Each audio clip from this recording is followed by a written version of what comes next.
Hello guys, welcome to Proxima What If. So in this video, we will see, what if Harry was a Parselmouth prodigy and used the Basilisk to cleanse the ministry at age 12. If you enjoy these kinds of stories, don't forget to show us some love by hitting the like button and subscribing to the channel. Your support means the world to us. Now, let's start the story. Chapter 1. The language beneath. The first snake Harry Potter ever spoke to was a common grass snake hiding beneath the hydrangeas in Aunt Petunia's garden. He was 6 years old, on his knees in the dirt, pulling weeds because Aunt Petunia had decided the garden needed to be presentable for the neighbor's barbecue. His fingers were raw. His knees ached. The sun pressed down on the back of his neck like a hot iron. The snake was coiled beneath a root, no thicker than Harry's thumb, and when Harry's hand brushed against it while reaching for a dandelion, it flinched. Most boys would have screamed. Harry went still. He looked at the snake, and the snake looked at him, and something clicked into place inside his chest like a lock finding its key. "Warm," the snake said. Or rather, it didn't say anything, not in the way people said things. The word arrived in Harry's mind fully formed, carried on a sound that was half hiss and half feeling. "Your hands are warm." Harry opened his mouth. What came out wasn't English. It was something older, something that lived in the back of his throat and the base of his tongue, a sound that vibrated through his teeth. "Sorry. Didn't mean to scare you." The snake's head tilted. Its black eyes were like tiny drops of oil. "You speak." "Yeah. No human speaks." "I do."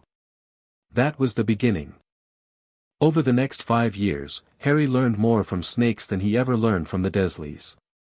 Not facts. Snakes didn't care about facts the way humans did. They didn't know about history or mathematics or the proper way to set a dinner table. What they knew was survival. They knew patience. They knew how to read the vibrations in the ground and the temperature shifts in the air and the subtle chemical signatures that told them whether a creature was predator, prey, or irrelevant. They knew how to be still when stillness meant life and how to strike when hesitation meant death. Harry listened to all of it. He sought out snakes in gardens, in parks, in the drainage ditch behind the school where a family of slow worms lived beneath a sheet of corrugated metal.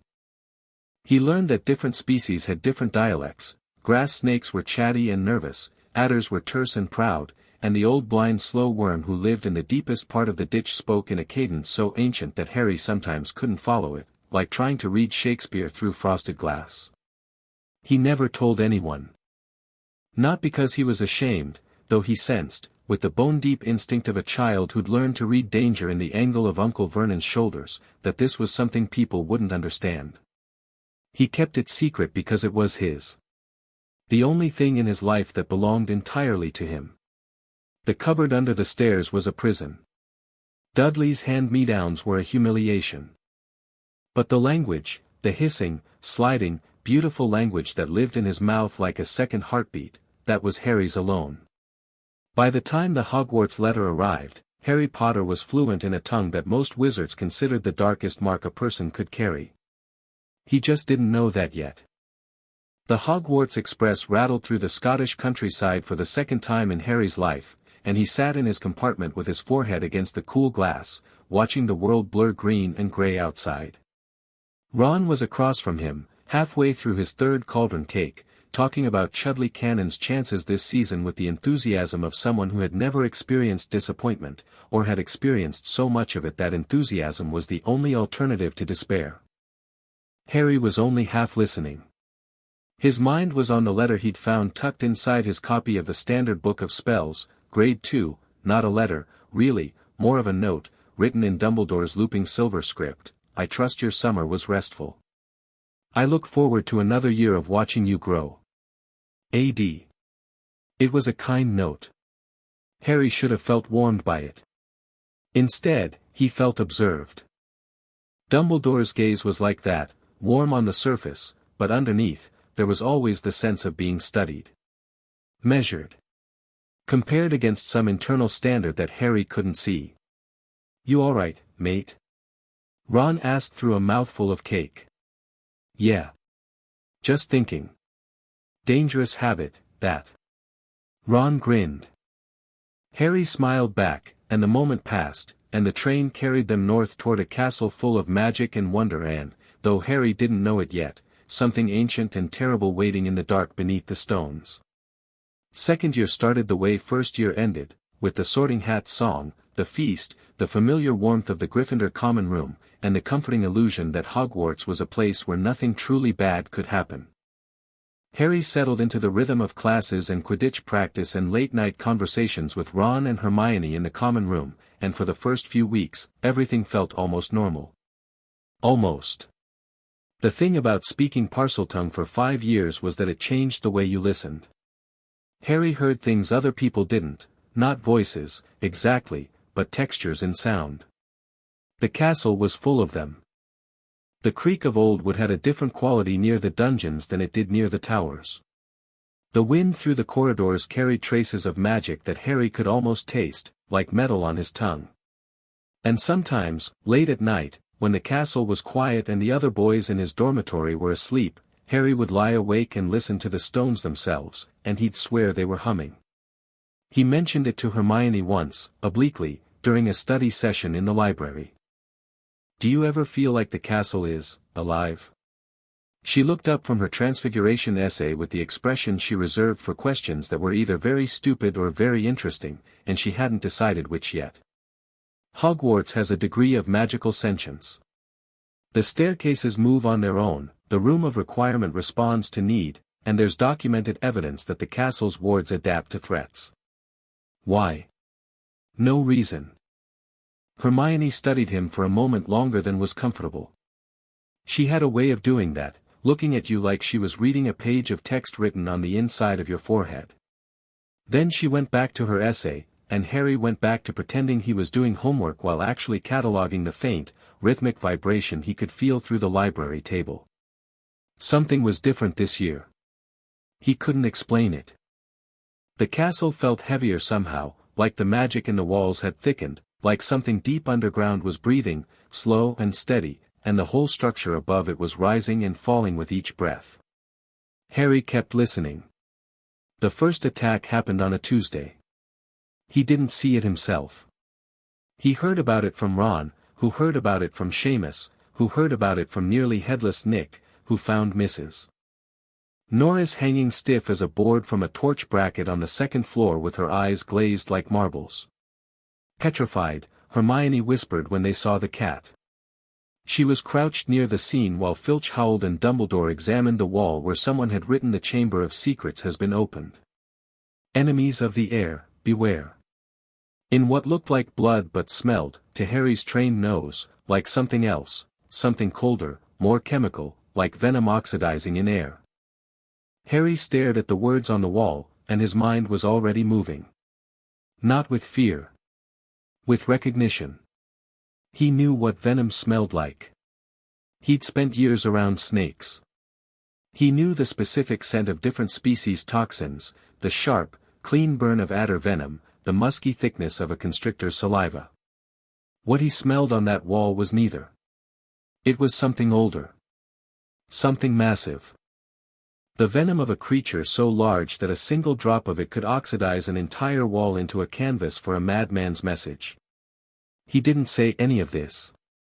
He stood with the rest of the crowd and wore the appropriate expression of shock and confusion, and when Dumbledore ushered the students away, Harry went with them, quiet and compliant and thinking furiously.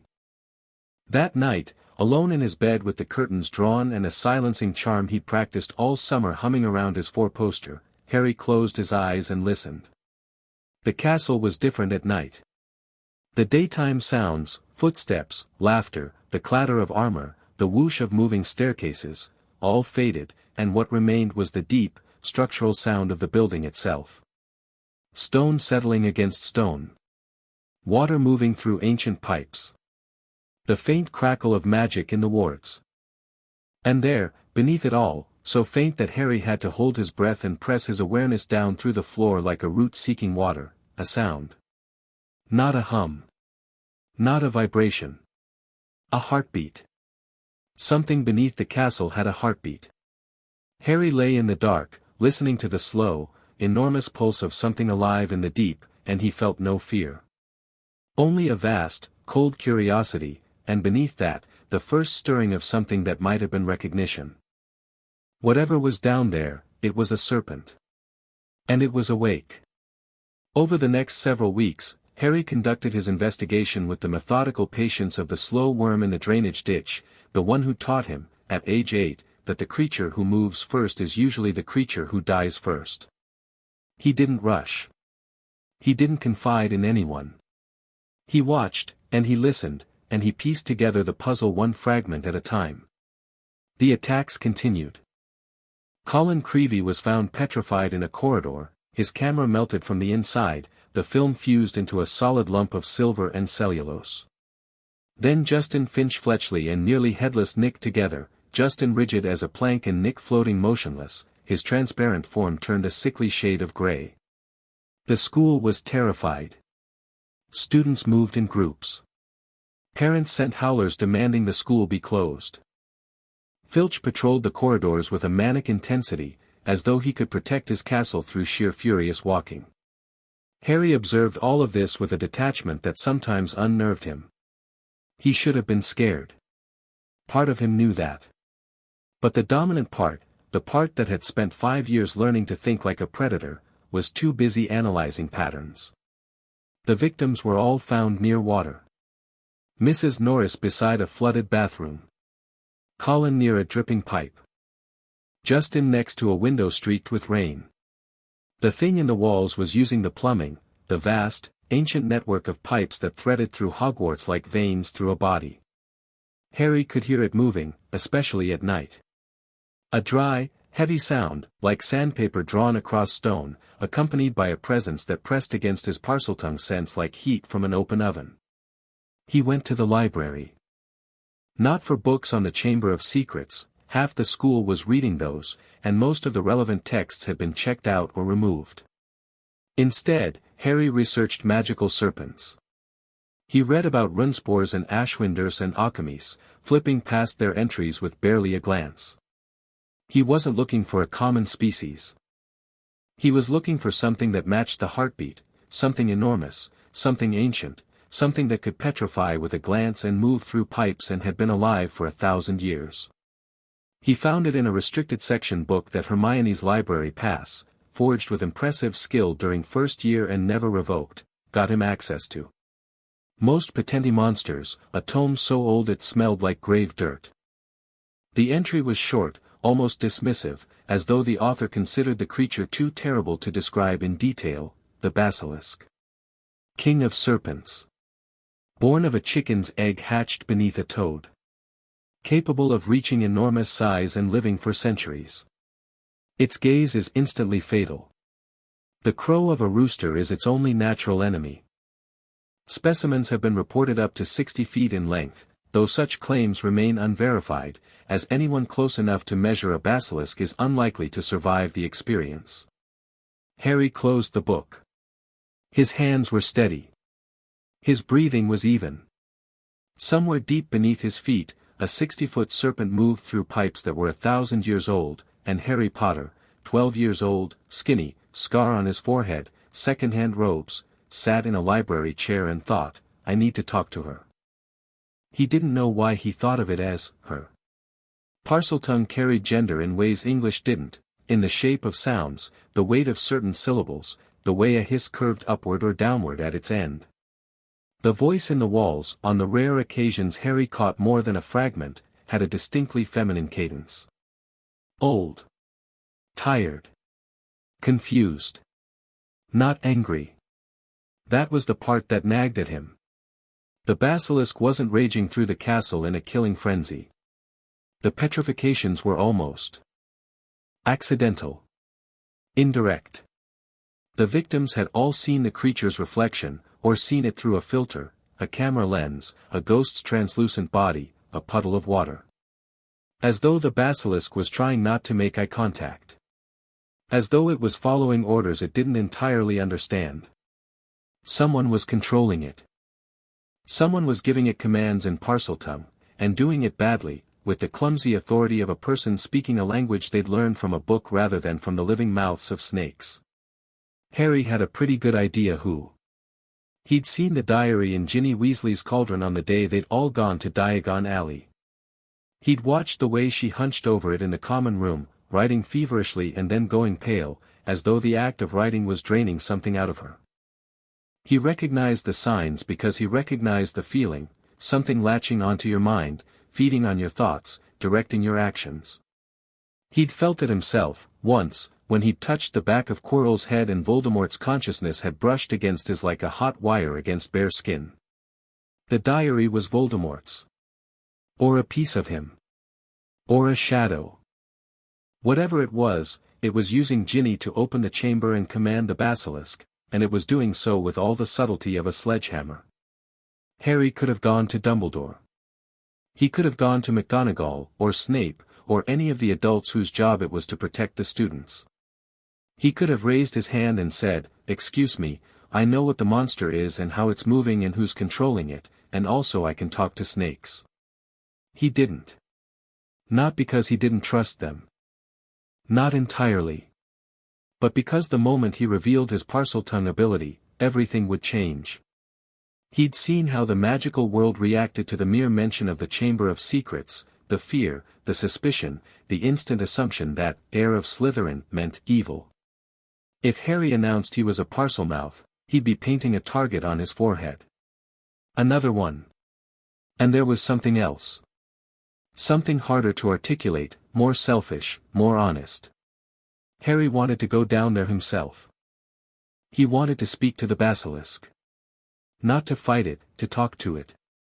Because he'd spent 5 years talking to snakes, and every single one of them had been a creature of instinct and survival and cold, practical intelligence, and not one of them had been evil. Dangerous, yes. Deadly, sometimes. But evil was a human concept, and the basilisk was not human, and Harry wanted to understand it before anyone decided to kill it. So he waited. He watched. He planned. And he kept listening to the heartbeat in the deep. Hermione figured out the basilisk on her own, of course. She was Hermione. She caught Harry in the library one evening in late October, appearing around a bookshelf with the silent intensity of a cat cornering a mouse, and dropped a piece of paper on the table in front of him. One word was written on it in her small, precise handwriting, "Pipes." Harry looked at the paper. He looked at Hermione. She sat down across from him and folded her hands on the table and stared at him with the expression of someone who had just finished a very difficult puzzle and was now furious that she hadn't solved it sooner. "It's a basilisk," she said. Not a question. Harry said nothing. "It's moving through the pipes. That's why nobody's seen it. That's why the attacks are always near water sources. And the petrifications are indirect exposures, reflections, ghosts, cameras. If anyone had looked at it directly, they'd be dead." Harry still said nothing. Hermione's eyes narrowed. "You already knew. What makes you say that?" "Because you're sitting in the restricted section reading Most Potenty Monsters with the calmest expression I've ever seen on someone who just learned there's a 60-foot death serpent in the plumbing. You knew before I did." How? This was the moment. The choice. Harry looked at Hermione Granger, brilliant, brave, relentless Hermione, who'd walked through fire with him last year and never once flinched, and he weighed the risk against the trust and made a decision that would change everything. "I can hear it," he said quietly. "In the walls. I can hear it moving." Hermione blinked. "How could you possibly, because I can talk to snakes, Hermione." The silence that followed was the loudest sound Harry had ever heard. Hermione's face went through a rapid sequence of expressions, confusion, realization, shock, and then something that settled into a complicated mix of fascination and wariness. "Parseltongue," she breathed. "You're a Parselmouth. Since I was 6. 6. She pressed her fingers against her temples. "You've been hiding this for 6 years. It's not the kind of thing you announce over breakfast." "Harry, do you have any idea?" She stopped. Closed her eyes. Took a breath. When she opened them again, the wariness was still there, but the fascination had won. "Tell me everything." He told her most of it. About the garden and the grass snake. About learning the language over years of patient conversation with every serpent he could find. About the way Parseltongue worked, not as a human language with grammar and vocabulary, but as something deeper, more instinctive, like tapping into a frequency that existed beneath all communication. He told her about hearing the basilisk in the walls, about the feminine cadence of its voice, about the confusion and obedience that colored its movements. He didn't tell her about his plan to go down to the chamber. Not yet. Hermione listened with the fierce concentration she brought to everything, her mind visibly working behind her eyes. When he finished, she was quiet for a long time. "The diary," she said finally. "You think the diary is controlling it?" "It's controlling Ginny. Ginny's controlling the basilisk. Badly. Badly enough that no one's died. So far." Another silence. Hermione pulled the piece of paper toward her and started writing, dates, locations, names of victims, water sources, pipe connections. Her handwriting became smaller and more frantic as the pattern took shape. "We need to tell Dumbledore," she said without looking up. "And say what?" "Professor, I've been secretly speaking the Dark Lord's language for 6 years and I can hear the murder snake in your pipes." "That'll go over brilliantly."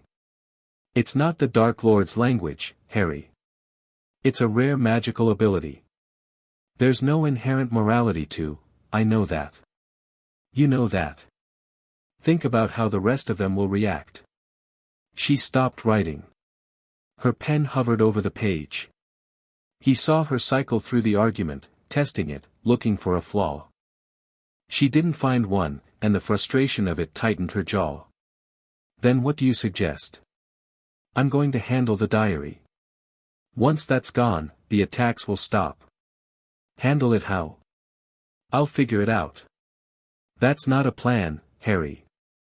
That's a sentence. It's the beginning of a plan. I'll let you know when I have the rest." She gave him a look that could have etched glass. "You're not going to do this alone. I'm the only one who can talk to a basilisk. And I'm the only one who can research a way to destroy a dark artifact without blowing up the school. Unless you were planning to just throw it in a fire and hope for the best." Harry opened his mouth. Closed it. She had a point. "Fine," he said. "Partners." "Partners," she agreed. Then, after a pause, "You really learned Parseltongue from garden snakes?" "Mostly. There was a slow worm in a ditch, too. He was sort of my mentor." Hermione stared at him. Then, despite everything, despite the monster in the walls and the dark magic in the diary and the terrifying implications of everything Harry had just revealed, she laughed. It was short and a little hysterical, but it was real, and Harry found himself grinning back at her like an idiot. It was the last time either of them would laugh for a while. The dueling club was Lockhart's idea, because of course it was. The man had the survival instincts of a lemming with a death wish and the self-awareness of a particularly dim mirror. He announced it at dinner with the beaming confidence of someone who genuinely believed that teaching a room full of terrified children to throw hexes at each other was the appropriate response to a series of mysterious petrification attacks. Harry almost didn't go. He had other things on his mind. He'd spent the previous night mapping the pipe system on the second floor, tracing the sounds of the basilisk's movement, trying to pinpoint the entrance to the chamber. But Ron was going, and Hermione was going, for academic purposes, she said, with an expression that suggested her academic interest primarily involved watching Lockhart embarrass himself, and Harry decided that maintaining normalcy was part of his cover. The great hall had been cleared and a long golden stage erected in the center. Most of the school had turned up. Lockhart was resplendent in deep plum robes, his hair an architectural marvel. Beside him, Snape looked like a man who had been told he could either attend a dueling demonstration or have his fingernails removed, and who was still weighing the options. Gather round, Lockhart called. Professor Dumbledore has granted me permission to start this little dueling club, to train you all in case you ever need to defend yourselves as I myself have done on countless occasions. For full details, see my published works." Snape's lip curled so far upward that it nearly reached his eyebrow. The demonstration duel between Lockhart and Snape lasted approximately 4 seconds, most of which consisted of Lockhart flying backward through the air and landing in a heap. Harry filed this away as confirming evidence that Snape was significantly more dangerous than he appeared, which was saying something, because Snape already appeared extremely dangerous. Then came the student practice rounds, and that was when things got complicated. Lockhart, with the unerring instinct for bad decisions that defined his career, paired Harry with Draco Malfoy. Draco looked thrilled. Harry looked bored. They faced each other on the stage, wands raised, and Harry saw the malice in Draco's grey eyes, not the casual schoolboy antagonism of last year, but something sharper, meaner, fed by a summer of his father's whispered resentments. "Scared, Potter?" Draco sneered. "You wish." The duel itself was brief. Draco opened with a tickling charm, which Harry sidestepped. Harry responded with a disarming spell that Draco barely deflected. They exchanged a few more spells, nothing serious, nothing dangerous, and then Draco's expression changed. Something shifted behind his eyes, a decision being made, and his wand came up in a motion that wasn't in any school textbook. Serpensortia. A thick black snake erupted from the tip of Draco's wand and hit the stage with a heavy, muscular thud. It was a conjured serpent, not real in the biological sense, but animated by magic and therefore capable of real damage. It coiled, raised its hood, and hissed. The room went dead silent. Harry looked at the snake. The snake looked at Harry. And in that split second, Harry made a choice that he knew, even as he made it, would cost him everything he'd built. The snake was turning toward Justin Finch Fletchley, who was standing at the edge of the stage with an expression of frozen terror. Its hood was flared. Its body was tensing for a strike. Snape was already moving, wand raised, but he was 3 seconds too far away, and the snake was 1 second from sinking its fangs into a boy's ankle. Harry opened his mouth and spoke. "Stop." The word came out in Parseltongue, a sharp, commanding hiss that cut through the silence like a blade. The snake froze. Its hood slowly retracted. It turned its head toward Harry with the mechanical obedience of a creature that had heard something it was fundamentally incapable of disobeying. "Back away from him," Harry continued. His voice was steady. Calm. The voice of someone who had spent years speaking this language, who didn't stumble or hesitate, who could shift from English to Parseltongue as easily as breathing. "You're conjured. You don't need to hurt anyone. Just, be still." The snake laid its head on the stage. Its body relaxed. It became, in the space of a breath, as docile as a sleeping cat. Harry looked up. 200 faces stared back at him. 200 expressions of identical, bone-deep horror. The silence lasted 3 seconds. Then someone screamed. Harry stood on the stage as the great hall erupted into chaos around him, and he felt something cold settle into his chest like a stone dropping into still water. He'd known this would happen. He'd known. And he'd done it anyway, because the alternative was watching a snake bite a boy who'd done nothing wrong, and Harry's reflexes didn't include standing by while people got hurt. But the cost was immediate and brutal. He could see it in the way people pressed against the walls to get away from him. In the way Ron's face had gone the color of old parchment. In the way Hermione's hand had risen to cover her mouth, not in fear but in the devastated realization that everything Harry had told her in confidence was now public knowledge in the worst possible way. "He's a Parselmouth," someone whispered. The whisper spread through the room like fire through dry grass. "Potter's a Parselmouth." He was talking to it. He told it to attack Justin. "I told it to stop," Harry said, but no one was listening. They never listened. They heard what they expected to hear, and what they expected from a Parselmouth was darkness. Snape vanished the snake with a flick of his wand. His expression was unreadable, but his eyes, those cold, black, endlessly calculating eyes, were fixed on Harry with an intensity that went beyond suspicion into something almost like recognition. Lockhart blustered his way through a confused closing speech that nobody heard. The students fled the great hall in clusters, casting backward glances at Harry like he might sprout fangs at any moment. Within an hour, the entire school would know. By morning, half of them would believe Harry Potter was the heir of Slytherin. Ron caught up with him in the corridor outside the common room. "Mate. What the hell was that? I told the snake to back off. That's all." In Parseltongue, "Harry. You were hissing at it. Like you were having a bloody conversation." "I was having a conversation. That's what Parseltongue is." Ron's face was doing something complicated, loyalty warring with fear warring with the deep, bone-level prejudice that every magical child absorbed from birth. Parseltongue was dark. Parseltongue was Slytherin's gift. Parseltongue meant something wrong with you. Harry watched his best friend struggle with this, and he felt the cold stone in his chest grow heavier. "How long?" Ron asked quietly. "Since I was 6. 6. You've been hiding this since. Why didn't you tell me?" "Because of exactly this." Harry gestured at Ron's face, at the conflict written across it. "Because you're looking at me like I just told you I eat puppies." "I'm not, I don't." Ron ran a hand through his hair.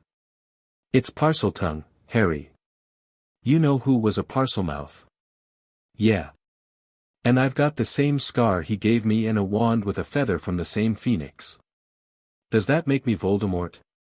Ron flinched at the name.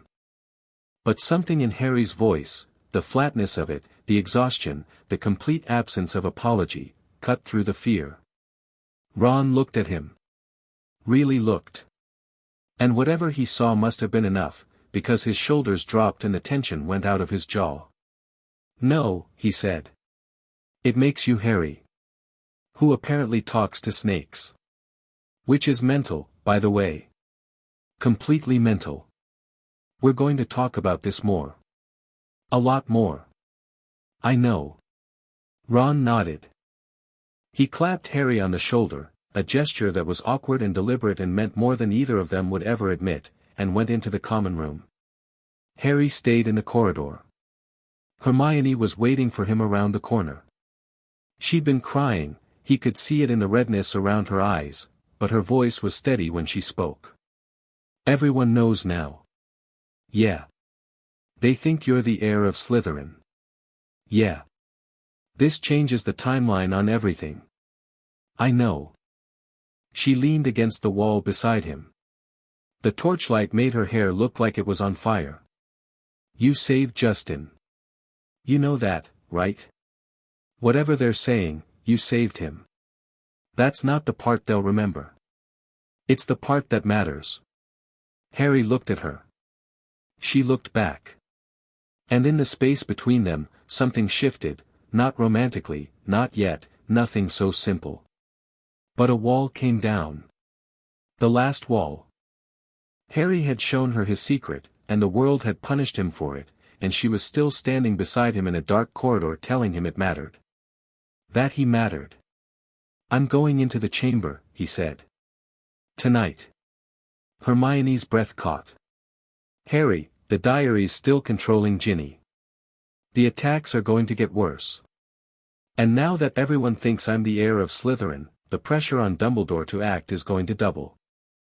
If I don't get ahead of this, someone's going to get killed, either by the Basilisk or by the Ministry when they decide a Parselmouth at Hogwarts is a political crisis. You can't just walk into a chamber with a Basilisk in it. That's suicide. I'm not going to fight it. I'm going to talk to it. Harry. It kills people by looking at them. I won't look. That's your plan. Don't look at the giant death snake. That's worse than, I'll figure it out. That's barely a concept. I'll keep my eyes closed.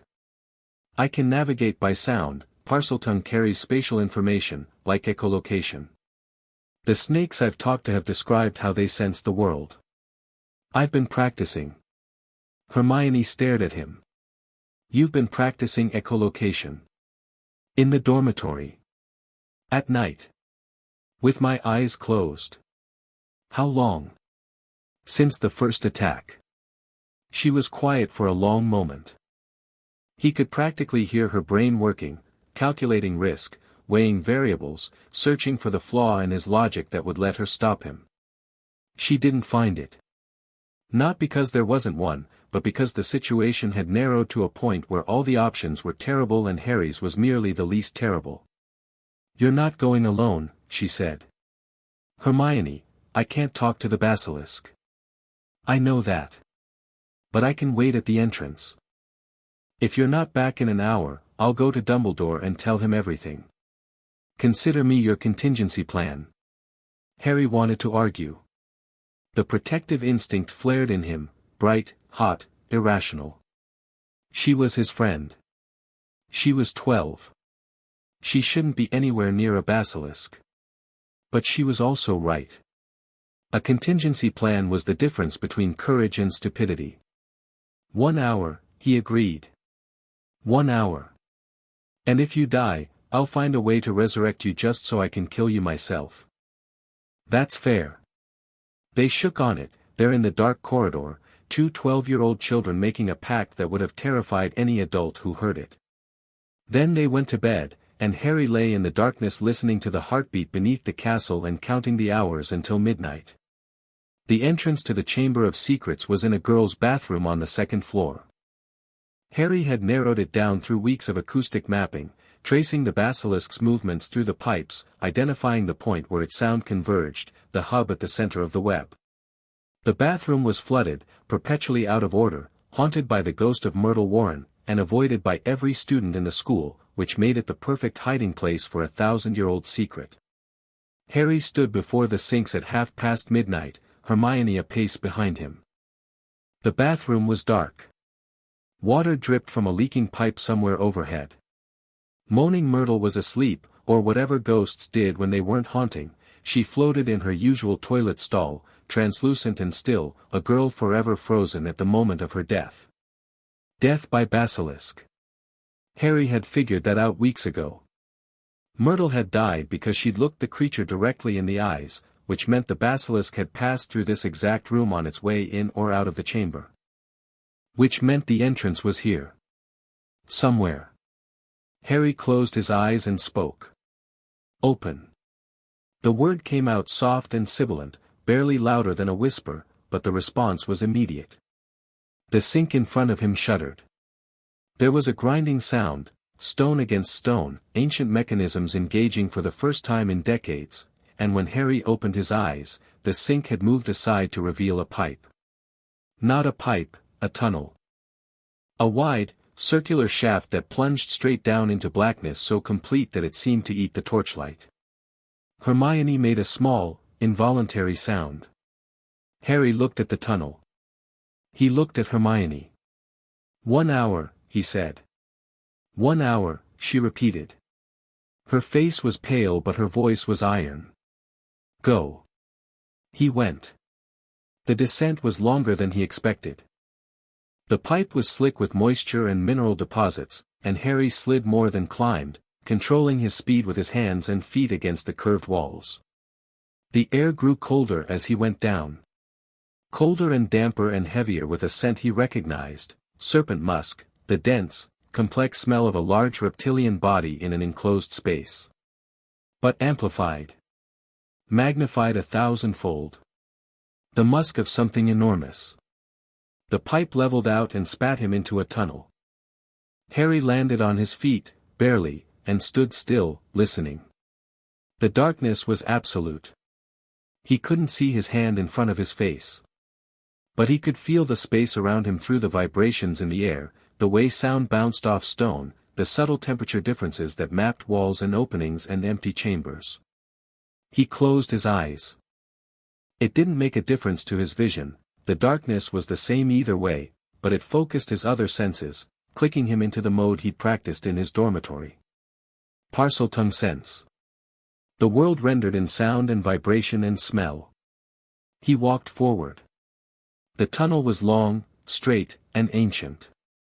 The floor was covered in something that crunched faintly underfoot, bones. Small ones.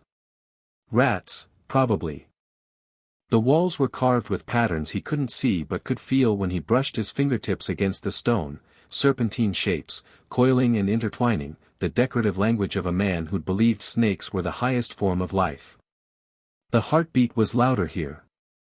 Much louder. Not a distant pulse anymore but a tangible presence, a rhythm that vibrated through the floor and up through Harry's legs and into his chest. He was close.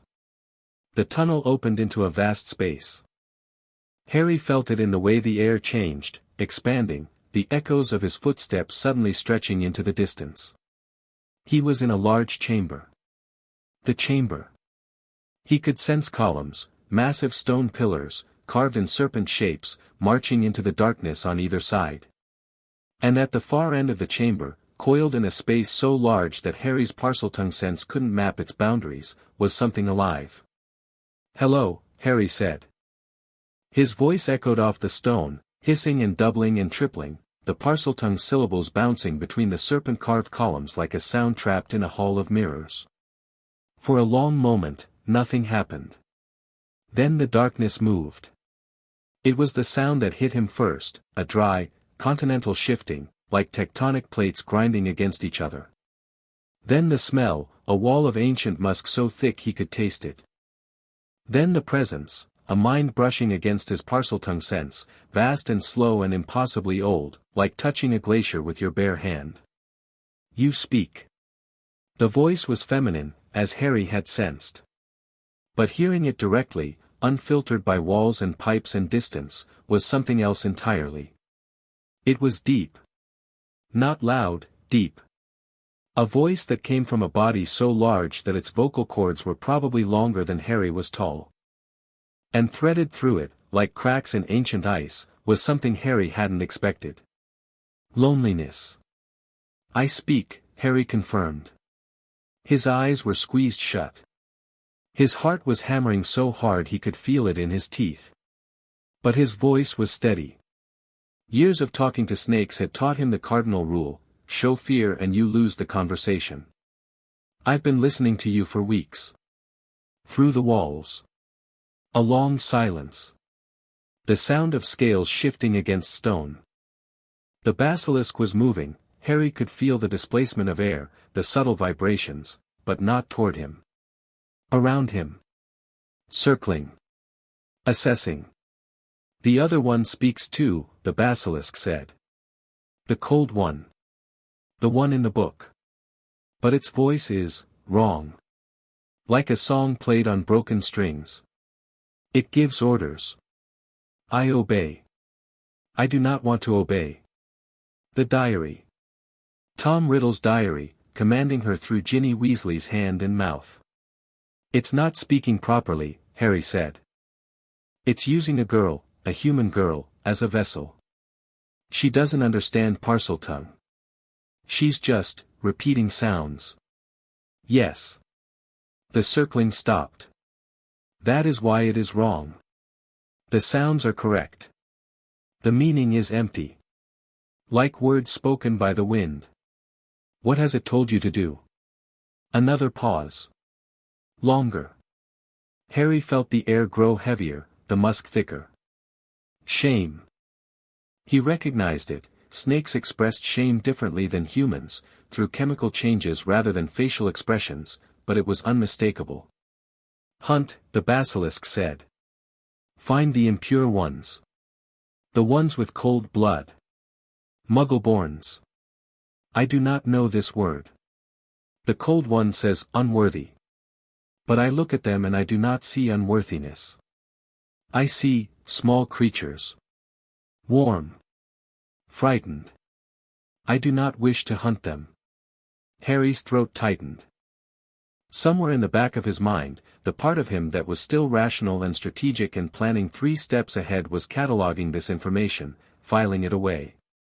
But the rest of him, the human part, the part that had been lonely in a cupboard under the stairs and had found his first friend in a garden snake, was listening to a 1,000-year-old creature describe, in a language only he could understand, the experience of being forced to do something she knew was wrong. "Why do you obey?" he asked. "Because the Cold One speaks the old words. The binding words. The ones carved into my bones when I was made. I was told, when the air speaks, you obey. The Cold One speaks with the air's authority. I cannot refuse. Made. Not born." Harry noted that. What if someone else spoke the old words? Someone who wasn't the Cold One? The Basilisk's presence shifted. Interest, sudden and sharp, like a spark in dry tinder. Then I would listen. The binding does not name. It recognizes the tongue. And if two speakers gave conflicting orders, then the one who speaks with deeper authority would command. The one whose voice resonates more truly. The Cold One's voice is shallow. Learned. There is no life in it. Harry opened his mouth. Closed it. The implication was staggering. If he spoke with greater authority than the diary, and he would, because Harry's Parseltongue was real, lived in, natural, while Riddle's was a magical echo filtered through a possessed child, he could override the diary's commands. He could command the Basilisk. The thought landed in his mind like a thunderbolt and stayed there, crackling and bright and dangerous. "What is your name?" Harry asked. The question surprised her. He felt it in the way the air changed, a ripple of something almost like emotion. "I was not given a name. The Maker called me Guardian. The Cold One calls me Weapon. Mostly, I am called nothing. Mostly, I am alone. 1,000 years. 1,000 years in the dark, with no one to talk to, no one who spoke her language, no company but rats and bones and the distant, muffled sounds of a world that had forgotten she existed." Harry thought of his cupboard. He thought of the years before Hogwarts, the years of silence and solitude, the years when his only friends were garden snakes and a blind slow worm in a ditch. "I'll call you Sahira," he said. "If you'll let me." "It means, wakeful one. Because you've been awake down here, alone, for a very long time, and I think you deserve a name." The silence that followed was the longest of the night. Then, from the darkness, a sound, low, resonant, vibrating through the stone floor and up through Harry's bones. It took him a moment to recognize it, because he'd never heard a snake make it before. Sahira was purring. "Sahira," she repeated. "Yes. That is, yes." Harry sat down on the cold stone floor of the Chamber of Secrets, eyes still closed, a smile on his face that no one could see, and had a conversation. Not about hunting or binding or commands. A conversation. About what the world above was like. About the seasons and the weather and the way sunlight felt on skin. About the difference between garden snakes and adders and the old slow worm in the ditch. About what it was like to be 12 years old and already carrying the weight of things no child should carry. Sahira listened. She asked questions in her deep, slow voice, questions that revealed an intelligence as vast and patient as her body. She didn't understand everything Harry told her, she had no frame of reference for concepts like friendship, or school, or homework, but she understood loneliness, and she understood what it meant to have someone sit with you in the dark and treat you like a person instead of a weapon. Harry told her about the diary. About what it was doing to Ginny. About the petrification attacks. "The Cold One makes me hunt at night," Sahira said. "I try to close my eyes. I try to turn away. Sometimes I am fast enough, and the prey sees only my reflection. Sometimes I am not." "No one's died," Harry said. "Not yet. But the Cold One grows stronger. Its voice becomes deeper. Harder to resist. Soon it will command me to open my eyes fully, and then," she didn't finish. She didn't need to. "I'm going to destroy the diary," Harry said. "Tonight. Can you?" "I think so." "Hermione, that's my friend, the one with the big hair and the brain the size of a planet, she's been researching dark artifacts. There are ways. And after? Harry hesitated. This was the moment. The choice that went beyond saving Ginny, beyond stopping the attacks, beyond the immediate crisis. He could destroy the diary, let the attack stop, and walk away. The school would assume the danger had passed. Life would return to normal. Harry could go back to being the boy who lived, the Parselmouth stigma notwithstanding, and try to have a normal second year. But he couldn't unhear what Sahira had told him. About the binding words. About the authority of the tongue. About 1,000 years of solitude in the service of a dead man's prejudice. And he couldn't unlearn what Hermione's research had shown him, the casual corruption of the ministry, the Death Eaters who'd bought their freedom, the rot at the heart of magical Britain that everyone knew about and no one was willing to address. After, Harry said slowly, I think we need to talk more. About a lot of things. Sahira's massive head lowered until Harry could feel her breath on his face, warm, surprisingly warm, carrying the scent of venom and ancient stone. She was close enough to kill him 12 times over. Close enough that a single accidental glimpse would end his life. He didn't flinch. He didn't move. I would like that, she said. I would like to talk more. Harry reached out, slowly, and placed his hand on her snout. The scales were warm and dry and smooth, like heated glass. Beneath them, he could feel the pulse of her heartbeat, the same heartbeat he'd been hearing through the castle's stones for weeks. Then we'll talk, he said. But first, the diary. He stood. He kept his hand on her snout for one more moment, a gesture that was part comfort and part promise, and then he turned and walked back toward the tunnel. His eyes were still closed.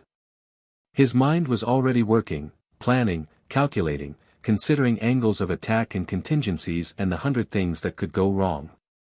Behind him, in the darkness, Sahira shifted. 1,000 years of servitude, and tonight a 12-year-old boy had sat on her floor and given her a name and treated her like something other than a monster. Something old and deep and fundamental had changed in the Chamber of Secrets. Harry climbed back through the pipe faster than he descended, the urgency of his plan burning like a fire behind his ribs. When he emerged from the sink in the flooded bathroom, Hermione was exactly where he'd left her, sitting cross-legged on the wet floor with her wand lit and a book open on her lap because of course she'd brought a book. 47 minutes, she said, checking a small enchanted clock she'd propped against the wall.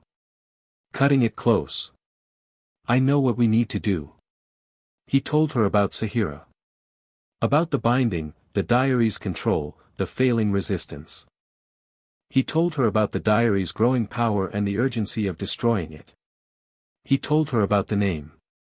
Hermione listened without interrupting, which was how Harry knew she was taking it seriously. Hermione only stayed quiet when her brain was operating at maximum capacity. Basilisk venom, she said when he finished. What? To destroy the diary. Basilisk venom is one of the few substances potent enough to destroy dark magical artifacts. It's in Secrets of the Darkest Art. I found a reference in the restricted section index. The venom destroys the magical core of the object, not just the physical form. You want me to ask Sahira for venom? Can you? Harry thought about it. The request felt strange, asking a creature he'd just befriended for a piece of herself, like asking someone you just met for a drop of blood. But the stakes were too high for delicacy. Yeah. I think she'd give it. Then we have a plan. We have the beginning of a plan. That's more than we had this morning. They looked at each other across the flooded bathroom, two children sitting in an inch of water at 1 in the morning, planning the destruction of a piece of the Dark Lord's soul. The absurdity of it hit them at the same time, and Hermione snorted, and Harry laughed, and for a moment the weight lifted. Then Hermione's expression sobered. Harry. What you said about the binding, about Parseltongue authority overriding the diary. You know what that means. I know. You could command the basilisk. Permanently. Not just talk to her.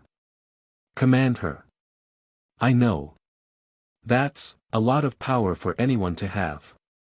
Let alone a 12-year-old. I know, Hermione. She held his gaze. Her eyes were brown and sharp and full of a fierce, complicated intelligence that saw everything and forgave nothing without understanding it first.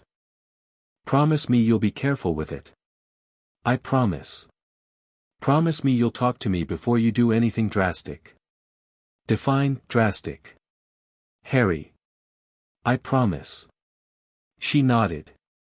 And then, because she was Hermione and because the night had been long and terrifying and they were both 12 years old and sitting in a haunted bathroom at 1 in the morning, she said, "Your echolocation thing. How does it actually work? Is it sonar-based or vibration-based?" Because the physics are quite different, and Harry sat in the water and explained, and Hermione asked increasingly technical questions, and somewhere far below them, a basilisk named Sahira coiled in her chamber and listened to the faint sound of human voices through the pipes, and for the first time in 1,000 years, the sound didn't feel like an intrusion. It felt like company. The diary died at 3 in the morning on a Thursday. Harry went back down alone, Hermione had argued, fiercely, but Harry pointed out that Sahira had never met another human and the introduction of a second person might spook her, which was logical enough that Hermione had to accept it despite visibly hating every word. Sahira was waiting for him. She'd moved closer to the entrance of the chamber, her massive body arranged in a loose coil that radiated a warmth Harry could feel from 10 feet away. Reptiles weren't supposed to be warm. Basilisks, apparently, played by different rules. "You came back," she said, and there was something in her voice, a note of surprise, of gratitude, of the particular vulnerability that comes from having expected to be abandoned. "I said I would." Harry explained what he needed. Sahira listened, and then, without hesitation, she opened her mouth. Harry didn't see it, his eyes were closed, but he heard the creak of jaw joints large enough to swallow a horse, and then a sound like acid dropping onto stone. A fang, hollow and curved and longer than Harry's forearm, touched the ground in front of him. And from its tip, a single drop of venom fell. Harry caught it in a glass vial Hermione had enchanted with a preservation charm. The venom was hot, it warmed the glass immediately, and Harry could feel it radiating through his gloves like a tiny sun. "Enough?" Sahira asked. "More than enough. Thank you." He climbed back up to the bathroom. Hermione was pacing. He held up the vial, and she stopped pacing and let out a breath she seemed to have been holding for an hour. Getting the diary was the tricky part. It was in Ginny's possession, she kept it with her constantly, sleeping with it under her pillow, carrying it in her bag during the day. Harry needed to get it without Ginny noticing, which meant he needed a window of time when she was separated from her belongings. He found it during breakfast the next morning. Ginny left her bag at the Gryffindor table when she went to the staff table to ask Professor McGonagall about a homework extension. 30 seconds. That's all Harry needed. He slid into the seat next to Ginny's bag, reached inside, and palmed the diary. It felt cold. Wrong. Like holding a piece of ice that was somehow alive, that pulsed faintly against his hand with a heartbeat of its own. He didn't open it. He didn't engage with whatever fragment of Tom Riddle lived inside. He walked calmly out of the great hall, down the corridor, into the nearest empty classroom, and placed the diary on a desk. Then he opened the vial. The venom hit the diary and the diary screamed. Not a human scream, a sound that existed at a frequency below normal hearing, a vibration that Harry felt in his teeth and his bones and the roots of his hair. Black ink erupted from the pages like blood from a wound. The diary thrashed on the desk, pages flipping wildly, and for a split second Harry saw a face in the ink, young, handsome, utterly furious. Tom Riddle, caught in the moment of his destruction, reaching for a life that was dissolving beneath him. Then the venom ate through the last of the magic, and the diary went still. Just a book. A ruined, venom-scorched, thoroughly dead book. Harry picked it up. The cover was warm. The pages were blank. He dropped it in a bin and went to class. The attack stopped that day. Ginny Weasley, freed from the diary's influence, slept for 14 hours straight and woke up looking like a different person, lighter, brighter, with color in her cheeks and clarity in her eyes. She didn't remember most of what had happened, which was, Harry thought, probably a mercy. The school breathed again. Students started walking alone. Laughter returned to the corridors. Dumbledore announced at dinner that he was cautiously optimistic the threat has passed, with a look in his eye that suggested he knew more than he was saying, which was Dumbledore's default state. Harry sat at the Gryffindor table and ate his dinner and felt the eyes of the school on him. Not the fearful, hostile eyes of the past week, something more complicated. Curious. Wary. Uncertain. He was still the Parselmouth. He was still the boy who'd hissed at a snake in the middle of a duel. But the attacks had stopped, and the timing was suspicious, and some people, the smarter ones, were starting to wonder if Harry Potter might have had something to do with it. Let them wonder. That night, after the common room had emptied and the fire had burned low, Harry sat in an armchair by the window and looked out at the dark grounds of Hogwarts. The lake was a sheet of black glass. The forbidden forest was a wall of shadow. And somewhere beneath his feet, far below the foundations, Sahira was curled in her chamber, sleeping for the first time in weeks without the cold voice of the diary needling at her mind. The diary was destroyed. Ginny was safe. The immediate crisis was over. But Harry's mind wouldn't stop working. It kept circling back to the same questions, the same uncomfortable truths. The diary had come from somewhere. Someone had given it to Ginny. Someone who knew what it would do, who wanted the chamber opened, wanted Muggleborns attacked, wanted chaos and fear to sweep through Hogwarts. Harry had seen Lucius Malfoy at Flourish and Blots, slipping something into Ginny's cauldron with the smooth, practiced ease of a man who'd done worse things 1,000 times. He'd seen Lucius at Hogwarts too, sweeping through the corridors during a Board of Governors meeting, his silver-topped cane clicking against the stone, his pale eyes taking in the terrified students with an expression that wasn't quite satisfaction but wasn't far from it either. Lucius Malfoy had put a piece of Voldemort in the hands of an 11-year-old girl. And he'd done it knowing that children would be hurt. That children might die. And nothing would happen to him. Harry knew this with the bone-deep certainty of someone who'd spent a year and a half in the magical world and already understood how it worked. Lucius was rich. Lucius was connected. Lucius had the minister's ear and the Wisengamot's wallet and the Daily Prophet's loyalty. He would deny everything, and the denial would be accepted, and the machine would grind on, and the next time Lucius wanted to test a dark artifact on schoolchildren, he'd do it again with impunity. Unless someone stopped him. Harry pressed his forehead against the cool glass of the window and stared at his own reflection. A thin boy with messy hair and green eyes and a scar shaped like a lightning bolt. 12 years old. Second year at a school for witchcraft and wizardry. A Parselmouth who had just befriended a basilisk and destroyed a fragment of the Dark Lord's soul before breakfast. The magical world was broken. Its government was corrupt. Its power structures protected the powerful and punished the vulnerable. And the most dangerous weapon in that world, a 1,000-year-old serpent with a killing gaze and a body that could crush stone, answered to him. Not yet. He wasn't ready yet. The thought was too big, too dangerous, too important to act on in a moment of midnight clarity. He needed information. He needed allies. He needed a plan that went beyond anger and conviction. But the seed was planted. Right there, in that armchair, in the dying firelight, with the weight of everything he'd learned pressing down on him like a hand on his chest. Harry Potter looked at his reflection in the dark window and made no dramatic vow, swore no oath, delivered no monologue. He just sat with the knowledge of what he could do and the growing certainty that, sooner or later, he would have to do it. Then he went to bed. But sleep didn't come easy. As he lay in the dark dormitory, listening to Neville's snores and the whisper of wind against the tower windows, Harry's hand drifted to the floor beside his bed. His fingertips touched the cold stone. And there, faint, impossibly faint, but unmistakable to a boy who'd spent weeks attuning himself to the castle's hidden frequencies. He felt something.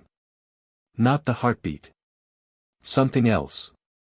A warmth in the stone that shouldn't have been there. A pulse of magic, deep and green and ancient, stirring in the foundations like a dreamer turning in sleep. Harry pulled his hand back. The castle hummed. And somewhere in the deep, something that was neither snake nor ghost nor memory opened its eyes for the first time in 1,000 years, and listened to the echo of Parseltongue still ringing in the chamber's stones, and began to wake. Chapter 1 and Chapter 2, Sovereign of the Deep. The world above moved on. The world below waited. In the week following the diary's destruction, Hogwarts performed the collective ritual of forgetting that institutions do so well. The petrified students were restored with a mandrake restorative that Madame Pomfrey brewed with grim efficiency and administered with the brisk competence of someone who'd been holding her breath for months. Colin Creevey bounced back to full health within hours, immediately asking if anyone had taken photos of him while he was petrified. Justin Finch-Fletchley was quieter about it, but he sought Harry out in the corridor 2 days after being restored, and the look he gave him was complicated, gratitude and wariness and something that might have been understanding. "I heard what you did at the dueling club," Justin said. "The snake. You told it to stop." "Yeah. People are saying you sent it after me." "I didn't." Justin studied him for a moment. Then he nodded, once, and walked away. It wasn't friendship. It wasn't absolution. But it was acknowledgement, and in the current climate of Hogwarts, acknowledgement was worth more than gold. Because the Parselmouth problem hadn't gone away. The attacks had stopped, yes, and Dumbledore's cautious optimism had been upgraded to something approaching certainty, and the Board of Governors had been talked out of closing the school. But Harry Potter could talk to snakes, and the magical world had a long, unforgiving memory when it came to that particular talent. Students still crossed the corridor when they saw him coming. Conversation still died when he entered a room. The word "air" was whispered behind his back with a frequency that went from constant to merely persistent. Harry bore it the way he bore most things, with a surface calm that concealed a deeper, harder patience. Let them whisper. Let them stare. He had bigger things to think about. He went down to the chamber every night. The routine was precise. Wait until midnight. Slip out of Gryffindor Tower under the invisibility cloak. Cross the castle using routes he'd memorized to avoid Filch and the prefect patrols. Enter the second-floor bathroom. Speak the word. Descend. Sahira was always waiting for him. She'd developed the habit of positioning herself near the entrance to the main chamber, her massive body arranged in a loose spiral that reminded Harry of a cat curled by a fireplace. She couldn't see him, the chamber was pitch black, and Harry kept his eyes closed as a matter of discipline, but she could sense him through vibration and heat and the particular chemical signature that, she told him, was unique to every living creature. She knew him by his warmth, his weight, the pattern of his footsteps, and the cadence of his Parseltongue, which she said was unlike any speaker she'd ever heard. The Maker's voice was precise, she told him one night. Each word placed like a stone in a wall. The Cold One's voice was hollow, like an echo in an empty cave. But yours. She paused, searching for words in a language that wasn't built for nuance. Yours is alive. Like water moving over stones. It changes shape but keeps its nature.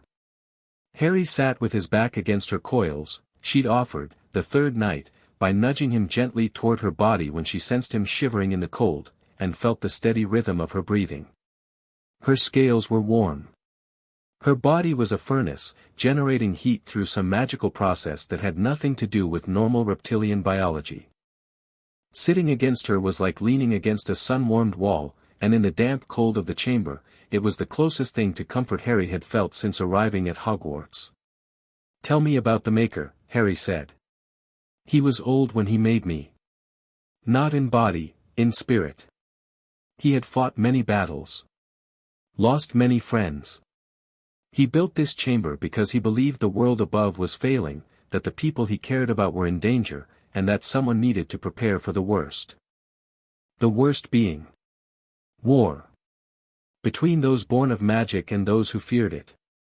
He had seen what fear does to humans, how it makes them cruel, how it makes them burn what they don't understand. He believed the burning would come again, and he wanted a weapon to protect his people. Harry frowned.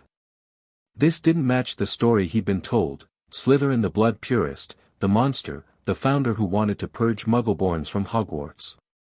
That's not what the history books say. I do not know what books say. I know what the Maker said. He said, guard them when I cannot. He did not say, kill the unworthy. Those words came later, from voices that wore his authority like stolen clothes. Harry chewed on this. It was possible Sahira was wrong, her perspective was limited, filtered through 1,000 years of isolation and the narrow lens of Parseltongue commands. But it was also possible that history was wrong, or at least incomplete, the way history always was when it was written by the winners and the survivors and the people who had an interest in making the past serve the present. He filed it away. Not as truth, not as fiction, but as one more piece of a puzzle that was growing larger and more complicated every day. Their conversations ranged widely. Harry told Sahira about the magical world as he knew it, not the sanitized version from textbooks but the real one, the messy one, with its prejudices and power structures and the yawning gap between what it claimed to be and what it was. He told her about the Dursleys, about growing up in a cupboard, about the precise feeling of being treated as something less than human. He told her about Hogwarts, about Ron and Hermione, about the strange double life of being simultaneously famous and feared. Sahira listened with the deep, patient attention of a creature for whom time moved differently. She didn't interrupt. She didn't judge. She asked questions that were sometimes startlingly perceptive, not about politics or institutions, which she didn't understand, but about feelings. About the texture of Harry's emotions. About what loneliness felt like from the inside, and whether it was different for humans than it was for serpents. For me, loneliness is the absence of vibration, she said once. The world is sound and heat and movement, and when there is none of these things, there is nothing. Just darkness and silence and the slow counting of my own heartbeats. For 1,000 years, I counted. Harry didn't have an answer for that. He just pressed his hand against her scales and let the warmth of his palm say what words couldn't. In return, Sahira told Harry things about the chamber that weren't in any book. The complex was enormous, not just the main chamber but a network of tunnels and rooms that extended deep into the bedrock beneath the castle. Some of them were storage vaults, sealed with Parseltongue passwords, containing artifacts that Slytherin had hidden when he left Hogwarts. Some were workshop spaces, lined with tools and alchemical equipment that had been gathering dust for a millennium. And some were passages, long, winding tunnels that connected to the plumbing and waterway systems of the wider magical world. The pipes go everywhere, Sahira told him. I have traveled them. Under the castle, under the lake, under the mountains. There are passages that connect to places far away, other buildings, other structures, built by humans who used the same water. How far? I do not measure distance the way you do. But I have traveled for days through the pipes without reaching the end. The network is vast. It goes to the center of things. The center of things. Harry thought about that. The magical world's infrastructure was old, older than the Ministry, older than Hogwarts, built on foundations that predated modern magical government by centuries. If the pipe network connected the castle to other magical structures, it was possible, likely, even, that it connected to the Ministry of Magic itself. The Ministry was in London, built beneath the city, tapped into the same ancient waterway systems that every major magical building used. If Sahira could travel through the pipes to the Ministry. Harry stopped the thought there. It was too big. Too dangerous. Too seductive in the way that power always was, whispering about what you could do before you'd figured out what you should do. But the thought didn't go away. It sat in the back of his mind like a coal, glowing and patient, waiting to be fanned. 2 weeks after the diary's destruction, Hermione dropped a stack of parchment on the library table in front of Harry with the controlled violence of someone who had discovered something terrible and needed another person to share the horror. "Read," she said. Harry looked at the stack. It was thick, at least 50 pages, covered in Hermione's small, precise handwriting. He picked up the first page. Death Eater Trials, 1981 to 1982, a summary of outcomes. You've been researching the trials. I've been researching everything. The trials, the acquittals, the plea bargains, the cases that never went to trial at all. Harry, do you know how many confirmed Death Eaters were convicted after the First War? No. 23.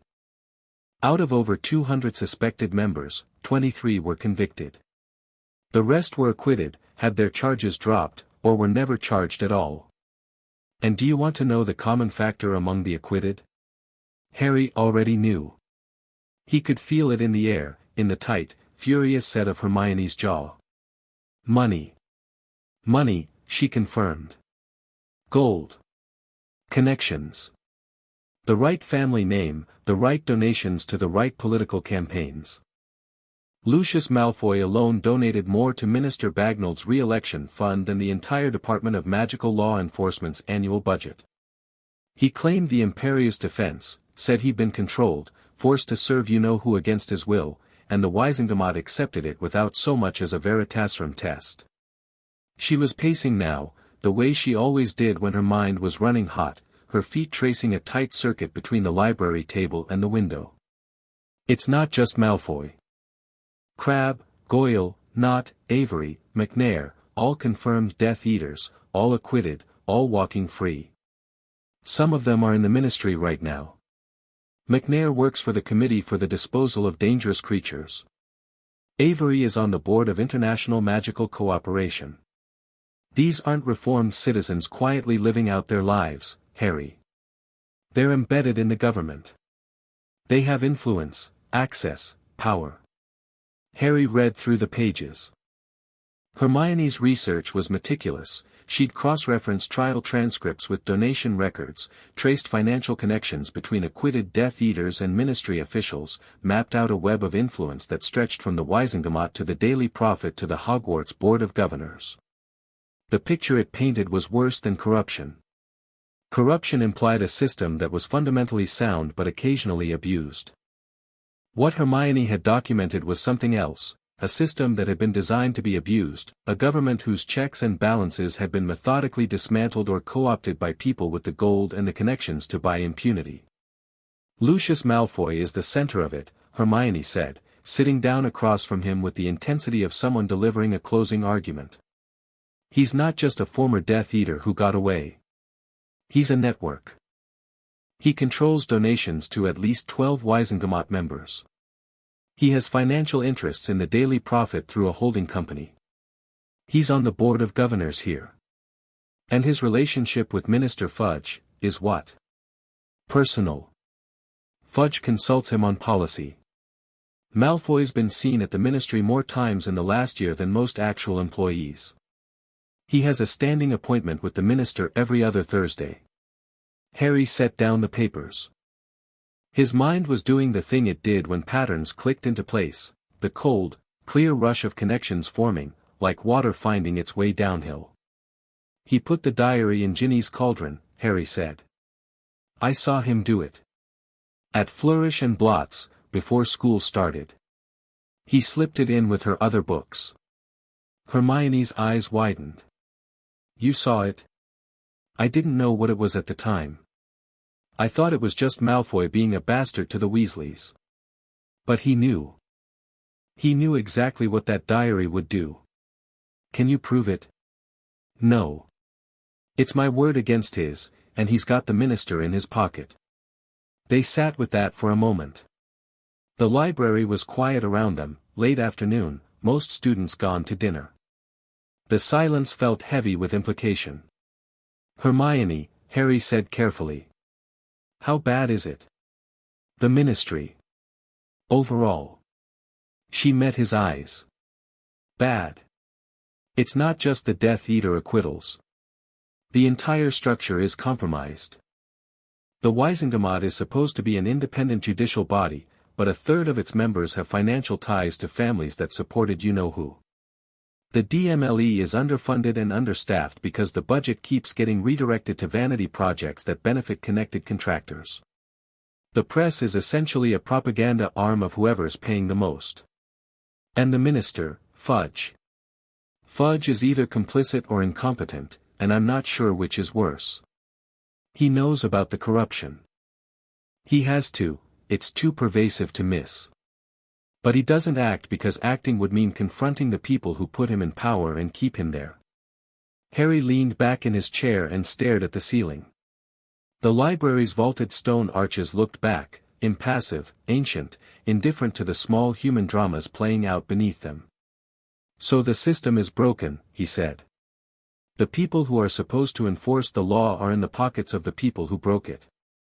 The press won't report it. The government won't investigate it. And the general public doesn't know or doesn't care. That's a fair summary, yes. And Voldemort. When he comes back, if he comes back. When? He will. The diary was proof, he's not dead, Hermione. He's out there, in some form, and he's been planning. And when he makes his move, the infrastructure is already in place. His people are already inside the ministry. They just need a signal. Hermione said nothing. Her face had gone pale, but her eyes were fierce, the look of someone staring at a terrible truth and refusing to blink. Harry reached beneath the table and pulled out a folded piece of parchment he'd been carrying for days. He smoothed it out on the table between them.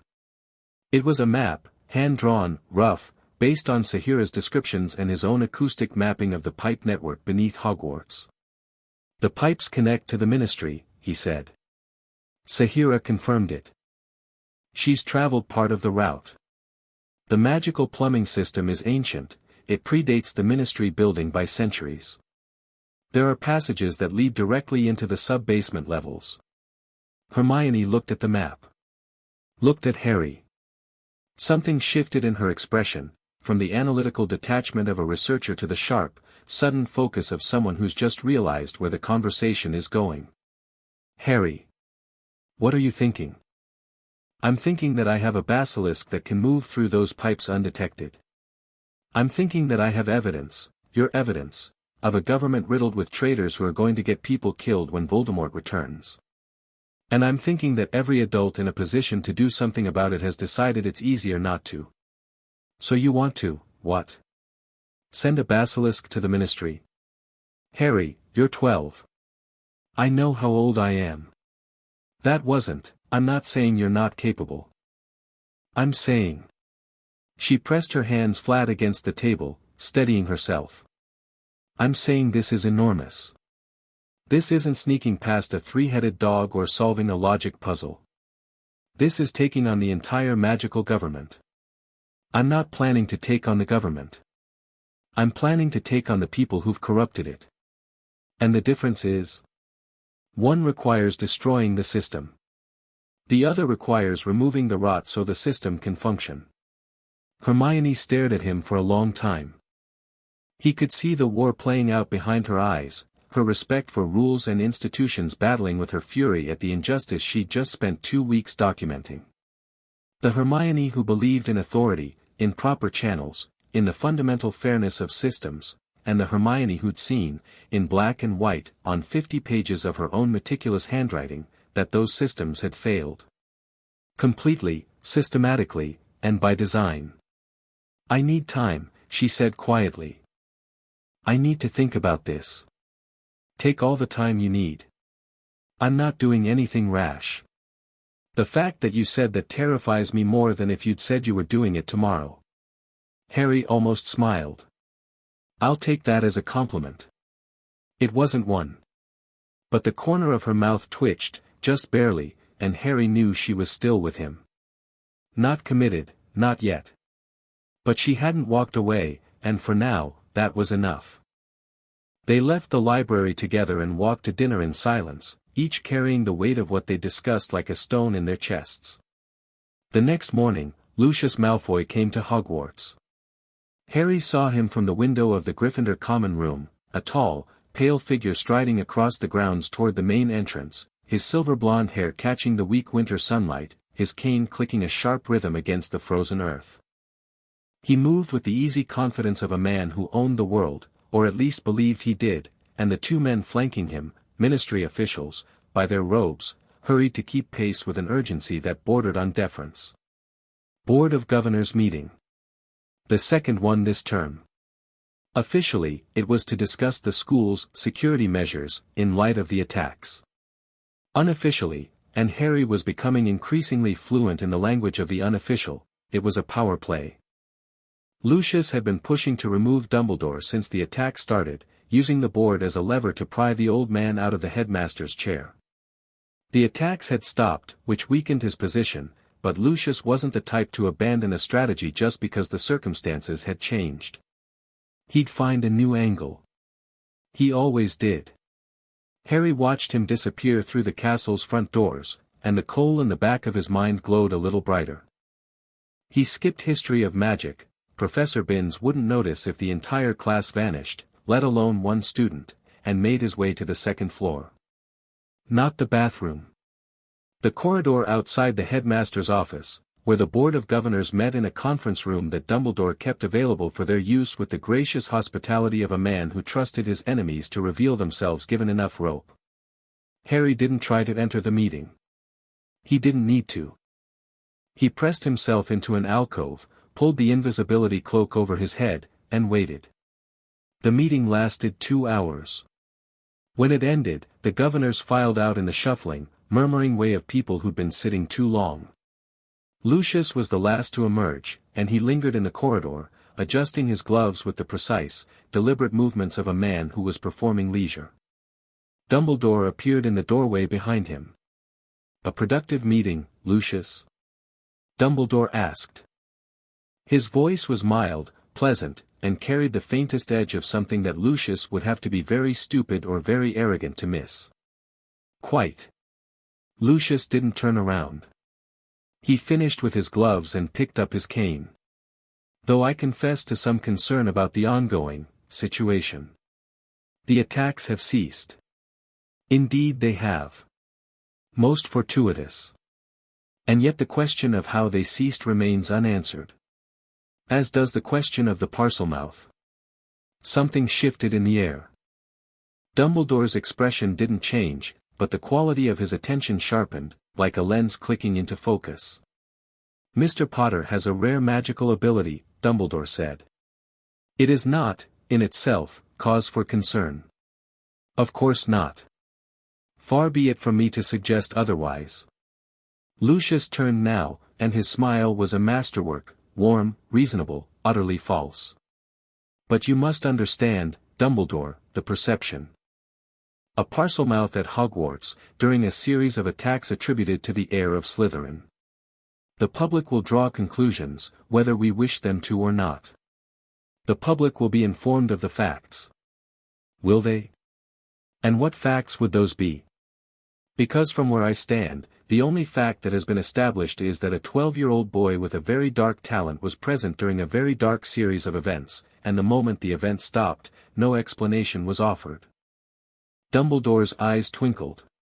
It was the most dangerous version of the twinkle, the one that said he knew exactly what you were doing and was choosing, for the moment, to let you do it. "I'm sure you have the students' best interests at heart, Lucius." "Always." They held each other's gaze for a moment. Then Lucius nodded, turned, and walked away down the corridor. His cane clicked against the stone. Click. Click. Click. The sound of a man who was patient, and prepared, and playing a game that extended far beyond the walls of a school. Harry, invisible in his alcove, watched him go and memorized the rhythm of those footsteps. That evening, Harry found Dumbledore waiting for him. Not ambushed, Dumbledore didn't ambush. He appeared, which was somehow worse. Harry was heading to the second-floor bathroom for his nightly visit to the chamber when he turned a corner and there was the headmaster, standing by a window with a goblet of something steaming, looking out at the snow-covered grounds as though he'd just happened to be taking an evening stroll in the exact corridor Harry used every night. "Lovely evening," Dumbledore said, not turning from the window. Harry stopped. His invisibility cloak was in his bag, he hadn't put it on yet. He'd been relying on the late hour and the emptiness of the corridors.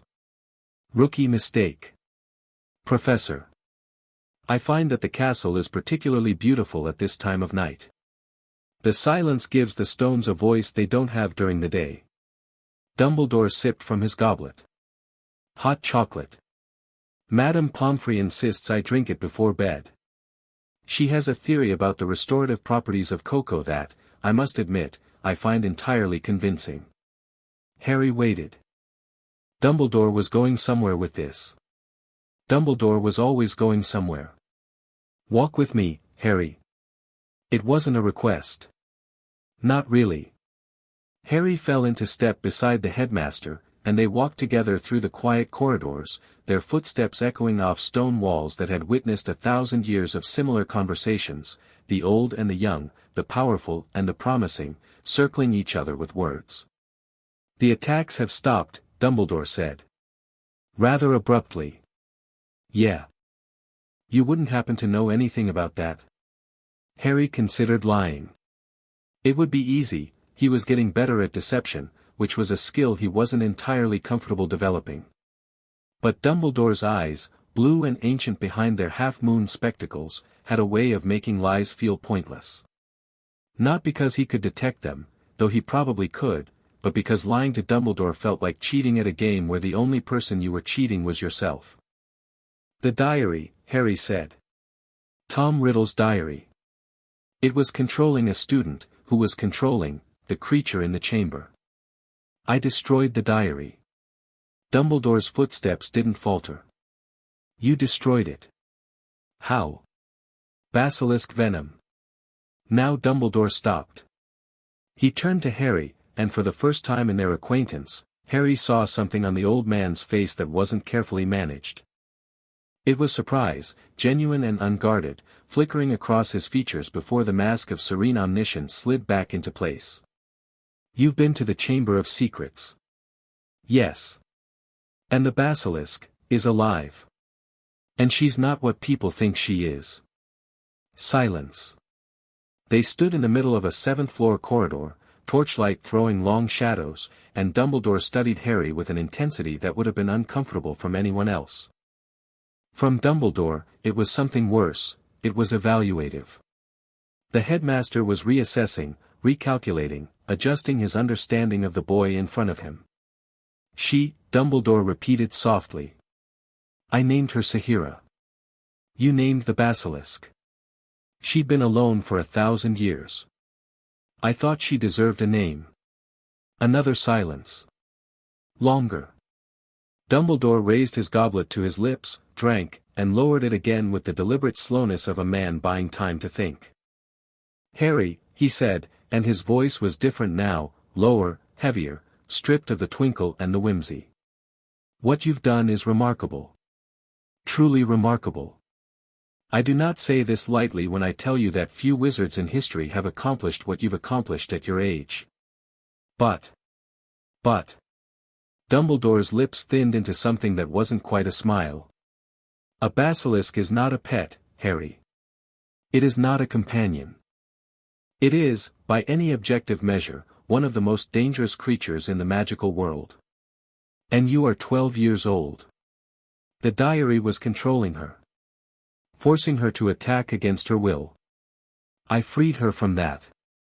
She's not dangerous. She is inherently dangerous, Harry. Not because she is evil, I do not believe creatures are capable of evil in the human sense.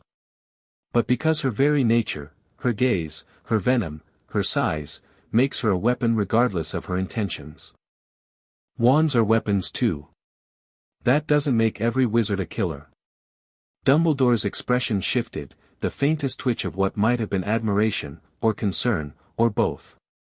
"That is a more sophisticated argument than I expected from a second-year student. I've had a lot of time to think." They walked again. Slower now, the pace of a conversation that had moved past pleasantries into something realer. "I won't tell you to stay away from the chamber," Dumbledore said. "I suspect you would ignore such a request, and I have found, over many years, that forbidding brave young people from doing things is an excellent way to ensure they do those things with twice the enthusiasm." Harry snorted despite himself. "But I will tell you something that I wish someone had told me when I was young and powerful and believed that the world could be reshaped by sheer force of will." Dumbledore stopped again, and this time he looked not at Harry but through the window they'd paused beside, out at the dark expanse of the Forbidden Forest. "The most dangerous thing about power is not what it does to your enemies. It is what it does to you. It changes the shape of your thoughts. It makes the difficult seem easy and the complex seem simple. And it whispers, always, always whispers, that you are the exception. That you can wield it without being changed." "You're talking about yourself." Dumbledore blinked. Then, slowly, he nodded. "I am talking about myself. And about another boy who once sat in these corridors, brilliant and talented and convinced that the world was broken and that he was the one to fix it.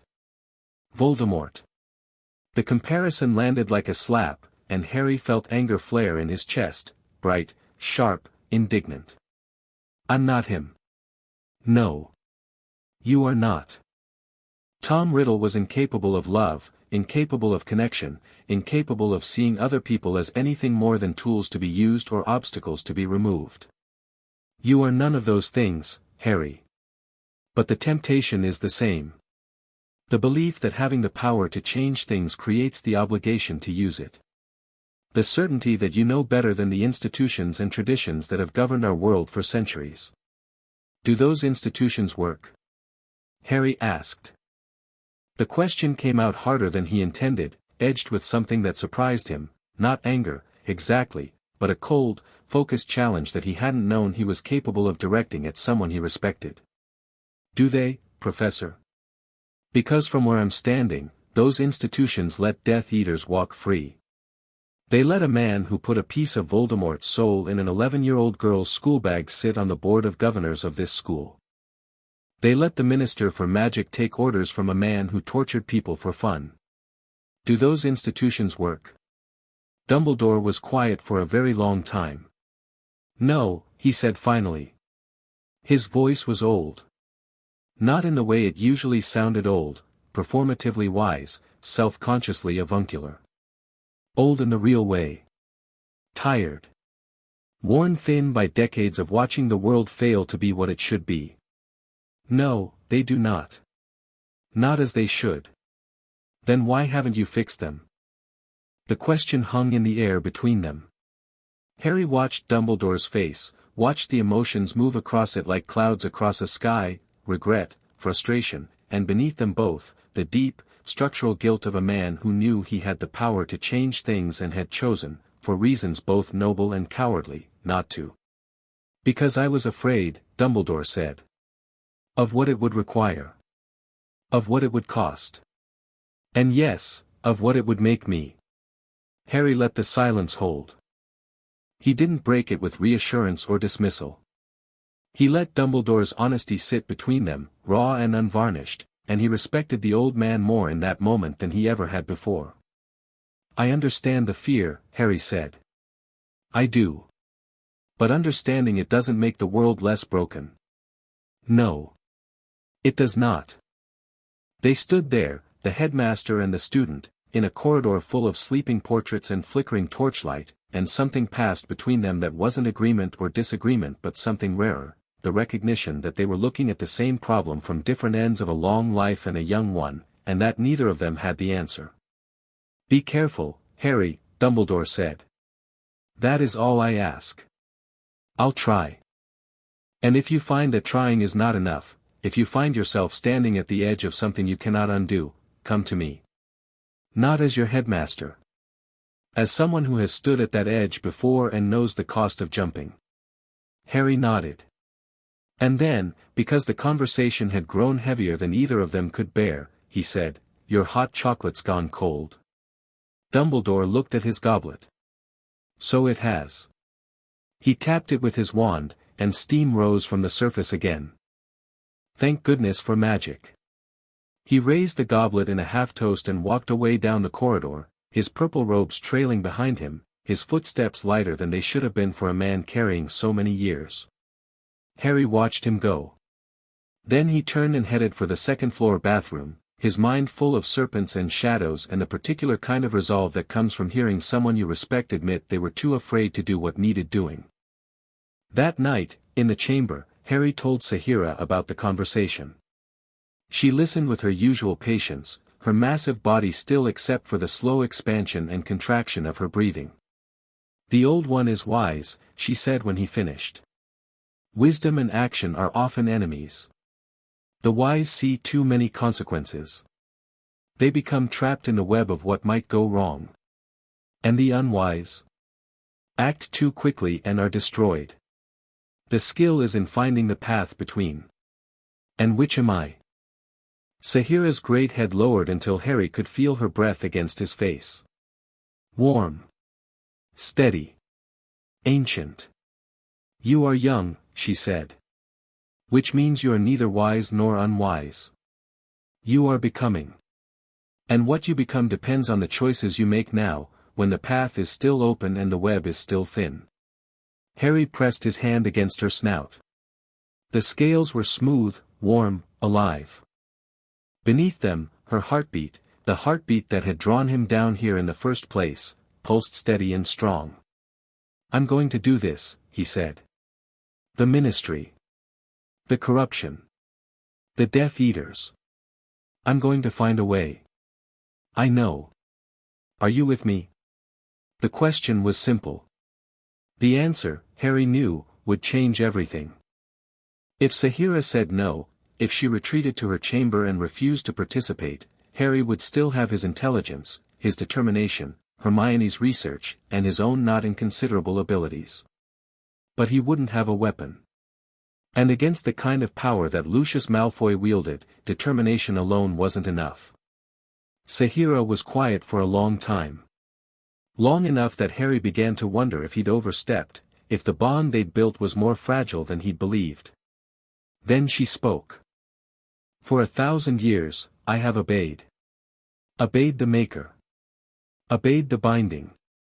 Obeyed the Cold One in the book. I have hunted what I was told to hunt and slept when I was told to sleep and waited in the dark because waiting was all I was permitted to do." She shifted. The displacement of air moved Harry's hair. "You freed me from the Cold One. You gave me a name. You sit in my darkness and speak to me as though I am a person, not a weapon. If you ask me to help you, I will not be obeying. I will be choosing. For the first time in my existence, I will be choosing. Sahira, yes. I am with you." Harry closed his eyes, they were already closed, but he closed them harder, squeezing against the sting behind them that had nothing to do with basilisk gazes and everything to do with the particular gratitude of someone who had been alone for a long time and suddenly wasn't. "Thank you. Do not thank me yet. Thank me when it is done and we are both still alive." Harry laughed. It echoed off the chamber walls, a human sound in a place that hadn't heard one in 1,000 years, and Sahira made that low, vibrating sound again, the purr, and the Chamber of Secrets felt, for a brief and impossible moment, like home. They talked for hours after that. Strategy, not sentiment. Harry laid out what he knew about the Ministry's structure, information from Hermione's research, cross-referenced with Sahira's knowledge of the pipe network. They mapped routes. They identified access points.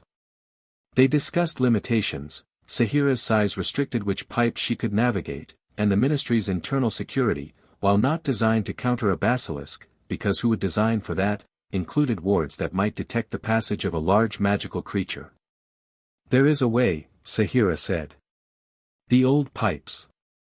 The ones the Maker used, beneath the newer construction. They are larger, built for me, built for the old times. The humans above do not know they exist.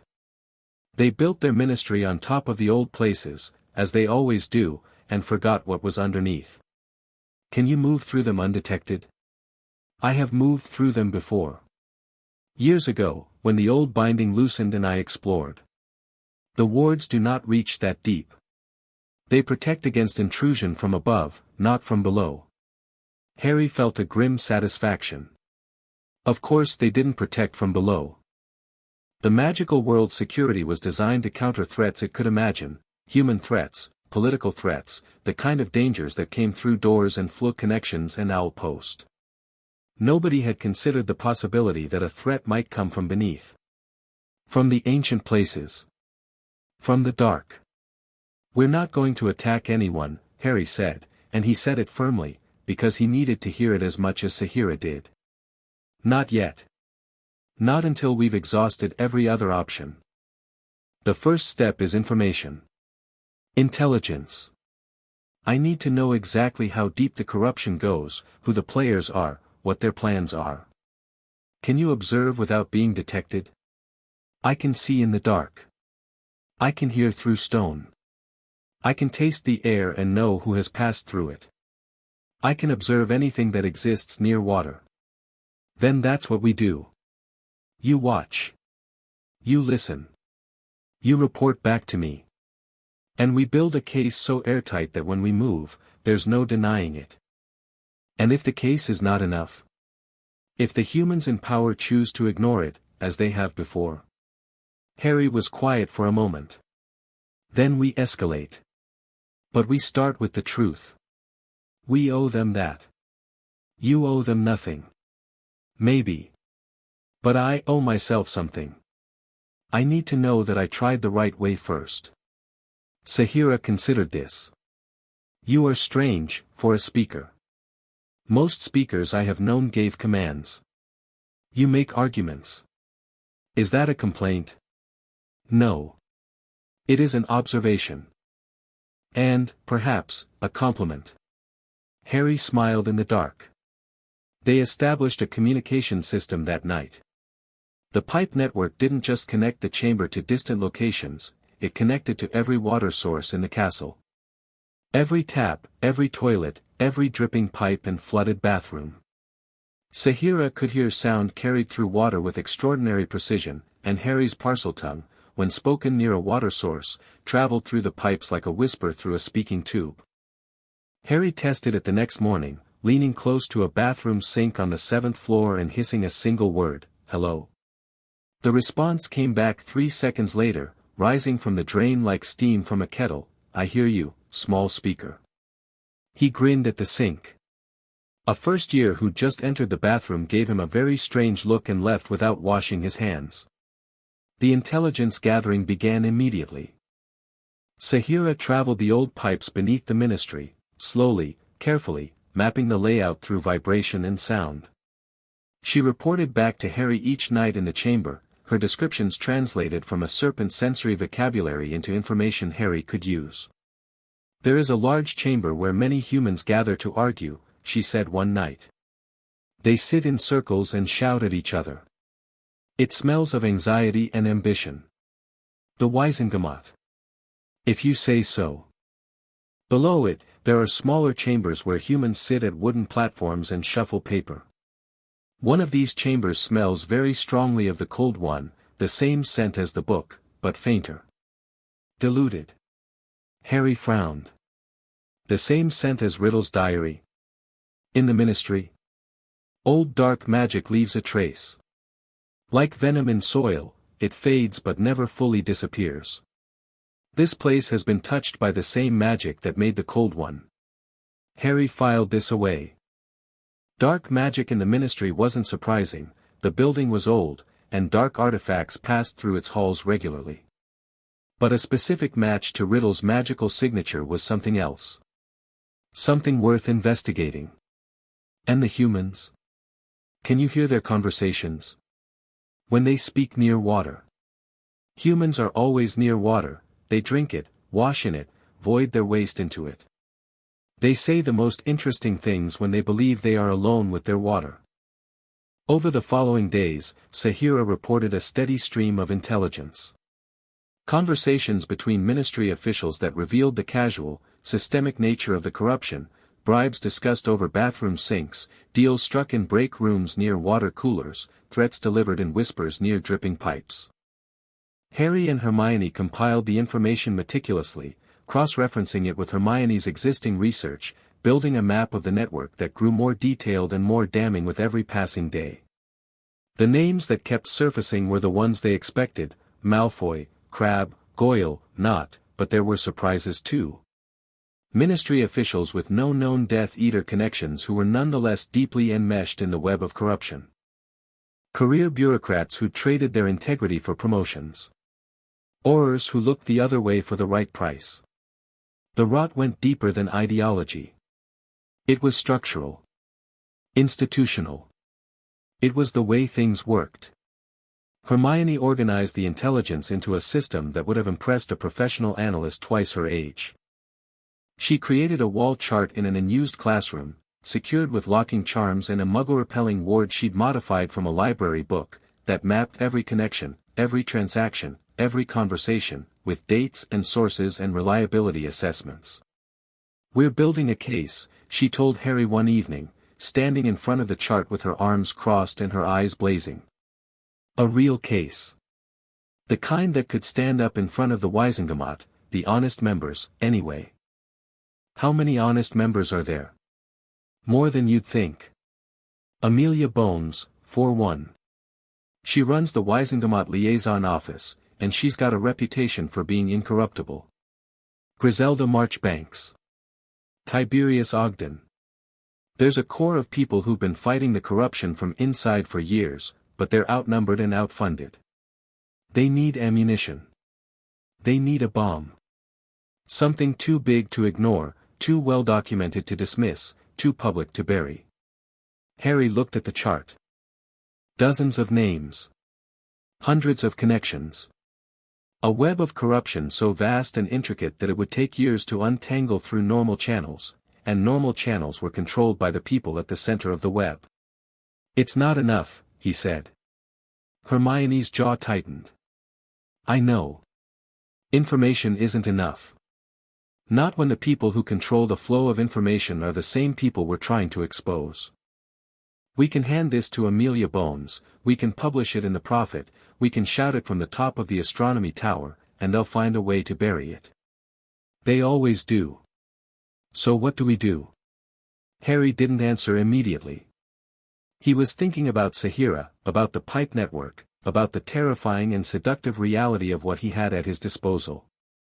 He was thinking about Dumbledore's warning, and about the cold, clear conviction in his own chest that wouldn't go away no matter how many valid objections he raised against it. "We keep gathering intelligence," he said. "We keep building the case. But we also prepare for the possibility that the case won't be enough. That will need a louder voice." Hermione looked at him sharply. "Define louder." "I'm still working on that. Harry, I promised I'd talk to you before I did anything drastic. I'm talking to you. This is me talking." She held his gaze for a long moment, then exhaled through her nose in the way she did when she was frustrated but couldn't argue with his logic. "Fine. But, working on it has a deadline. I'm not going to stand here and watch you plan a revolution in the margins of your potions homework forever. 2 weeks. Give me 2 weeks to figure out the right approach. 2 weeks. And then we decide together. Together, Harry. Together." They shook on it again, the second pact in a month, sealed in a secret room full of evidence that could topple a government, and went to dinner. The following Monday, something happened that shifted Harry's timeline. He was walking past the entrance to the dungeons on his way to potions when Draco Malfoy stepped out of a side corridor and fell into step beside him. Not aggressively, there was no sneer, no insult, no swagger of entourage. Draco was alone, which was unusual. He looked pale, which was usual, but there was something different about the pallor, less aristocratic disdain and more genuine unease. "Potter. Malfoy." They walked in silence for a few steps. Harry waited. Draco was working up to something, he could see it in the tension of his shoulders, the way his fingers kept twitching toward his wand and then pulling back. The Parseltongue thing, Draco said finally. At the dueling club. What about it? It wasn't the first time, was it? You didn't just discover it. You've been able to do it for years. Harry said nothing. His silence was its own answer. Draco's jaw worked. My father can't do it. He's tried. He thinks Parseltongue is the highest form of magical ability, the mark of Slytherin's true lineage. He spent years trying to unlock it through rituals and potions and, he stopped. Looked away. Never mind. Your father tried to learn Parseltongue. Forget I said anything. Draco. The use of his first name stopped Malfoy dead. He turned to Harry with an expression that was equal parts shock and wariness, like a stray dog that had been offered a hand and wasn't sure if it was going to be petted or struck. Your father gave Ginny Weasley a diary that nearly got her killed, Harry said. His voice was level, factual, stripped of accusation. He put a piece of Voldemort in the hands of an 11-year-old girl. I know this because I saw him do it. Draco's face went white. Not pale, white. The color drained from his skin so completely that his eyes looked like gray stones set in snow. I'm not going to do anything with that information right now, Harry continued. I'm telling you because you already know. You know what your father is. You've always known. You don't know anything about my father. I know he tried to learn the language of the man who killed my parents. I know he carries a dark mark on his left arm. And I know that right now, right here, you're talking to me instead of hexing me, which means some part of you is wondering whether the things your father taught you are true. Draco stared at him. The corridor was empty, they were early for potions, the other students still filtering down from lunch. In the torchlight, Draco's face was a battlefield of emotions, fear, anger, pride, and underneath them all, the desperate, thrashing uncertainty of a boy who was beginning to suspect that the foundation of his world was built on sand. What do you want from me, Potter? The question was quiet. Almost defeated. Nothing. Not today. I just want you to know that I'm paying attention. And that when the time comes, and it will, there's going to be a choice. Your father's side, or not. It's not that simple. No. It never is. Harry walked on. After a moment, Draco followed. They entered potions in silence, took their separate seats, and didn't speak again for the rest of the day. But something had changed. Harry could feel it, the subtle shift in the air between them, the dissolution of a certainty that had defined their relationship since the day they'd met. Draco Malfoy was not his ally. Not his friend. But he was, for the first time, uncertain, and uncertainty, Harry was learning, was the first crack in every fortress. That night, he went down to the chamber and found Sahira agitated. Not angry, restless. Her massive body was in constant motion, sliding over the stone floor with a dry, sandpaper rasp that echoed through the chamber like whispered thunder. Something is changing, she said the moment Harry descended. In the deep places. Below where I sleep. Harry went still. What do you mean? There are sounds I have not heard before. Not from the pipes or the water or the creatures that live in the dark. Sounds from the stone itself. As though the castle is, speaking. But in a language I do not know. The warmth. Harry remembered it, the heat in the stones near the chamber entrance, the pulse of magic he'd felt through the dormitory floor. He'd attributed it to the basilisk, to the residual magic of the chamber, to the general ambient weirdness of a 1,000-year-old castle built on ancient magical ley lines. But Sahira's agitation suggested something different. Something she'd never encountered before. Show me, Harry said. She led him deeper into the chamber than he'd ever gone, past the main hall, through a series of tunnels that narrowed and then widened again, into a section of the complex that felt different. Older. The air was warmer here, and it carried a scent that Harry couldn't identify, not serpent musk, not damp stone, but something else. Something green. Organic. Like the smell of a forest floor after rain, trapped underground for a millennium. And there, in the wall of a passage so deep beneath Hogwarts that Harry could no longer hear the castle above, was a door. He knew it was a door because his Parseltongue sense mapped its outline, a rectangular discontinuity in the stone, framed by carvings that his fingertips traced with growing unease. Serpents, intertwined and complex, but different from the decorative carvings elsewhere in the chamber. These weren't ornamental. They were functional. Each serpent was a component of a ward, a locking mechanism of extraordinary complexity, sealed with Parseltongue commands that were layered so deep Harry could barely sense the edges of them. And the door was warm. Not ambient warm. Living warm. As though something on the other side was generating heat, breathing and growing and pressing against the stone with a patient, inexorable pressure. "This was not here before," Sahira said. Her voice was different, lower, tighter. Something Harry had never heard from her. Fear. "What do you mean, it wasn't here before?" "I have traveled every passage of this chamber. I have mapped every wall and floor and ceiling with my body over 1,000 years. This door did not exist. It has appeared." Harry pressed his hand flat against the stone. The warmth pulsed against his palm, rhythmic, steady. Like a heartbeat. But not Sahira's. Something else. Something that resonated with a frequency he recognized on some deep, instinctive level, the way a child recognizes its mother's voice. Parseltongue magic. Ancient and vast. Woven into the foundations of the castle itself. And it was waking up. "We're leaving," Harry said. "Now."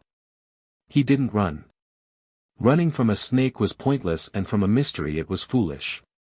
But he walked quickly, his hand trailing along Sahira's flank for guidance, his mind working furiously. The door. The warmth in the stones. The strange magic bleeding through the castle's foundations. It was connected to the chamber, connected to him, to his use of Parseltongue, to the commands he'd been giving and the conversations he'd been having. Something was listening. Something was responding. And whatever it was old enough and powerful enough to alter the physical structure of a 1,000-year-old magical complex. Slytherin had left more than a basilisk. Harry was increasingly certain of that. The Chamber of Secrets wasn't just a hiding place for a monster, it was a system. A contingency plan, built in layers, designed to activate in sequence. The Basilisk was the first layer, the guardian, the weapon, the obvious threat. But beneath the guardian, beneath the chamber, there was something else. Something that Slytherin had buried so deep that even Sahira didn't know about it. And Harry's Parseltongue, his real, lived-in, naturally resonant Parseltongue, was the key that was turning the lock. "Sahira," he said, standing at the entrance to the main chamber. "The old binding. The one that ties you to the air. Is there anything else it controls? Anything besides you?" A pause. Long uncertain. "I do not know. The binding is old, older than me. It was placed before I was made. I am part of it, but I have always sensed that I am not all of it. There are depths. Parts of the binding that extend below where I can reach, like roots of a tree that go deeper than the tree knows. Roots. Going deeper." Harry thought of the warmth in the stones, the new door, the sound Sahira described. A tree whose roots were reaching upward, pushing through the soil, seeking the light. Or seeking a voice. "Don't go near that door," Harry said. "Not until I understand what's behind it." "I had no intention of doing so. I may be 1,000 years old, small speaker, but I am not foolish." Harry left the chamber that night with more questions than answers and a cold, creeping certainty that the scope of what he'd stumbled into was far larger than corruption at the ministry, far larger than Death Eaters in positions of power, far larger than a 12-year-old boy's plan to fix a broken world. Something ancient was stirring beneath Hogwarts. And it knew his name. He emerged from the pipe into the flooded bathroom and found Hermione sitting on the floor with her enchanted clock and her book, because she'd started coming every night, just in case, which meant she worried about him and wouldn't admit it, which meant she cared about him in a way that went beyond partnership or friendship into territory neither of them had the vocabulary to name yet. "You look rattled," she said. "I found something." He told her about the door. About the warmth. About Sahira's fear. About the binding and the roots and the growing suspicion that Slytherin's legacy was larger and more dangerous than anyone had imagined. Hermione listened. She didn't interrupt. When he finished, she was quiet for a long time. "We need more information," she said. "About Slytherin. Not the myths, the real history. What he actually built, what his intentions were, what kind of magic he used. There might be records in the restricted section, or in the Hogwarts archives, or, Hermione. Or in the castle's own structural documentation, if such a thing exists. Hogwarts is a sentient building, Harry. It might have records of its own construction that, Hermione." She stopped. "One problem at a time," Harry said. "The Ministry first. The door isn't going anywhere. You don't know that. I know that the corruption in the Ministry is an active, ongoing threat that's going to get people killed. The door is a mystery. Mysteries can wait. Threats can't." She stared at him. Then she nodded, slowly, and Harry saw the moment she made her decision, not the decision to support his plan, which she'd already made in stages over weeks of shared research. The decision to trust his priorities. To follow his lead. Not blindly, Hermione would never follow anyone blindly, but with the measured confidence of someone who'd weighed the options and decided that the 12-year-old boy sitting across from her on a wet bathroom floor was, against all probability and common sense, the right person to make this call. "The Ministry first," she agreed. "But we don't ignore the door. We won't. Promise me." "I promise." She held out her hand. He took it. And they sat there, in the flooded bathroom at 2 a.m, two children holding hands in the dark, and the castle hummed around them with the sound of 1,000 years of magic, and somewhere far below, a door that shouldn't exist pulsed with warmth, and the world was broken, and they were going to try to fix it. It was terrifying. It was impossible. It was exactly the kind of thing that happened to Harry Potter. He wouldn't have it any other way. Chapter 2 and Chapter 3. The weight of Fang's December came to Hogwarts like a slow exhalation, the castle exhaling frost onto every window and breathing white clouds from its chimneys into the grey Scottish sky. The grounds turned to iron beneath a skin of ice. The black lake froze at its edges, thin crystalline shelves that crept a little further from shore each night like fingers reaching for the center. Students bundled into scarves and warming charms and the particular brand of forced cheerfulness that the British deployed against winter like a weapon. Harry barely noticed. He was in the library when the first snow fell, surrounded by books he wasn't reading and parchment covered in a cipher he and Hermione had developed, a simple substitution code that looked like potions notes at a glance but decoded into intelligent summaries. Sahira's nightly reports had been coming in steadily for 2 weeks, and the picture they painted was detailed enough to make Harry's stomach turn. The Ministry of Magic operated, as far as Harry could tell, on 3 levels. The surface level was what the public saw, a functioning government with departments and officials and procedures that gave the impression of order and accountability. The second level was the informal network of favors, debts, and personal relationships that actually drove policy, the handshake agreements, the dinner party promises, the quiet understanding that certain families would always have their interests protected. And the third level, the one Sahira's intelligence was now exposing in excruciating detail, was something else entirely. It was organized. That was what struck Harry most. Not a loose collection of corrupt individuals acting in self-interest, but a network, coordinated, hierarchical, with communication protocols and contingency plans and a chain of command that led, inevitably, back to Lucius Malfoy. Sahira had mapped the network's communication patterns by listening to conversations near water sources throughout the Ministry. She reported coded phrases, seemingly innocuous remarks about weather or Quidditch scores that, when cross-referenced, corresponded to specific instructions. She described meetings in the ministry's sublevels that weren't on any official schedule, attended by officials who shouldn't have had reason to be in the same room. She catalogued the flow of gold through intermediary accounts that Hermione traced, through public records available in the Hogwarts library, to a holding company registered under a name that translated from Goblin to English as Silver Foundation, a Malfoy front. The network wasn't just preserving the status quo. It was preparing for something. They speak of a return, Sahira told Harry one night in the chamber, her voice carrying the careful precision of someone repeating something they don't fully understand. The cold magic. The dark one. They say it is not a question of whether but when. And they are making ready. Making ready how? Positions. They are placing their people in specific roles. The department that controls the prison, they want a sympathetic warden. The department that controls magical creatures, they want someone who will look the other way.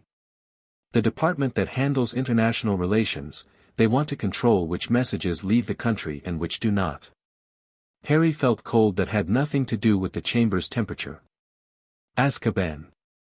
The Department for the Regulation and Control of Magical Creatures. International Magical Cooperation. These weren't random power grabs, they were strategic positions. Control the prison, and you could facilitate a breakout.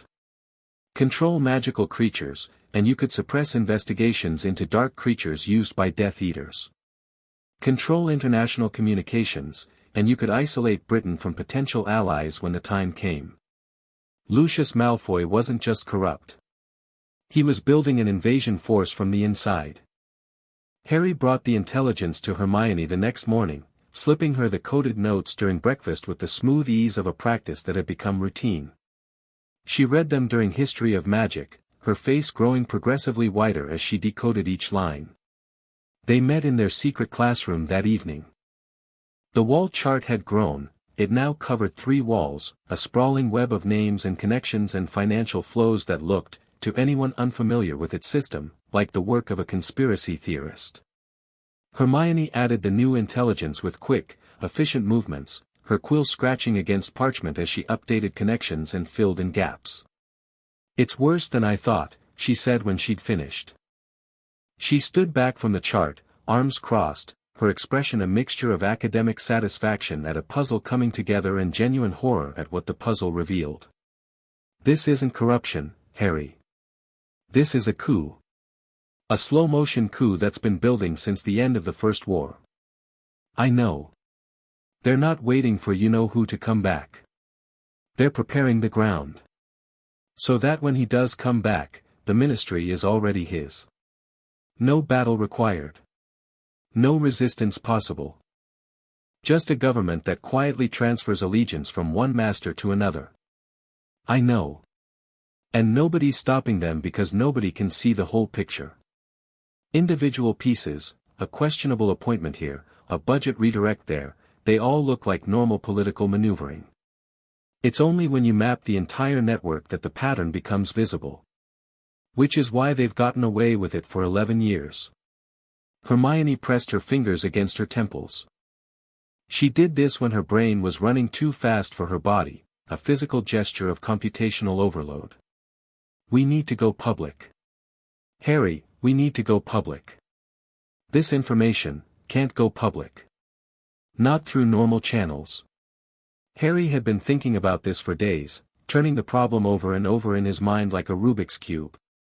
The Daily Prophet is compromised, Malfoy has financial interests in the parent company. The Wisengamot has a third of its members in the network.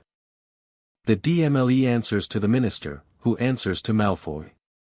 Every official channel is either controlled or monitored. Then we go around the official channels.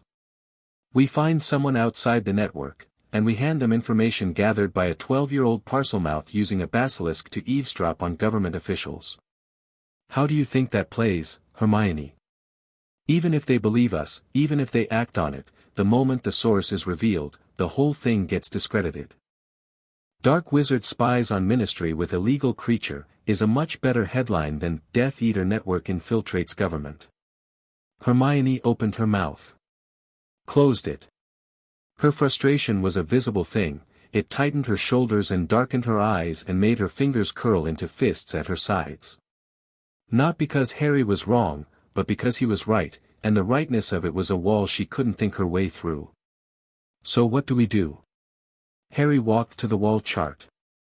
He traced a line from Lucius Malfoy's name at the center to a cluster of names on the periphery, lower-level operatives, mid-ranking ministry officials who served as the network's hands and feet. Not the leadership. The infrastructure. We don't go after Malfoy, Harry said. Not directly. Not yet. He's too well protected, too connected, too smart. If we strike at the head, the body survives and regroups. We need to start from the outside and work in. How? Information warfare. Anonymous. Untraceable. We leak specific pieces of intelligence, not the whole picture, just fragments. Enough to create suspicion. Enough to make the network's members nervous. Enough to force them to communicate more, which means more traffic for Sahira to intercept, which means more intelligence for us. You want to destabilize them. I want to make them paranoid. Paranoid people make mistakes. And when they make mistakes, we document them. We build a case so comprehensive that when we finally do go public, the evidence is overwhelming. Hermione studied the chart. Her mind was working, he could almost hear it, the rapid click of logical connections being tested and validated. It could work, she said slowly. But there's a risk. If they figure out they're being watched, they'll change their communication protocols. We'll lose access. That's why the leaks have to be calibrated. Nothing that reveals our method. Nothing that points to Parseltongue or Basilisks or the pipe network. Just information that could plausibly have come from a human source, a disgruntled insider, a rival faction, an observant journalist. You've thought about this a lot. I haven't thought about much else. Hermione was quiet for a moment. Then she walked to the chart and picked up a quill. All right. Let's build a leak strategy. Target selection, information packaging, distribution method. If we're going to do this, we're going to do it properly. They worked for 3 hours. By the time they finished, they had a plan, not a complete plan, not yet, but a framework. 5 carefully selected pieces of intelligence, each targeting a different vulnerability in the network, each designed to create a specific reaction. The first leak would expose a financial irregularity in the Department of International Magical Cooperation, a bribery scheme between a Malfoy-connected official and a foreign dignitary. Not the most dramatic revelation, but enough to generate an investigation, which would generate stress within the network, which would generate more communication, which would feed the cycle. The distribution method was Hermione's idea, and it was elegant in its simplicity. Owls. Untraceable owls, hired through a series of intermediary handlers that Hermione had identified through the Hogwarts Owl Registry. The leaked information would be packaged as anonymous tips, sent to reporters and officials who were known to be outside Malfoy's sphere of influence. Not the Prophet, they'd tried that already, in the strategy discussions. Instead, smaller publications. Regional papers. International outlets. The Quibbler, which was run by a man named Xenophilius Lovegood who was, by all accounts, completely insane but also completely incorruptible, which made him ideal. The Quibbler. Harry raised an eyebrow. Nobody takes it seriously, which is exactly the point. The information gets into the public sphere without attracting immediate attention from the network. It circulates among fringe readers, gets picked up by the international press, and by the time the network notices, the story has legs. That's actually brilliant. I know. She said it without arrogance, just the calm acknowledgement of someone who'd earned the compliment. But it's slow. This approach takes months to build momentum. I know. That's why we need a parallel track. Which is? Harry paused. This was the part he'd been hesitant to voice, the part that lived in the space between intelligence gathering and action, between watching and doing. It was the part that Dumbledore would object to and Hermione would argue about, and his own conscience kept prodding like a sore tooth. Sahira needs to go to the Ministry directly, he said. Not to attack. Not to confront anyone. To deliver a message. Hermione went very still. What kind of message? The kind that lets them know they're being watched. That someone knows what they're doing. That the shadows they've been hiding in aren't as dark as they think.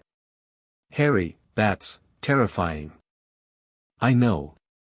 That's the point. You're talking about using fear as a weapon. I'm talking about using the implication of a weapon as leverage. There's a difference. Is there? The question hung between them like a blade. Harry met her eyes and saw himself reflected in them, a boy with too much power and not enough years, making decisions that would be questionable from an adult and were borderline insane from a 12-year-old. But behind the doubt in Hermione's eyes, he saw something else. Recognition. The same cold, clear-eyed assessment of reality that had driven her to spend 2 weeks documenting corruption that no one had asked her to document. She knew the system was broken. She'd proved it herself, line by line, name by name. And she knew that broken systems didn't fix themselves. A message, she said carefully. Not an attack. Not an attack. And if it doesn't work? If they dismiss it, or ignore it, or spin it into something that makes us look like the threat? Then we'll deal with that when it happens. But right now, the network operates with total confidence. They believe they're invisible. They believe no one can touch them. That belief is their greatest strength and their greatest vulnerability. If we crack it, even a little, the whole structure gets weaker. Hermione stared at the wall chart. The web of names and connections stared back, a silent testament to 11 years of unchecked power. All right, she said. But I'm designing the message. If we're going to terrorize the Ministry, we're doing it with proper grammar. Harry didn't quite laugh. But something eased in his chest, the particular relief of not being alone in a decision that felt too heavy for one person to carry. They wrote the message together.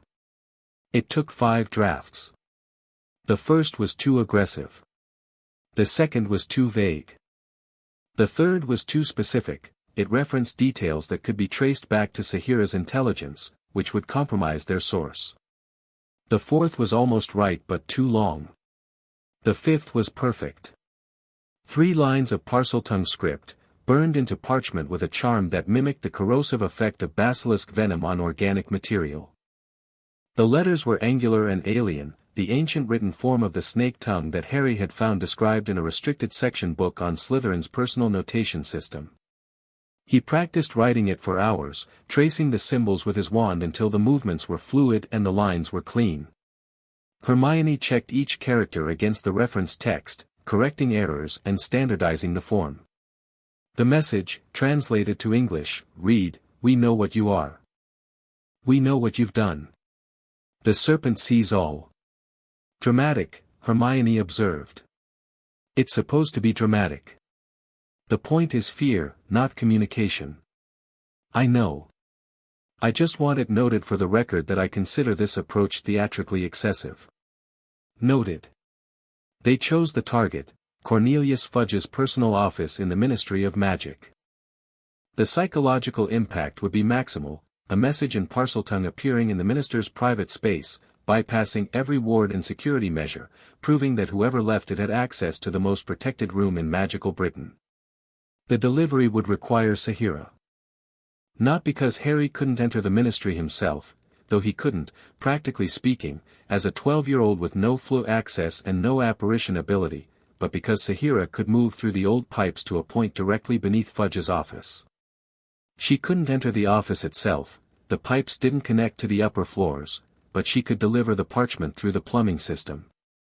Harry had tested the concept in Hogwarts, a charmed parchment, waterproofed and weighted, placed in a drain connected to the pipe network, could be guided by Sahira to emerge from any other connected water source. In the Ministry, that meant sinks, toilets, and the decorative fountain in the main atrium. They chose the fountain. Maximum visibility, maximum impact. Sahira accepted the mission with the calm gravity of a creature who had been waiting 1,000 years for a purpose. Harry briefed her in the chamber the night before, laying out the route she'd need to take, the timing, the contingencies. She listened with the focused attention that Harry had come to recognize as her version of professional concentration.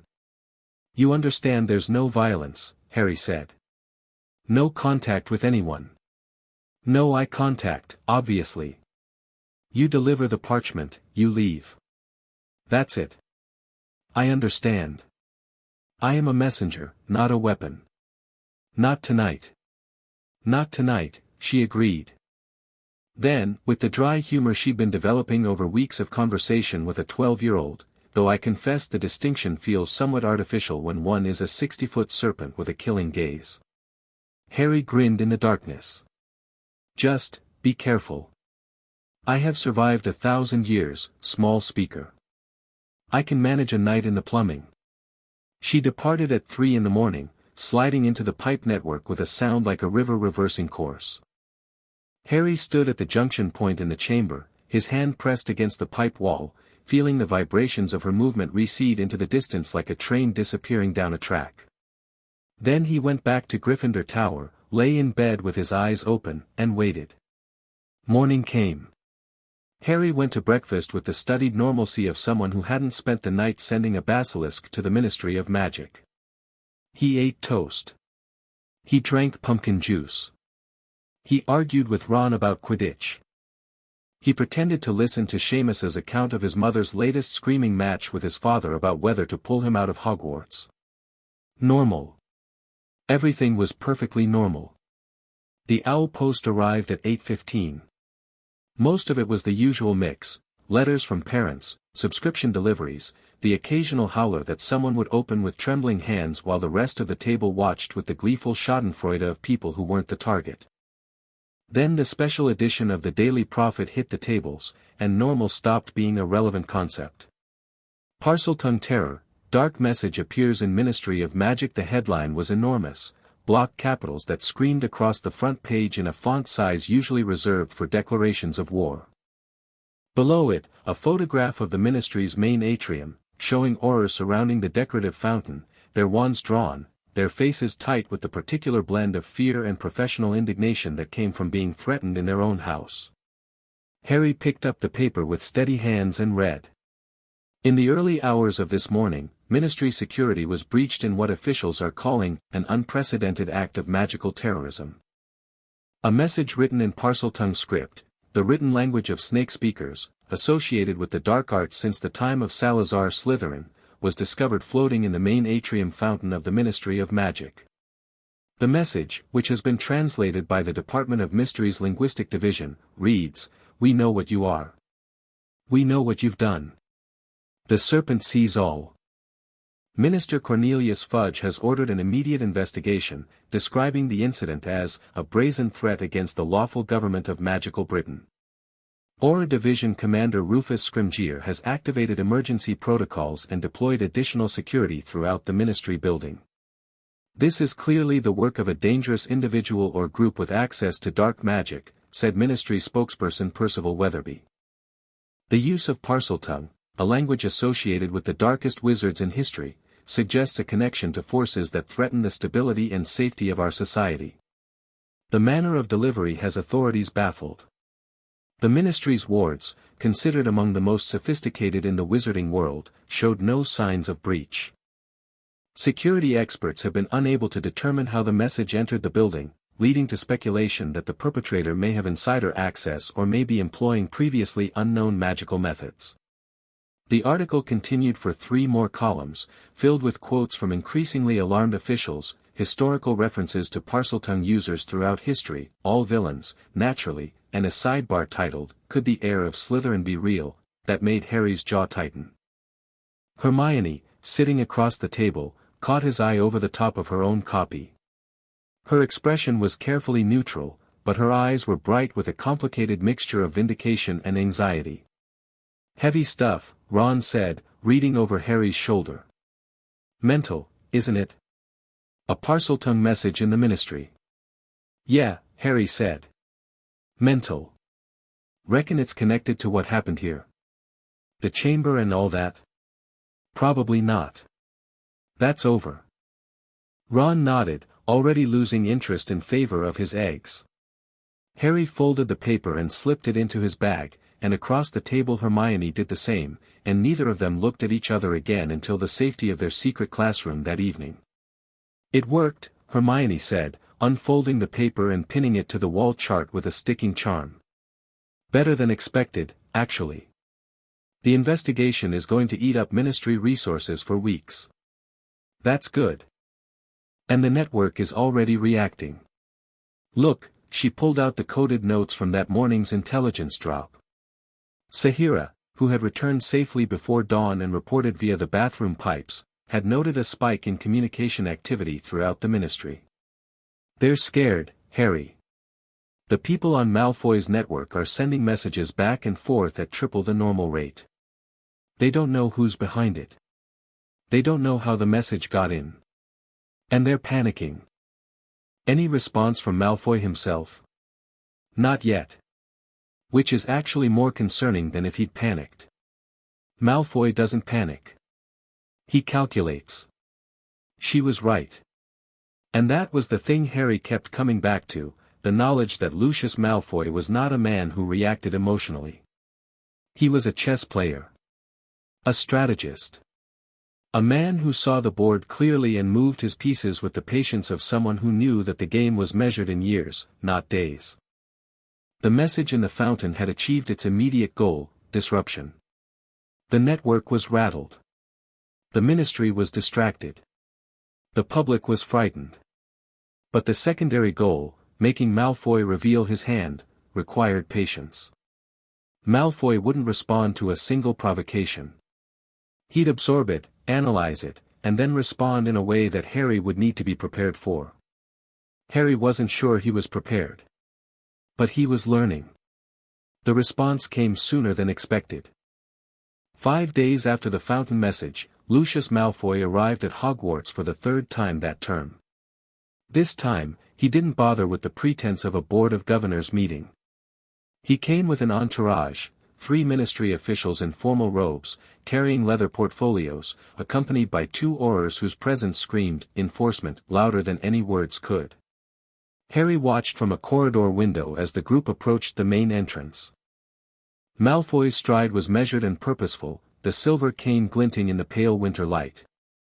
He looked, Harry thought, like a man going to war, not the messy, chaotic war of battlefields and curses, but the clean, precise war of legislation and mandates. Within an hour, the word had spread through the school, the ministry was placing Aurors at Hogwarts. Officially, it was a security measure, enhanced protection, in response to the ongoing Parselmouth threat. Unofficially, as Harry understood with a clarity that made his teeth ache, it was surveillance. Malfoy didn't know who was behind the fountain message, but he knew the message referenced knowledge of Death Eater activities. Which meant the source was either inside the ministry or had access to ministry intelligence. And since the message was in Parseltongue, and the only known Parselmouth in Britain was a 12-year-old boy at Hogwarts. Malfoy wasn't sure. Not yet. But he was closing the distance between suspicion and certainty, and the Aurors were his eyes. 2 of them were stationed in the castle within the week. Dawlish and Proudfoot, Harry learned their names from the staffroom gossip that traveled through Hogwarts with the speed of a firebolt.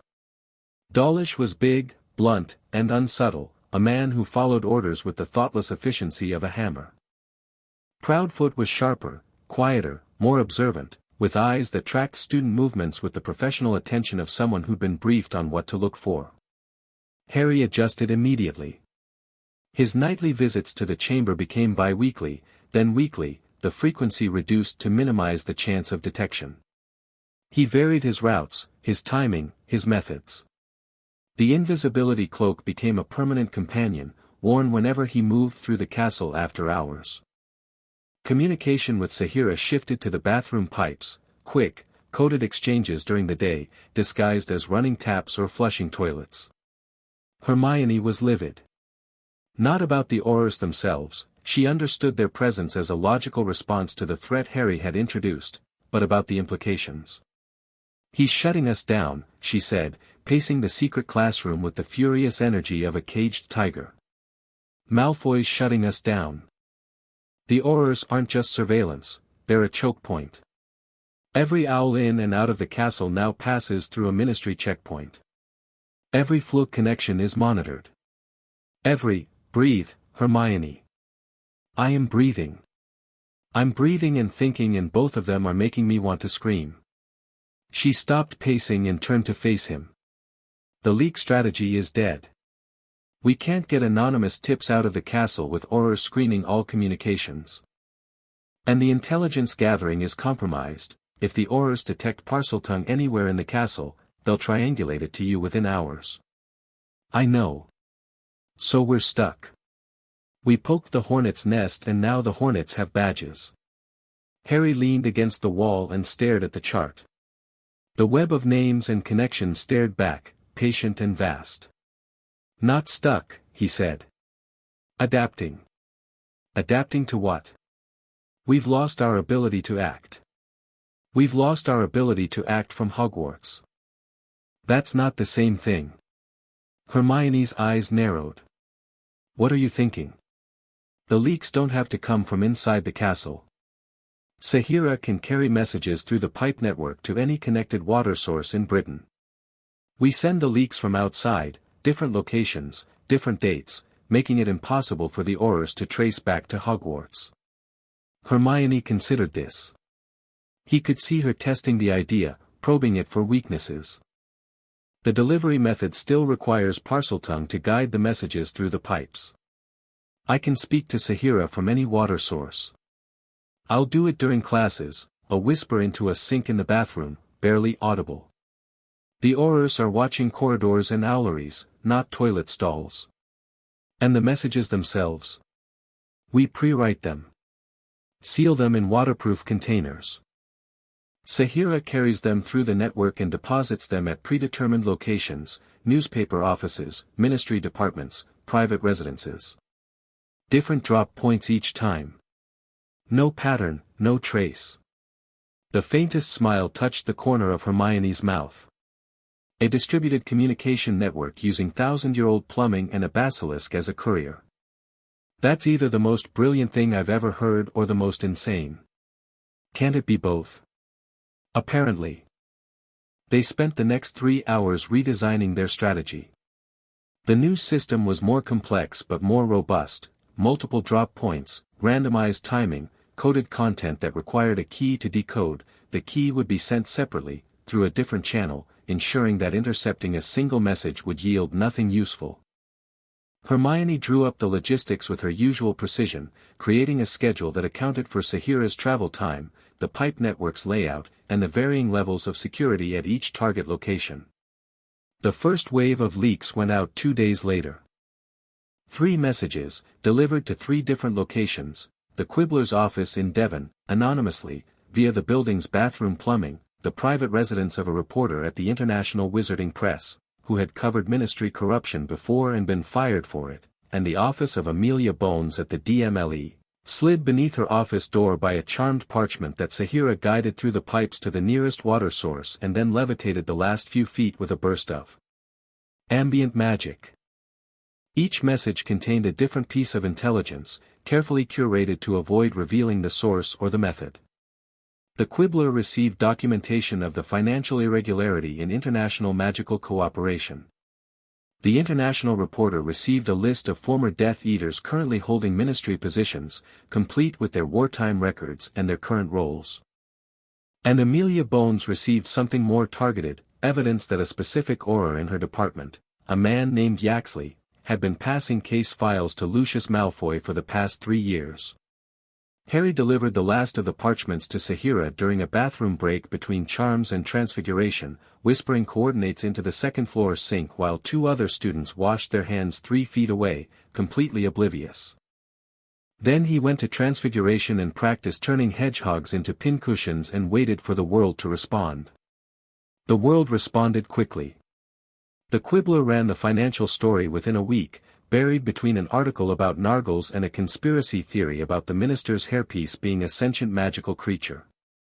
It was ignored by the mainstream press, as expected. But Hermione had accounted for that. The story wasn't meant for the British magical public.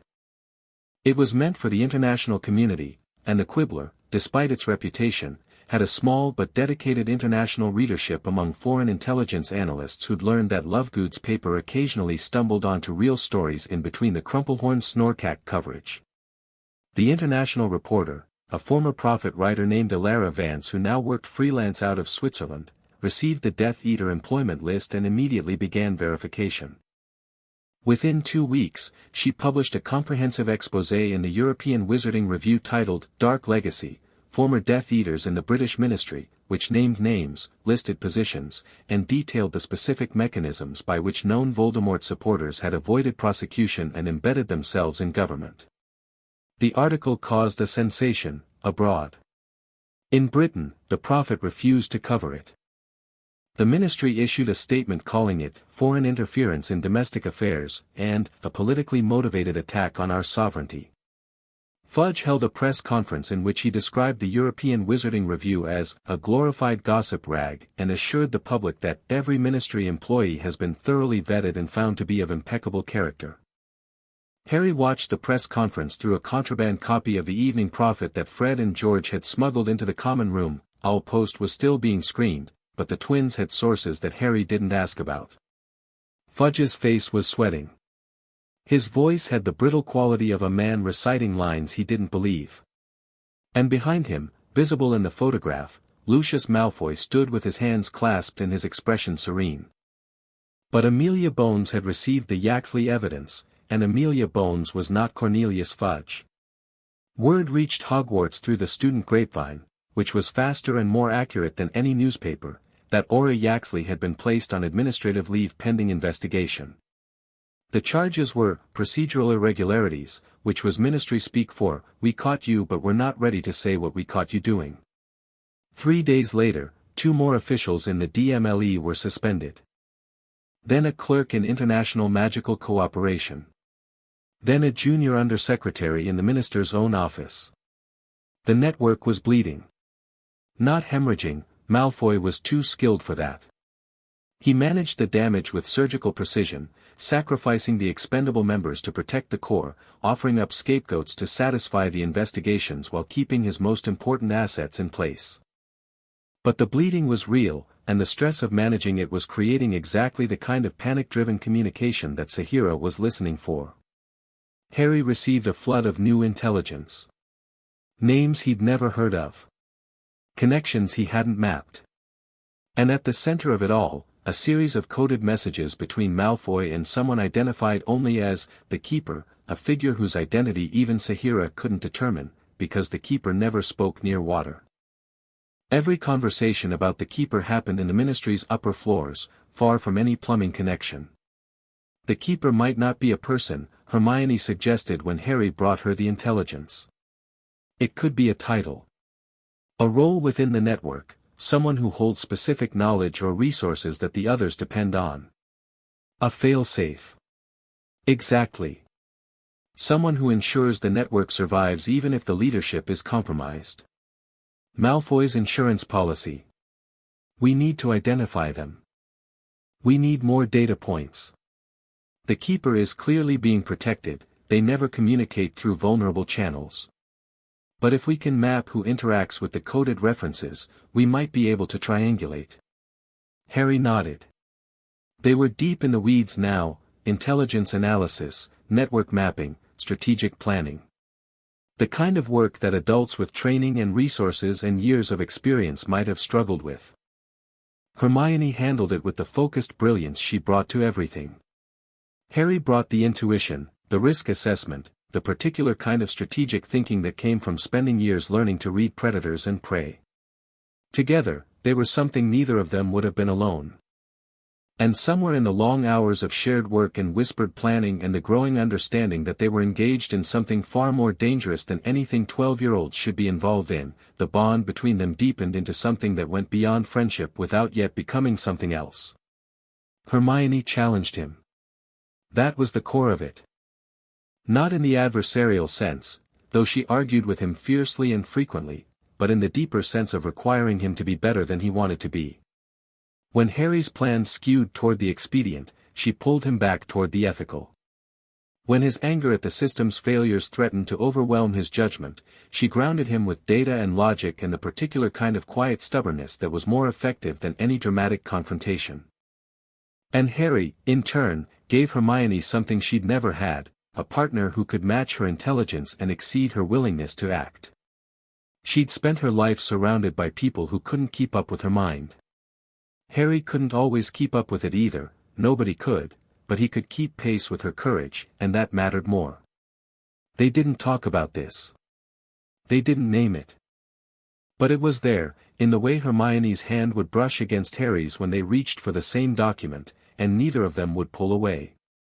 In the way Harry would look at her across the library table and find her already looking at him, and the moment would hold for a beat longer than it needed to before they both looked away. Later. There would be time for later. Or there wouldn't, and that was a possibility neither of them was ready to face. The Auror problem escalated in the second week of December. Proudfoot, the sharper of the two, had been watching Harry with increasing attention. Not overtly, he was too professional for that. But Harry's Parseltongue-trained senses picked up the subtle signs, the way Proudfoot positioned himself in corridors that Harry frequented, the way his gaze lingered a fraction too long when they passed each other, the way he took notes in a small leather-bound book whenever Harry entered or left a room. Harry wasn't doing anything incriminating, his operational security was tight, and his interactions with Sahira were conducted through methods that Proudfoot couldn't detect without literally following him into the toilet. But the scrutiny itself was a problem, because it limited Harry's movements and, more importantly, because it suggested that someone had specifically directed Proudfoot to watch him. Malfoy. It had to be. The fountain message had been in Parseltongue, and Harry was the only known Parselmouth in Britain. Malfoy couldn't prove anything, there was no evidence linking Harry to the message, but he didn't need proof.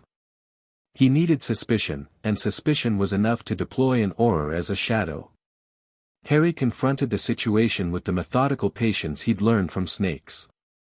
He didn't avoid Proudfoot or alter his behavior, that would confirm suspicion.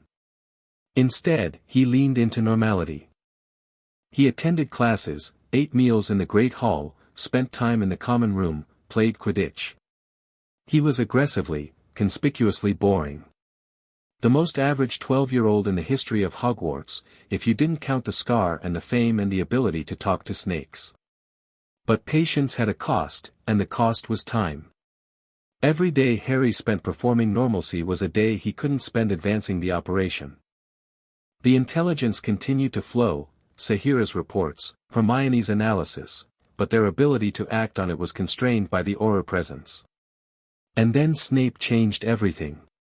It happened in a dungeon corridor after a particularly brutal potions lesson. Snape had been in a vicious mood all week, deducting points for breathing too loudly and assigning detentions for what he called aggressive incompetence. The other students fled the moment class ended. Harry lingered, not because he wanted to talk to Snape but because his bag had spilled and he was collecting parchment from the floor. He was alone in the corridor when Snape's voice came from behind him, low and precise and carrying the particular quality of danger that Snape wore like a cologne. "A moment, Potter." Harry straightened. Snape was standing in the doorway of his office, framed by the dim green light of the dungeons. His expression was its usual mask of contempt, but something in his eyes was different, not softer, exactly, but more focused. More deliberate. "Professor." "Inside." It wasn't a request. Harry followed Snape into the office and stood while the potions master closed the door, cast 3 separate privacy wards, and turned to face him with the expression of a man about to do something he found deeply distasteful. "I am going to say something to you that I find personally repugnant," Snape said.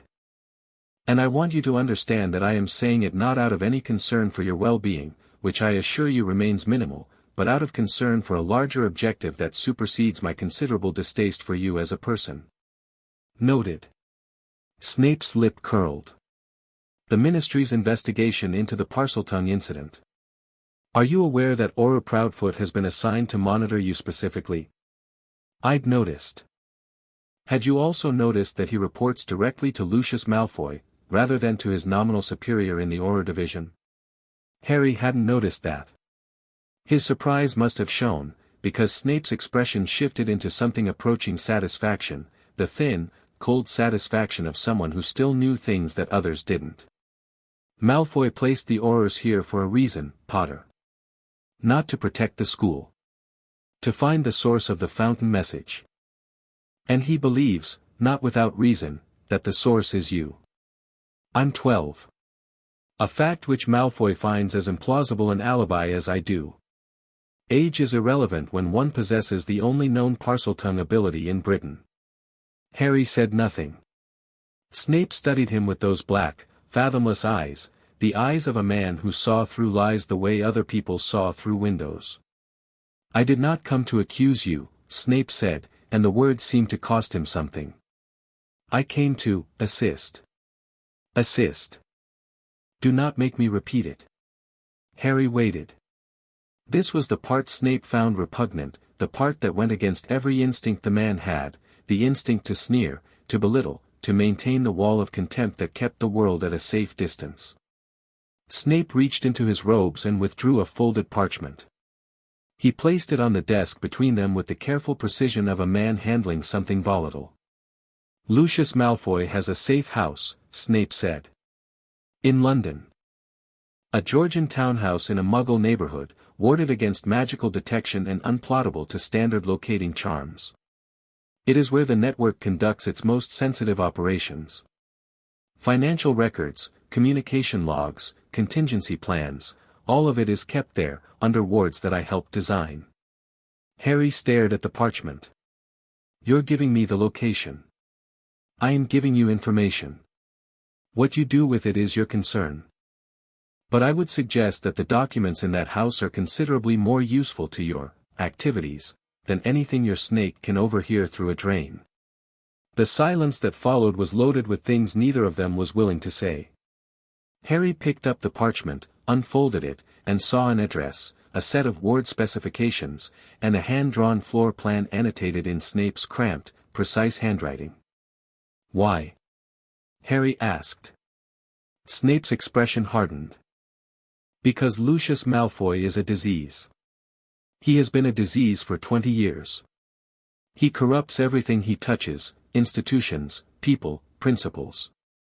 And the system that is supposed to stop him has been his accomplice since the day he bought his way out of Azkaban. That doesn't explain why you're helping me. No. It doesn't. Snape's voice dropped. But you asked Dumbledore why he never used his power to fix the Ministry, and Dumbledore had no answer. I have an answer, Potter. Dumbledore didn't fix the Ministry because Dumbledore believes in redemption. He believes that people can change, that systems can be reformed, that patience and compassion will eventually triumph over corruption and cruelty. And you don't. I believe that some things cannot be reformed. They can only be cut out. Snape's eyes burned. Lucius Malfoy is one of those things. I have watched him operate for 12 years. I have watched him buy judges and bribe ministers and put dark artifacts in children's hands and sleep soundly afterward. He will not change. He will not be redeemed. He will continue until someone stops him, and since the adults in this situation have proven spectacularly unwilling to do so, I find myself in the deeply uncomfortable position of offering assistance to a 12-year-old with a hero complex and a pet snake. Harry could have been offended. He wasn't. Snape's contempt was honest, perhaps the most honest thing about him, and honesty, even hostile honesty, was something Harry respected. Sahira isn't a pet, Harry said. I frankly don't care what she is. I care that Lucius Malfoy is removed from power before he completes the groundwork for a second war that will kill people. Snape stopped. The word he'd been about to say hung in the air, unspoken but unmistakable. People he cared about. People who mattered to him, whoever they were, whatever complicated and painful history bound them to a man who seemed incapable of caring about anything. I'll use this, Harry said, folding the parchment and pocketing it. Thank you. Do not thank me. And do not, under any circumstances, tell anyone where you obtained this information. If Malfoy discovers I've been compromised, my usefulness, and quite possibly my life, will end abruptly. I understand. I sincerely doubt that. But it will have to do. Snape turned away, dismissing Harry with a wave of his hand that was equal parts imperious and exhausted. Get out of my office, Potter. And for the love of Merlin, stop brewing your potions like a troll with a concussion. Harry left. He walked through the dungeon corridor with the parchment burning against his chest like a coal, his mind already racing through implications and strategies and the sudden, dizzying expansion of possibility. Snape was an ally. Not a friend, probably never a friend. But an ally, with inside knowledge of Malfoy's network and the ruthless pragmatism to share it. The safe house information was a game-changer. If the documents Snape described were as comprehensive as he suggested, they could provide the kind of irrefutable evidence that no amount of bribery or political maneuvering could suppress. But getting those documents would require entering a warded safe house in London. Which meant leaving Hogwarts. Which meant, for the first time, moving beyond intelligence and into action. Harry found Hermione in the library and showed her the parchment. Her eyes went wide. Snape gave you this? Don't ask me to explain his motivations. I'm not sure he understands them himself. She studied the floor plan, the ward specifications, the address. Her analytical mind was already working, parsing the information for actionable intelligence. The wards are sophisticated. Anti-apparition, anti-portkey, muggle-repelling, and a suite of detection charms that would alert the caster to any magical intrusion. The caster being Snape. Who has presumably already disabled or modified the alert system, or he wouldn't have given you the floor plan. She looked up. But the wards only protect against magical entry from above. The standard approach, doors, windows, flue, apparition. Not from below. They looked at each other. The same thought, arriving simultaneously, as it often did with them. The pipe network, Hermione said. If the building has plumbing, and it's a Georgian townhouse in London, so it does, Sahira can access it through the old pipes. The wards won't detect her because they're designed for human intruders using human magic. A basilisk moving through thousand-year-old plumbing isn't something anyone would think to ward against. You'd have to go yourself. The documents need to be copied, and Sahira can't exactly operate a quill. I can ride her through the pipes. I've done it in the Hogwarts system, it's uncomfortable but possible. Harry. Hermione's voice was very level. You want to ride a basilisk through the plumbing of London to break into a Death Eater safe house and steal documents that could bring down the shadow government of magical Britain. Yes. On a school night. Preferably a Friday. So I have the weekend to recover.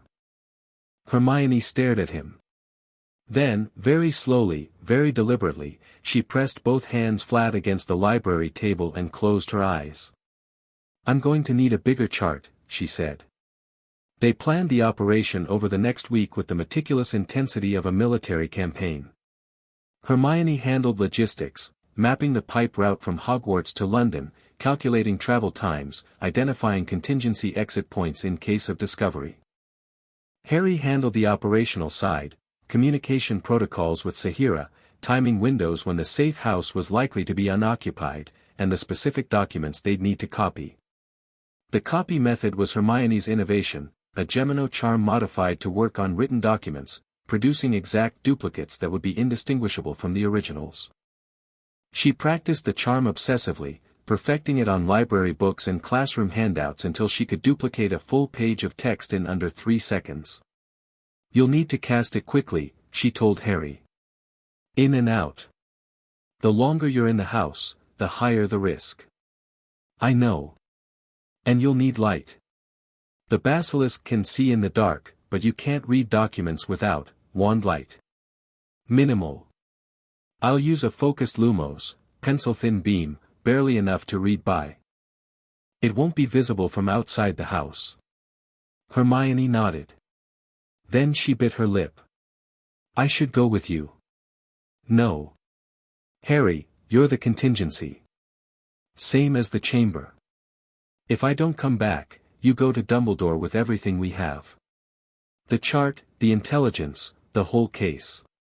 It's not enough to convict anyone on its own, but it's enough to force an investigation that even Fudge can't suppress. And if you don't come back and I do go to Dumbledore, what happens? I hand him evidence that I helped a Parselmouth use a basilisk to spy on the ministry and break into a private residence. I'll be expelled. Possibly prosecuted. You'll be alive. That's not the point. It's the only point that matters. Their eyes locked. The argument between them was silent and fierce and went deeper than words, two people who cared about each other refusing to acknowledge the full depth of that caring because acknowledging it would make the danger worse. Come back, Hermione said. It wasn't a request. It was a command, delivered with the same authority she used when telling Ron to do his homework. I'll come back. Promise me. I promise. If you break this promise, I will find a necromancy textbook and bring you back just to yell at you. I believe you. She smiled. It was small and tight and didn't reach her eyes, but it was real, and Harry carried it with him into the dark. The operation launched on a Friday night in mid-December.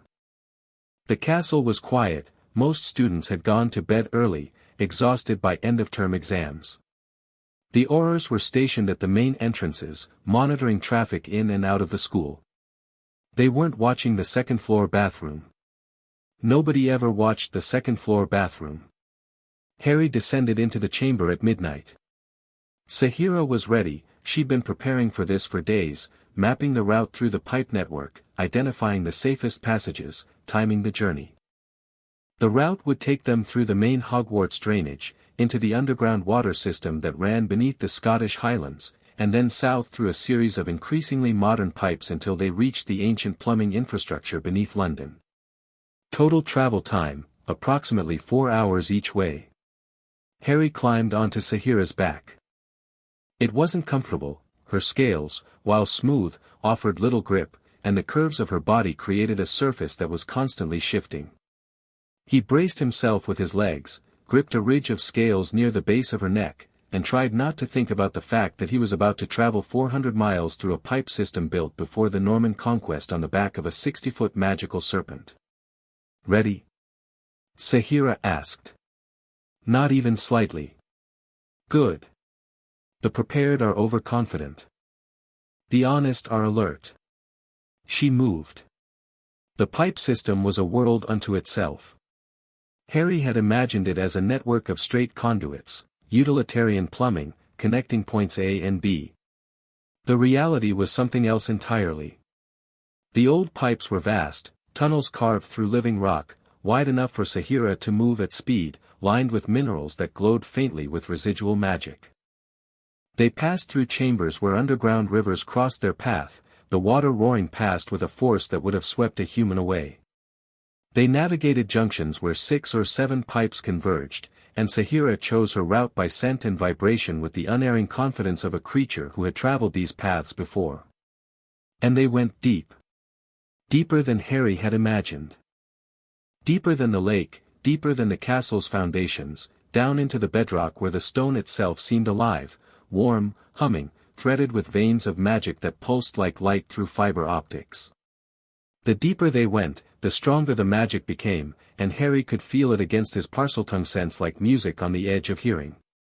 This is the old world, Sahira said, her voice vibrating through her body and into Harry's bones. Before the humans built their castles and their governments. Before the separation of the magical and the mundane. This is the foundation. The first magic. What made it? Time. The earth itself. Magic is not something that was created, small speaker. It is something that accumulated. Layer upon layer, year upon year, sinking into the stone like water into sand. The humans who built the pipes understood this. They built along the lines of power, the veins of the earth, because the magic was already there. They were not creating infrastructure. They were domesticating a river. Harry filed this away. It was the kind of knowledge that didn't exist in any textbook, knowledge that could only come from a creature who had spent a millennium connected to the Earth's magical substrate. And it raised questions that Harry didn't have time to explore but couldn't quite let go of, about the nature of magic, about the foundations of magical civilization, about what else might be sleeping in the deep places. They traveled for hours. The pipes narrowed as they moved south, the ancient tunnels giving way to newer construction, smaller conduits built during the medieval period and again during the Industrial Revolution. Sahira navigated them with increasing care, her body compressing and flowing through gaps that seemed impossibly tight for a creature her size. Harry pressed himself flat against her back and tried not to claustrophobe. London's magical plumbing was a labyrinth. Centuries of construction and reconstruction had created a network that defied logic, old pipes running parallel to new ones, abandoned tunnels branching off into dead ends or forgotten chambers, the infrastructure of a city that had been building on top of itself for 2,000 years. But Sahira had been here before, and her memory was flawless. She navigated the maze with the confidence of a creature following a scent trail, and shortly before 4 in the morning, she stopped. "We are beneath the place," she said. The building the cold-voiced one described. Harry slid off her back and stood in a pipe junction that smelled of rust and old water.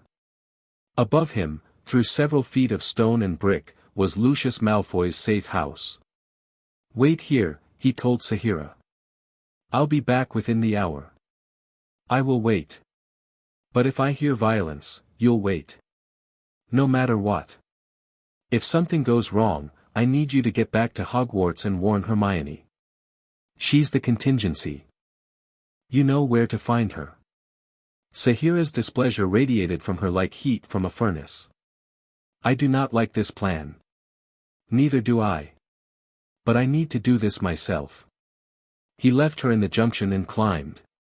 The building's plumbing connected to the old pipe network through a series of narrow conduits, indoor plumbing installed in the 19th century, connected to the original infrastructure by adapters that were half magical and half mundane.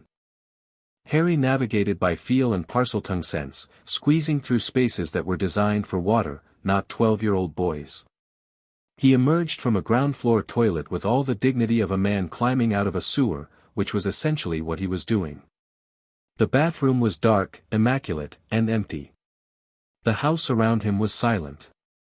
Harry cleaned himself with a quick scouring charm and stood still, listening. Snape's floor plan had indicated the documents were kept in a study on the first floor, a room warded separately from the rest of the house, with additional protections that Snape had detailed in his notes. Harry had memorized the ward sequence and the corresponding countercharms. Hermione had tested the counters on practice wards until she was satisfied they'd work. He moved through the house like a ghost. The interior was exactly what you'd expect from a Malfoy property, expensive, tasteful, and cold. Dark wood paneling, silver fixtures, artwork that probably cost more than the Weasleys' house. Harry ignored all of it. He found the study door, ran through the ward sequence, felt the protections dissolve one by one like layers of ice melting under warm water, and opened the door. The study was small, windowless, and lit by a single enchanted candle that sprang to life when the door opened. A desk dominated the center, flanked by filing cabinets that ran floor to ceiling on 3 walls. Harry pulled open the first cabinet and began copying. The Gemino charm worked flawlessly. Hermione's practice had paid off, each page duplicated in under 3 seconds, the copies appearing in a neat stack on the desk while the originals remained undisturbed in the cabinet. Harry worked methodically, starting with the files that Snape had flagged as highest priority, financial records, communication logs, the list of ministry officials on Malfoy's payroll. What he found was worse than he expected. The financial records alone were damning, a paper trail of bribes, kickbacks, and laundered gold that connected Malfoy to every level of the ministry. But the communication logs were worse. Coded messages between Malfoy and network members that, when decoded using the cipher key Harry found in a separate drawer, revealed the full scope of the conspiracy. They were planning a breakout. Azkaban. A coordinated operation to release imprisoned Death Eaters, timed to coincide with a planned change in the prison's guard rotation, a change that a Malfoy-connected official in the DMLE had been engineering for months. The breakout wasn't imminent, the log suggested a timeline of 3 to 5 years, but the infrastructure was being built. Slowly, carefully, with the patient precision that characterized everything Lucius Malfoy did. And there was more. A separate file, thinner than the others, marked with a symbol Harry didn't recognize, a serpent swallowing its own tail. Inside were 3 pages of dense, handwritten notes in a script that Harry had to squint to read. Notes about Horcruxes.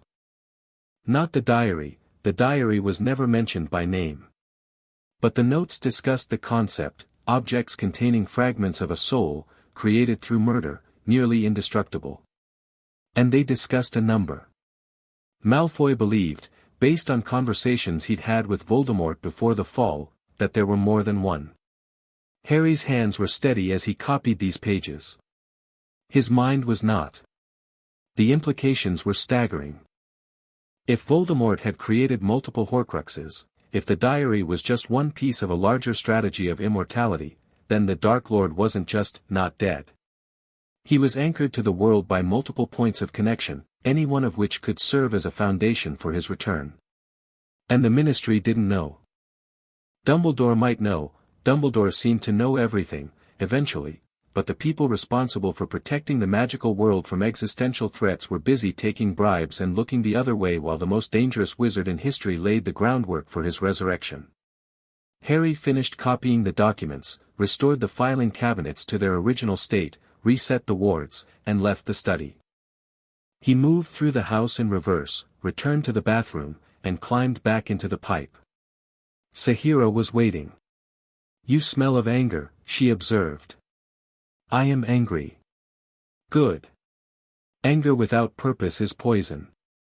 Anger with purpose is fuel." They traveled back to Hogwarts in silence. Harry rode with the copied documents sealed in a waterproof bag against his chest, his mind churning through everything he'd found. The safe house was a goldmine, enough evidence to bury Malfoy and dismantle the network entirely. But the Horcrux information changed everything. It elevated the stakes from political corruption to existential threat. It meant that Voldemort's return wasn't just possible, it was inevitable, unless someone found and destroyed every one of those anchors.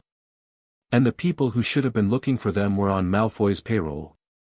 They reached Hogwarts at dawn.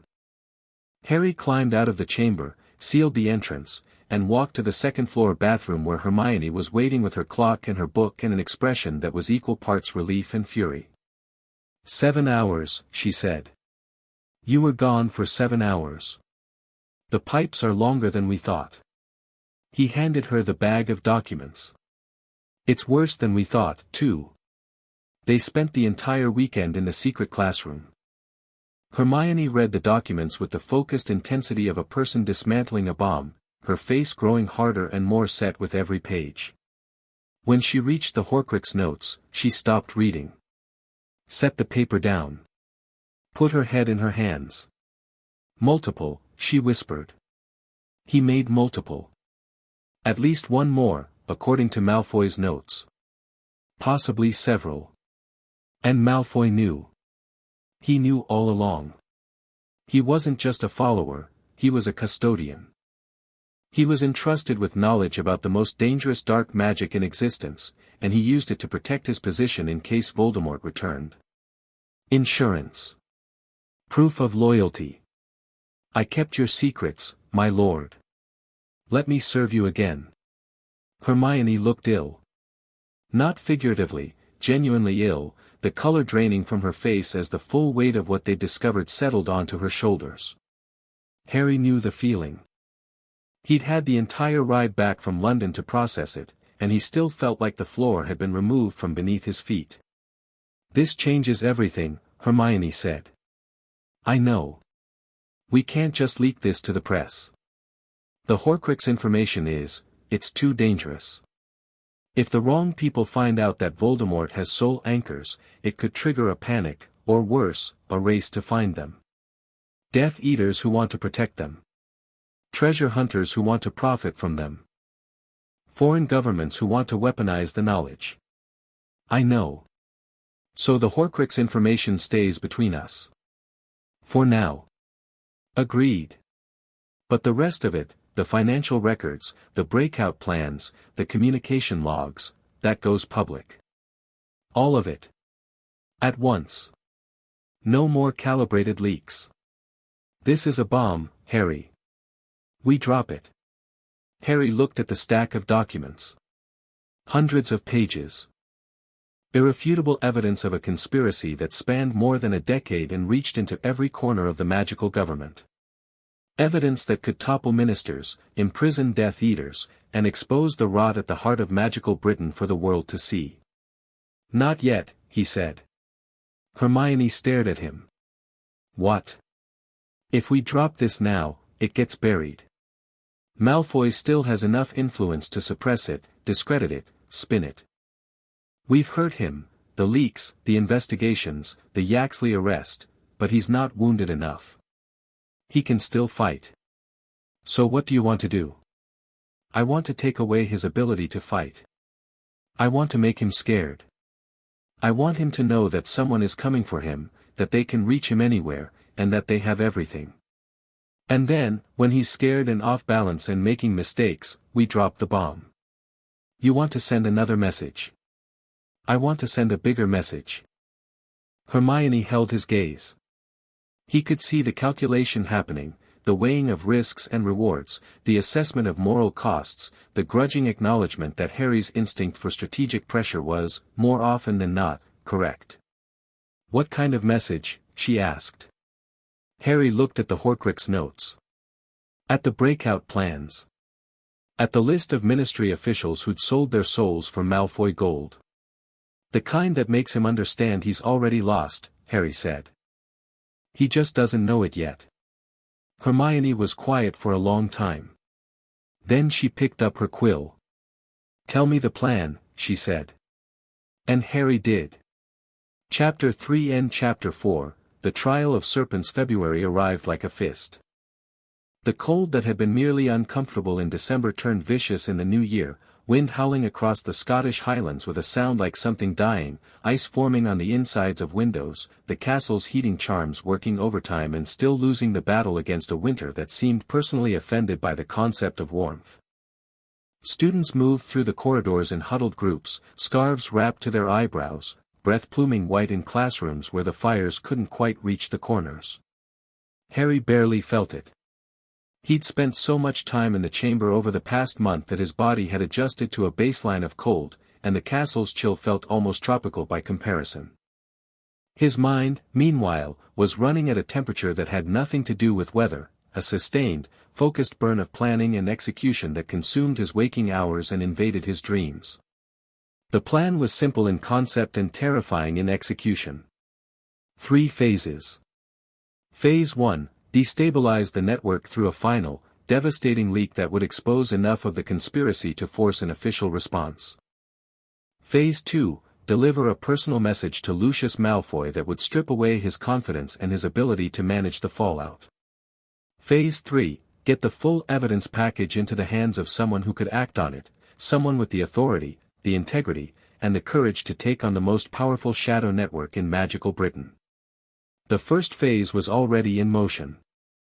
Hermione had spent the past 3 weeks packaging the safe house documents into a comprehensive dossier, 60 pages of financial records, communication logs, and organizational charts, annotated and cross-referenced and organized with the meticulous precision of someone who understood that the difference between evidence and noise was structure. The dossier told a story, the slow, patient construction of a shadow government, built over 11 years by a man who had served the darkest wizard of the age and intended to serve him again. They'd identified their distribution targets. Not the prophet was a lost cause, and they'd stopped pretending otherwise. Instead, Hermione had compiled a list of international publications, independent journalists, and foreign government officials who had demonstrated both the credibility to be taken seriously and the independence to resist suppression. The European Wizarding Review. The American Oracle. Macusa's Bureau of International Intelligence. the French Minister's Anti-Corruption Division, and, crucially, the International Confederation of Wizards Oversight Committee, which had the authority to investigate member governments and had been eyeing Britain's post-war governance with increasing skepticism for years. The dossiers were copied, sealed, waterproofed, and loaded into Sahira's pipe network for distribution to 12 separate locations across 3 countries. It was the most ambitious operation they'd attempted, a coordinated information drop that would put the evidence beyond anyone's ability to suppress, because even if Malfoy managed to kill the story in Britain, a dozen international outlets would be running it simultaneously. Sahira departed on the distribution run on a Tuesday night, carrying the sealed packages through the old pipes with the careful efficiency of a creature performing a task she understood to be important. Harry tracked her progress through whispered check-ins at bathroom sinks throughout the day, monitoring her position as she moved south through Britain and then, through a network of underwater channels that crossed the English Channel, into the European pipe system. By Thursday morning, the packages had been delivered. By Thursday evening, the first responses were coming in. The European Wizarding Review broke the story first, running an emergency evening edition with a headline that Harry read in the secret classroom by wandlight, his hands trembling slightly with the adrenaline of seeing months of work materialize into printed words. Shadow Ministry, leaked documents reveal Death Eater network inside British government. The article was thorough, careful, and devastating. It named names. It quoted documents. It traced financial flows from Malfoy's holding companies through intermediary accounts to the personal vaults of sitting ministry officials. It described the Azkaban breakout plan in enough detail to be alarming without revealing the full operational scope. And it asked the question that Harry had been asking since October: how did an entire government become the puppet of a convicted war criminals network, and why did no one stop it? The American Oracle ran a companion piece 12 hours later, focusing on the international implications, the Death Eater network's infiltration of the Department of International Magical Cooperation, the manipulation of foreign policy, the suppression of international communications that might have exposed the conspiracy. MACUSA's Bureau of International Intelligence issued a formal statement expressing grave concern and requesting access to the leaked documents for independent verification. And the International Confederation of Wizards, moving with a speed that surprised even Hermione, announced the formation of an emergency oversight committee to investigate the allegations. The bomb had dropped. And in London, in a ministry that was already reeling from months of leaks and investigations and the growing sense that something fundamental was shifting beneath its feet, the explosion was felt from the basement to the minister's office. Harry didn't see the immediate fallout. He heard about it, through Sahira's reports, through the student grapevine, through contraband copies of the international press that Fred and George smuggled into the castle with their usual resourceful disregard for rules. What he heard was chaos.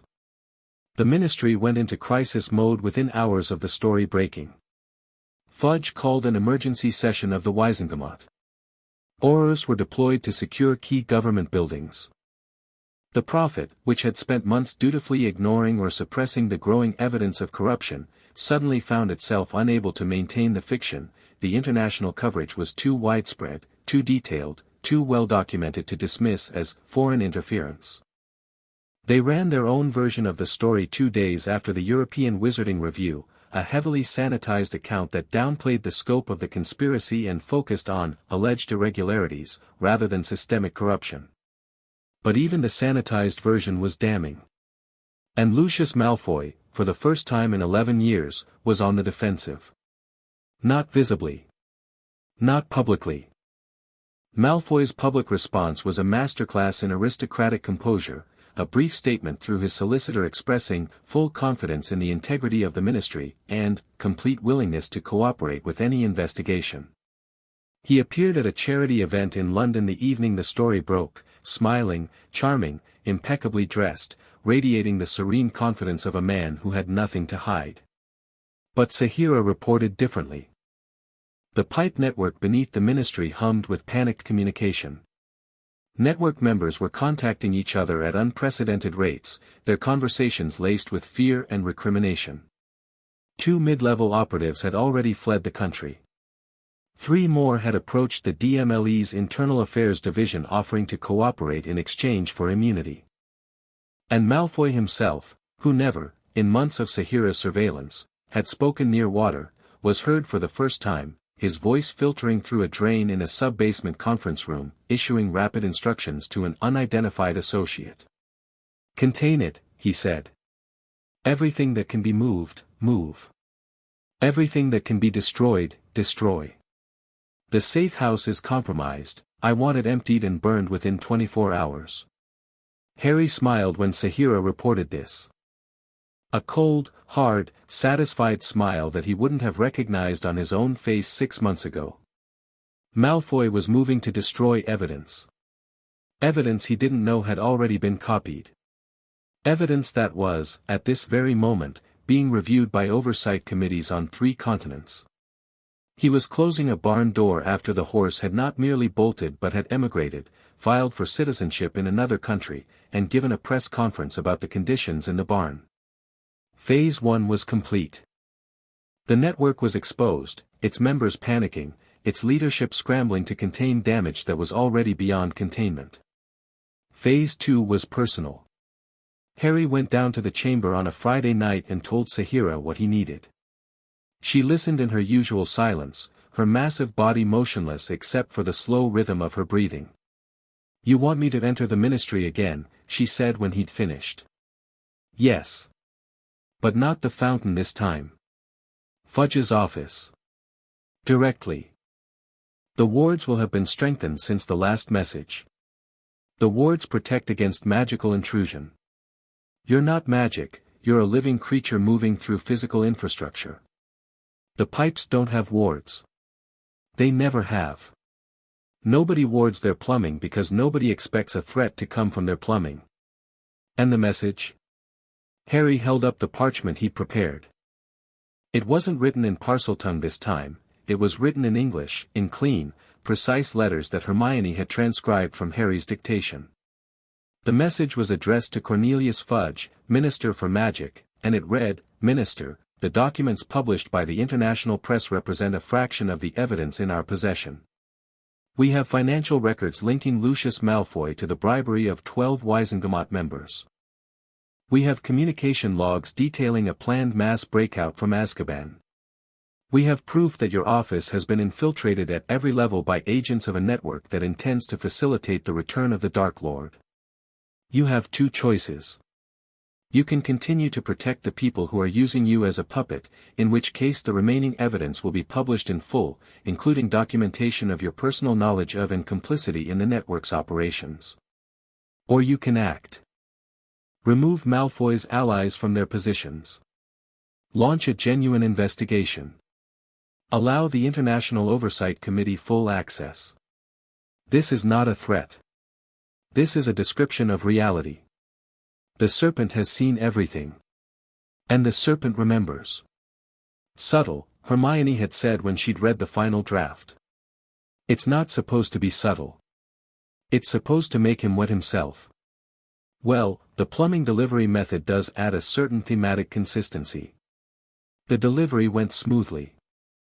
Sahira carried the message through the old pipes to the ministry, guided it through the building's internal plumbing to the bathroom adjoining Fudge's office, and deposited it in the sink basin, where the waterproofing charm dissolved on contact with air, leaving the parchment dry and pristine on the porcelain. Fudge found it the next morning. Harry knew this because Sahira, lingering in the pipes below the minister's office, reported a scream, not a shout, not an exclamation, but a genuine, full-throated scream of terror, followed by the sounds of furniture being overturned, wards being frantically reinforced, and a series of increasingly hysterical flow calls to Auror Command, the DMLE, and, interestingly, Lucius Malfoy. The call to Malfoy was the one that mattered. "They know everything," Fudge's voice came through the pipes, distorted by distance and the filtering effect of water but still recognizable. "They know about the breakout. They know about the Wizengamot bribes. They know about, Lucius, they claim to have proof of my involvement." A pause. Then Malfoy's voice, controlled but tighter than Sahira had ever heard it. "How was it delivered?" "Through the bloody sink. In my private bathroom." "How is that possible?" "The wards are designed for magical intrusion. This is something else. Another pause. Longer. Sahira reported that Malfoy's breathing had changed, faster, shallower. The chemical signature of fear. The Parseltongue message, Malfoy said slowly. In the fountain. The same method. Something is using the plumbing system, something that speaks Parseltongue and can bypass our wards. What kind of something? I don't know. But there is only one known Parselmouth in Britain, and he is 12 years old and currently at Hogwarts under the surveillance of 2 of my Aurors.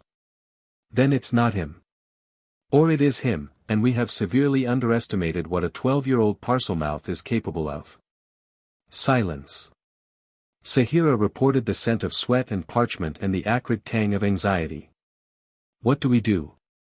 Fudge asked, and his voice was the voice of a man who had been pretending to be in charge for years and was now confronting the reality that he never had been. We do what we always do, Cornelius. We control the narrative. The boy is dangerous, the evidence supports it. We reframe the leaks as the work of a dark wizard, not a whistleblower. We invoke emergency powers if necessary. And we remove the boy from the equation. Remove him how? Legally. For now. Harry, listening to Sahira's report in the chamber, felt the cold settle deeper into his chest. Not fear, recognition. He'd known this was coming. He'd planned for it, prepared for it, accepted it as an inevitable consequence of the path he'd chosen. But hearing Lucius Malfoy calmly discuss his removal with the casual efficiency of a man arranging a business transaction, made it real in a way that planning never could. They were coming for him. The counterattack began within days. It started in the Daily Prophet, which ran a series of articles that were so transparently orchestrated that even Ron noticed the pattern. First, a feature on The Dark History of Parseltongue, a heavily biased piece that linked every known Parselmouth in history to acts of evil, from Herpo the Foul to Voldemort himself. Second, an investigation into the Chamber of Secrets events at Hogwarts, which omitted any mention of the diary or its destruction and instead focused on Harry's public Parseltongue display at the dueling club. Third, an opinion piece by a concerned parent, calling for Harry's removal from Hogwarts for the safety of all students.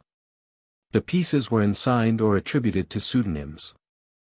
But the sourcing, the specific details, the narrative framing, it all pointed to someone with intimate knowledge of both Hogwarts and the Ministry. Hermione pinned each article to the wall chart with the precise, furious movements of someone cataloging war crimes. Malfoy's fingerprints are all over this. The Prophet isn't even pretending to be independent anymore, they're running his press releases verbatim. It doesn't matter, Harry said. The international coverage is drowning them. Nobody outside Britain is buying the Dark Wizard narrative. Nobody outside Britain needs to buy it. Malfoy isn't playing to an international audience, he's playing to the Wizengamot. If he can convince enough members that you're a threat, he can push through emergency legislation. Arrest warrants. Restriction orders. He could have you pulled out of Hogwarts and put in ministry custody before the ICW Oversight Committee even convenes. Can he do that legally? There's a statute, the Emergency Powers Act of 1689. It allows the minister to suspend normal judicial procedures during existential threats to magical society. It's been invoked twice in history, once during Grindelwald's War and once during the First Voldemort conflict. If Fudge invokes it, he'll have the authority to arrest me without trial. Without trial, without evidence, without appeal. The statute was designed for wartime. It was never meant to be used against a student. But the language is broad enough to cover almost anything, and if the Wizengamot votes to authorize it, how many votes does he need? Simple majority. 33 out of 65. And Malfoy controls. Hermione consulted the chart. 21 confirmed. 8 probable. 4 possible. That's 33. I know. They looked at each other. The math was ugly. Even with the international pressure, even with the evidence published, even with the network exposed and bleeding, Malfoy had enough votes to push through the Emergency Powers Act. Not because the Wisengamot believed in his innocence, by now, most of them had read the leaked documents and drawn their own conclusions, but because the alternative was admitting that the government they served was fundamentally compromised, and institutional self-preservation was a force stronger than truth. "We need Amelia Bones," Harry said. "She's in St. Mungo's." "I know. But she's not dead, and she's not silenced. If she recovers enough to make a statement, a public statement, backed by her authority as head of the DMLE liaison, it changes the calculus. She's respected. She's credible. And she's been on the right side of this from the beginning. Harry, she was attacked. The message was clear: this is what happens to people who challenge the network. I know what the message was. I also know Amelia Bones, or at least I know her reputation. She doesn't scare." Hermione hesitated. "How do we reach her?" "St. Mungo's will be monitored. Through the pipes. Through the— Harry, you can't send a basilisk to a hospital. I'm not sending Sahira. I'm sending a message. A sealed letter, delivered through the hospital's plumbing to the bathroom nearest her ward. She finds it when she uses the loo. That's, actually not terrible. High praise." They drafted the letter to Amelia Bones that night. It was different from the messages to Fudge, less threatening, more respectful, with the tone of someone approaching a potential ally rather than pressuring a compromised official. Harry explained who he was, what he'd done, and why. He laid out the evidence in summary form and offered to provide the full dossier. And he asked for her help, not as a demand, but as a request from someone who'd exhausted every other option. "I know this is unusual," Harry wrote. "A 12-year-old asking a senior government official for help bringing down the shadow government she's been fighting her whole career. But I've learned that the people in the best position to fix things are usually the ones who've been trying the longest and failing the hardest, because they're the ones who understand exactly what they're up against. I can provide everything you need to build an airtight case. I just need someone with the authority and the courage to bring it forward. From everything I've heard about you, Madam Bones, you're both." Hermione read the draft and made 2 changes, a comma splice correction and a slight reorganization of the second paragraph. "It's good," she said. "It sounds like you.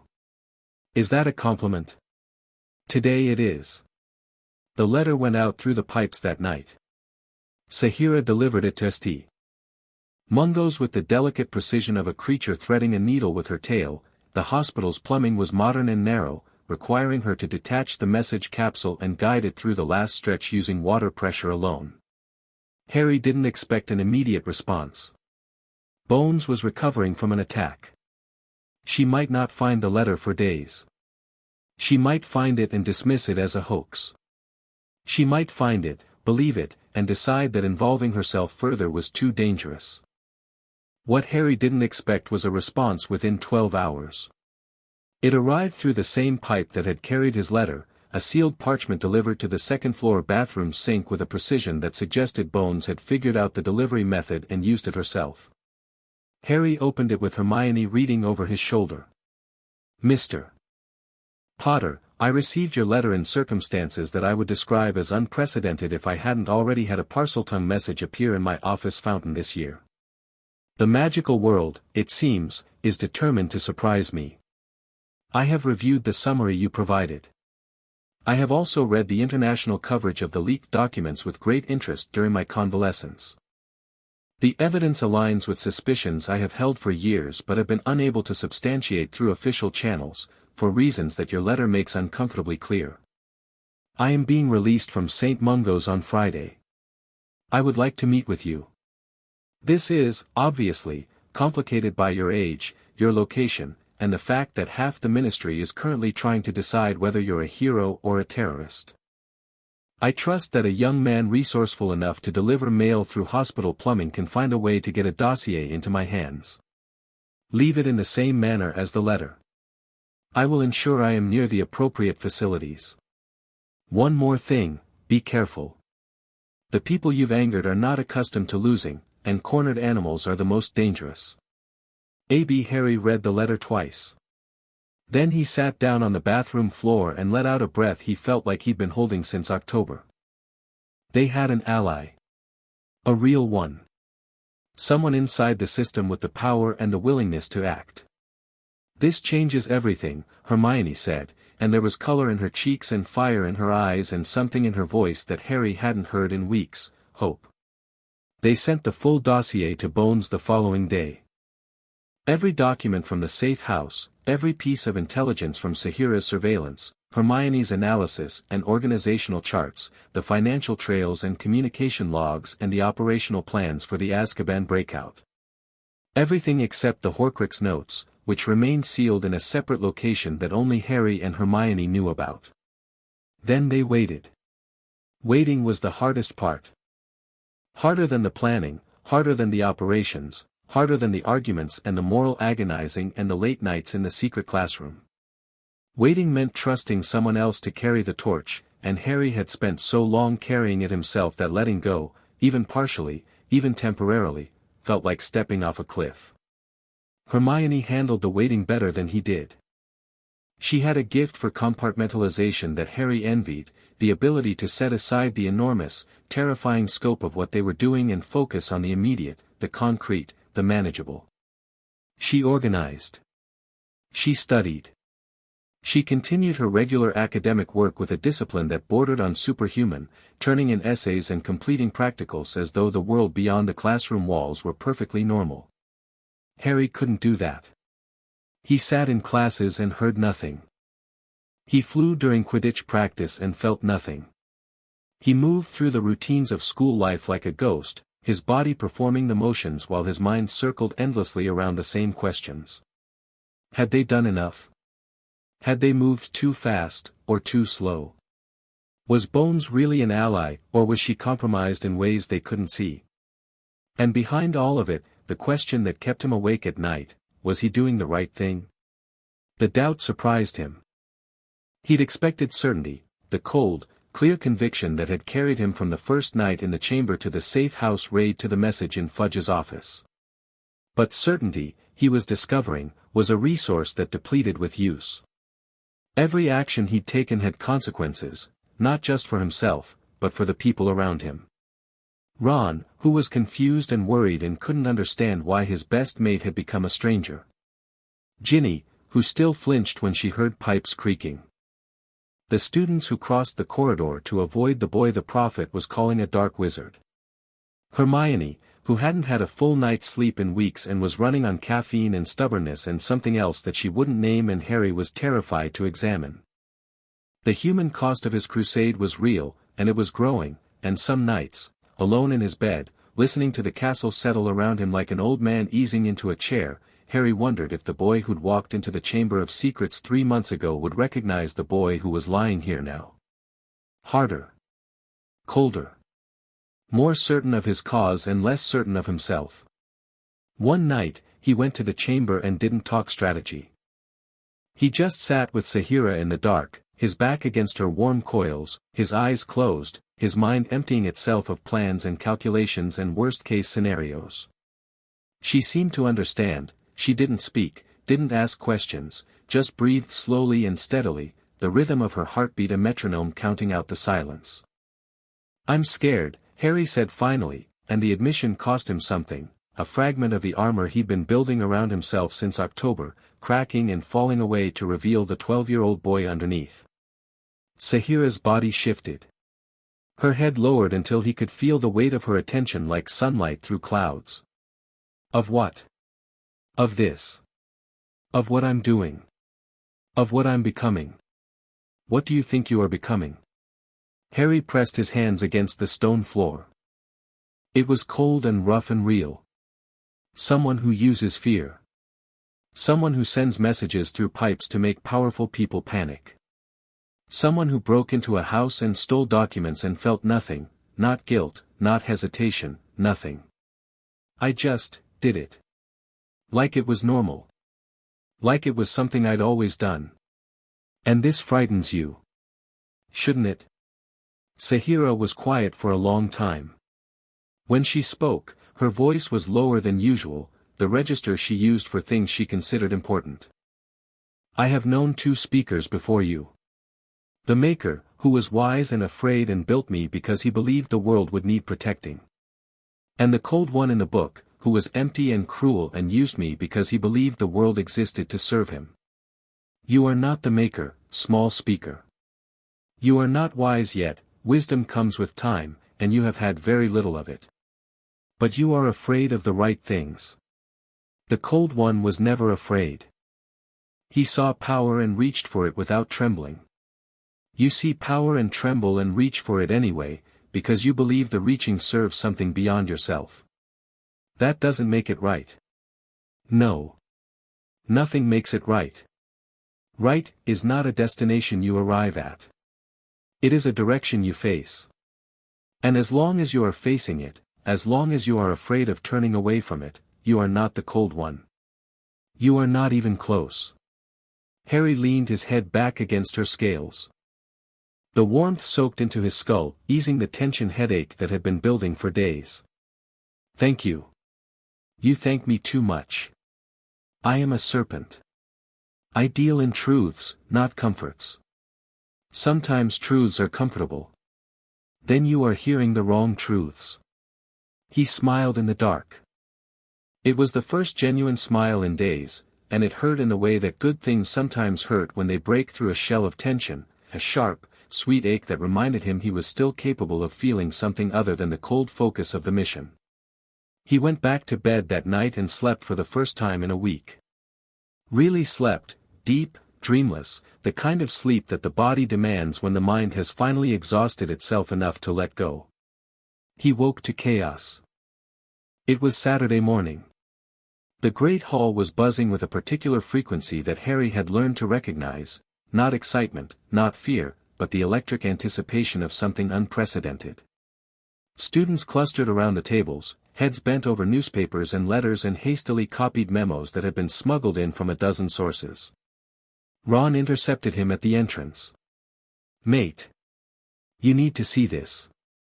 He pressed a copy of the Morning Prophet into Harry's hands. The headline was enormous, and for the first time in months, it wasn't about Harry. Minister Fudge invokes emergency powers ACT, special investigator appointed TO address existential threat. Harry read the article standing in the doorway of the Great Hall while students streamed past him on either side. The details hit like body blows. Fudge had done it. He'd invoked the Emergency Powers Act, citing the Parselmouth terrorist threat and the destabilization of government institutions by foreign agents as justification. The Wisingamot had voted 34-31 in favor, with Dumbledore absent from the chamber and Bones not yet returned from convalescence. The act suspended normal judicial procedures and granted the minister broad authority to investigate, detain, and prosecute individuals deemed threats to national security. And the special investigator appointed to exercise these powers was Dolores Jane Umbridge, senior undersecretary to the minister. Harry had never met Dolores Umbridge. He'd heard the name. Hermione's research had flagged her as a Fudge loyalist with an outsized influence on ministry policy, particularly regarding magical creatures and Muggle-born registration. The notes described her as ideologically rigid, institutionally ambitious, and genuinely dangerous, not because she's corrupt in the conventional sense, but because she believes absolutely in the righteousness of institutional authority. Hermione appeared at his elbow. She'd read the article already. He could tell by the white-knuckled grip on her own copy and the specific quality of fury in her eyes that indicated she was approximately 3 seconds from doing something drastic. She'll be here today, Hermione said. Her voice was low, controlled, straining at the edges. The article says she's coming to Hogwarts to begin the investigation. Arriving this morning. I know. Harry, the Emergency Powers Act gives her authority to use Veritaserum on students. On children. She can confiscate property, monitor communications, restrict movement within the castle. She can effectively put the school under martial law. I know, Hermione. So what do we do? Harry looked at the article again. At the name. Dolores Umbridge. A woman he'd never met, appointed by a minister he'd terrified, empowered by a statute designed for wartime, coming to his school to find him and stop him. "We adapt," he said. Again. Umbridge arrived at 11 o'clock. Harry watched from the window of the Gryffindor common room as a ministry carriage, black, official, with the crossed wands emblem gleaming on its door, rolled up the drive. A woman stepped out. Short, squat, wrapped in a pink cardigan that was so aggressively cheerful it seemed like an act of psychological warfare. She had a face like a toad's, flat, wide, dominated by large pale eyes that swept across the castle's facade with the proprietary satisfaction of someone claiming new territory. She was accompanied by 4 ministry officials and, Harry noticed with a sinking feeling, 6 additional Aurors. Not Proudfoot and Dawlish this time, these were full tactical Aurors, wand-ready, moving in formation with the practiced efficiency of a unit expecting trouble. Dumbledore met them at the main entrance. Harry couldn't hear the conversation, but he could read the body language, Dumbledore's measured courtesy, Umbridge's brittle smile, the Auror's professional tension. Whatever was being discussed, it wasn't pleasant. Within an hour, the school had been transformed.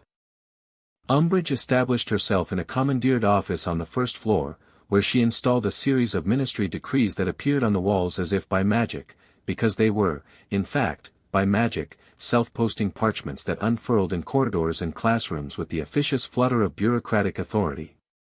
Ministry Decree No. 1. All student communications, including OWL post, FLU calls, and personal correspondence, will be subject to review by the Office of the Special Investigator. Ministry Decree No. 2. Students are prohibited from gathering in groups of more than 3 without prior authorization from the Office of the Special Investigator. Ministry Decree No. 3. Any student found in possession of unauthorized publications, including but not limited to foreign newspapers, pamphlets, or materials not approved by the Ministry of Magic, will be subject to disciplinary action. Ministry Decree No. 4. The use of Parseltongue, or any other language classified as a dark art by the Ministry of Magic, is prohibited within the boundaries of Hogwarts School of Witchcraft and Wizardry. Violation will result in immediate detention and investigation. Harry read Decree No. 4 3 times. Then he folded the parchment, put it in his pocket, and went to find Hermione. She was in the secret classroom, already packing. Not panicking, Hermione didn't panic. But she was moving with the urgent efficiency of someone who understood that their operational security had just been reduced from precarious to non-existent. "The wall chart," she said without looking up. "It has to go. If Umbridge searches the castle, and she will, this room is a death sentence." "Where?" "The chamber. It's the one place she can't reach. I've shrunk the documents and sealed them in waterproof containers. Sahira can store them." "Hermione, that's brilliant." "I'm aware. Help me pack." They dismantled the secret classroom in under an hour, vanishing every trace of their operation with cleaning charms and obliviation hexes on the surfaces that might retain magical residue. The shrunken documents went into a bag that Harry carried to the second-floor bathroom and sent down the pipe to Sahira with a whispered explanation in Parseltongue. They emerged from the bathroom and nearly walked directly into Dolores Umbridge. She was standing in the corridor with a clipboard and a smile that was the most terrifying thing Harry had seen since the Basilisk. Not because it was cruel, cruelty could be understood, anticipated, countered. This smile was something else. It was the smile of a person who genuinely believed she was doing good. Who saw the world in absolute categories of proper and improper, legal and illegal, acceptable and unacceptable, and who placed herself firmly and unquestionably on the right side of every line. "Mr. Potter," she said. Her voice was high, girlish, and sweet in the way that antifreeze was sweet, appealing on the surface and lethal underneath.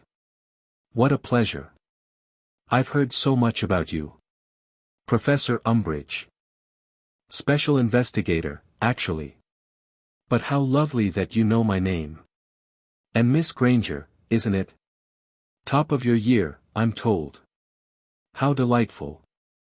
Hermione's expression was marble. "Madam Umbridge. I wonder if I might have a word, Mr. Potter. Just a friendly chat.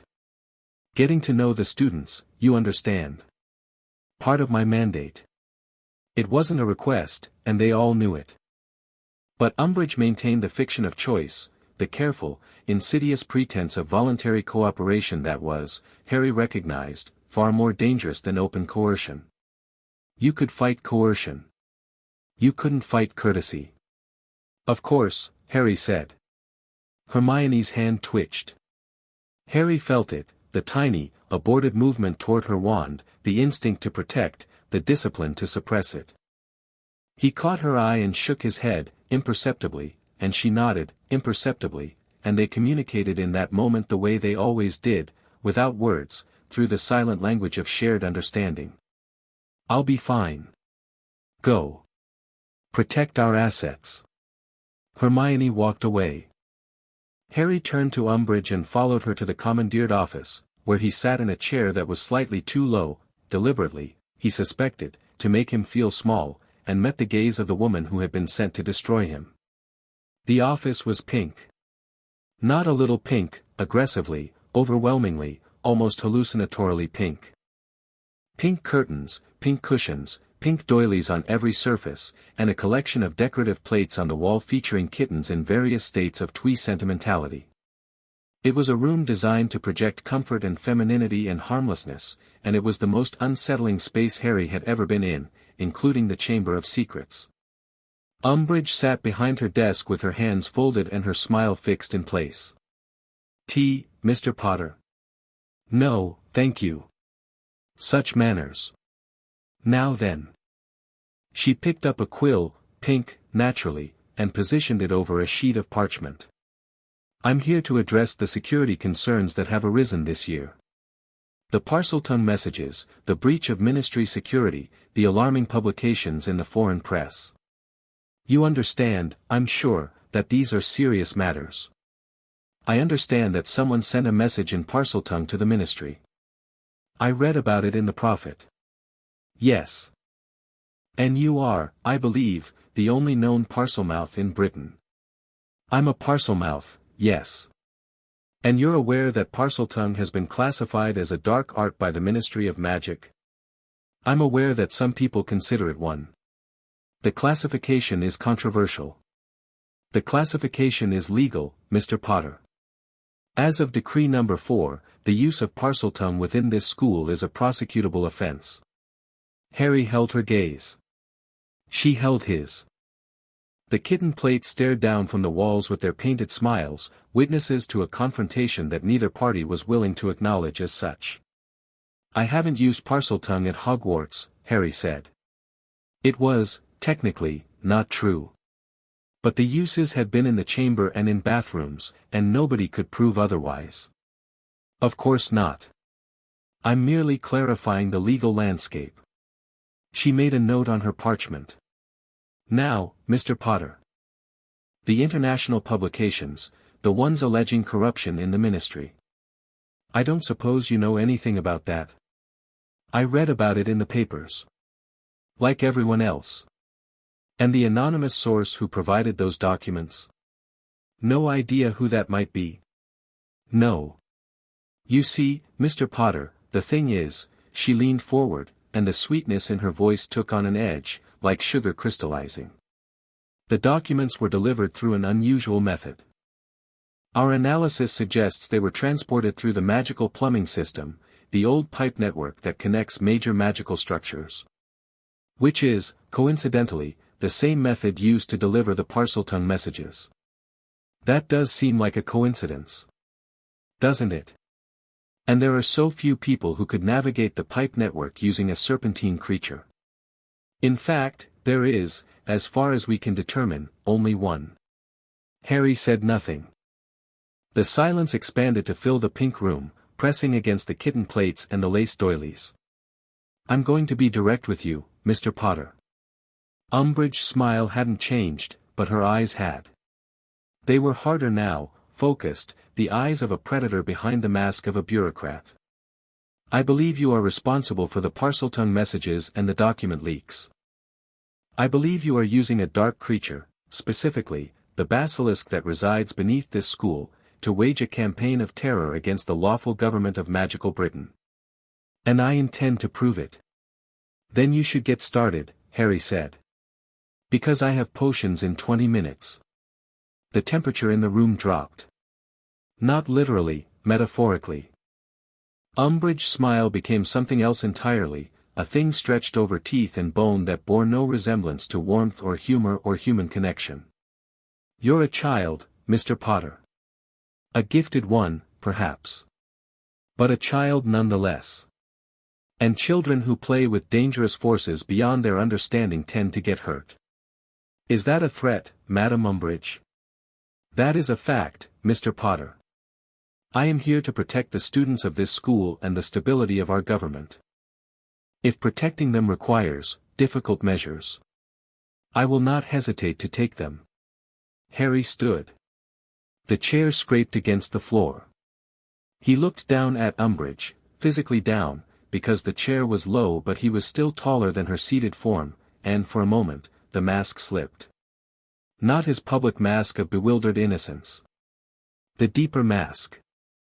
The one he'd been wearing since October, the mask of the boy who talked to snakes in the dark and sent basilisks through pipes and broke into houses and felt nothing.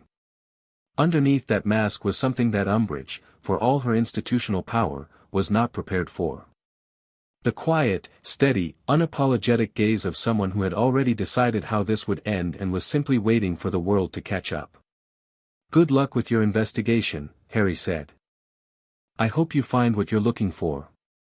He left the office. The door closed behind him with a soft click. In the corridor, he allowed himself 3 seconds of trembling, hands, knees, the base of his spine, before the control reasserted itself and he walked to potions with the measured stride of someone who had nothing to hide and everything to fear. Umbridge moved fast. Over the next 2 weeks, she transformed Hogwarts into something between a school and a detention facility. The Aurors patrolled corridors in pairs. Student mail was opened, read, and frequently confiscated. The decree against gatherings was enforced with gleeful rigor. Hermione was given a formal warning for studying with 3 classmates in the library, the 4th person in the group pushing them over the limit. And the interrogations began. Umbridge called students to her office one by one, starting with Harry's known associates and working outward. Ron was first. He went in pale-faced and came out an hour later looking shell-shocked, his hands shaking, his voice unsteady as he described the experience to Harry in the common room. She's got Veritaserum. Or something like it. She put 3 drops in the tea and everything went fuzzy. I told her everything I know, which isn't much because you haven't told me anything, which I'm now actually grateful for. Ron, don't.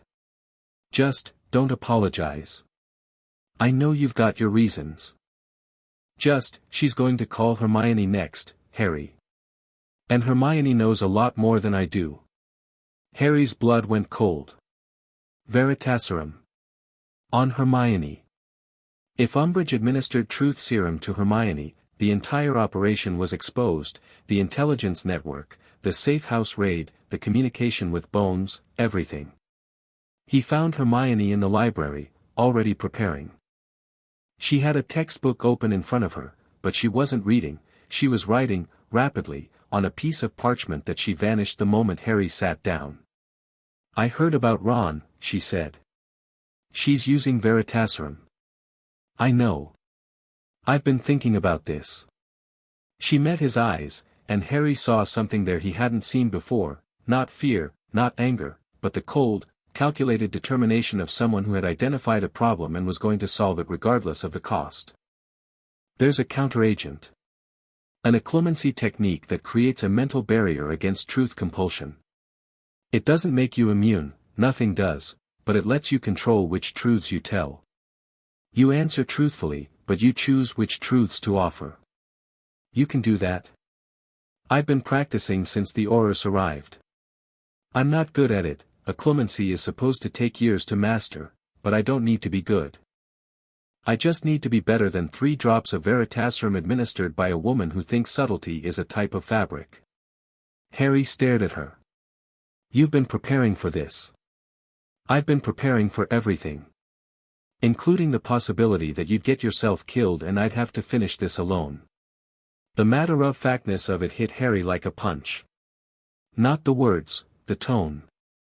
The absolute, unsentimental pragmatism of someone who had looked at the worst-case scenario, accepted it, and made plans.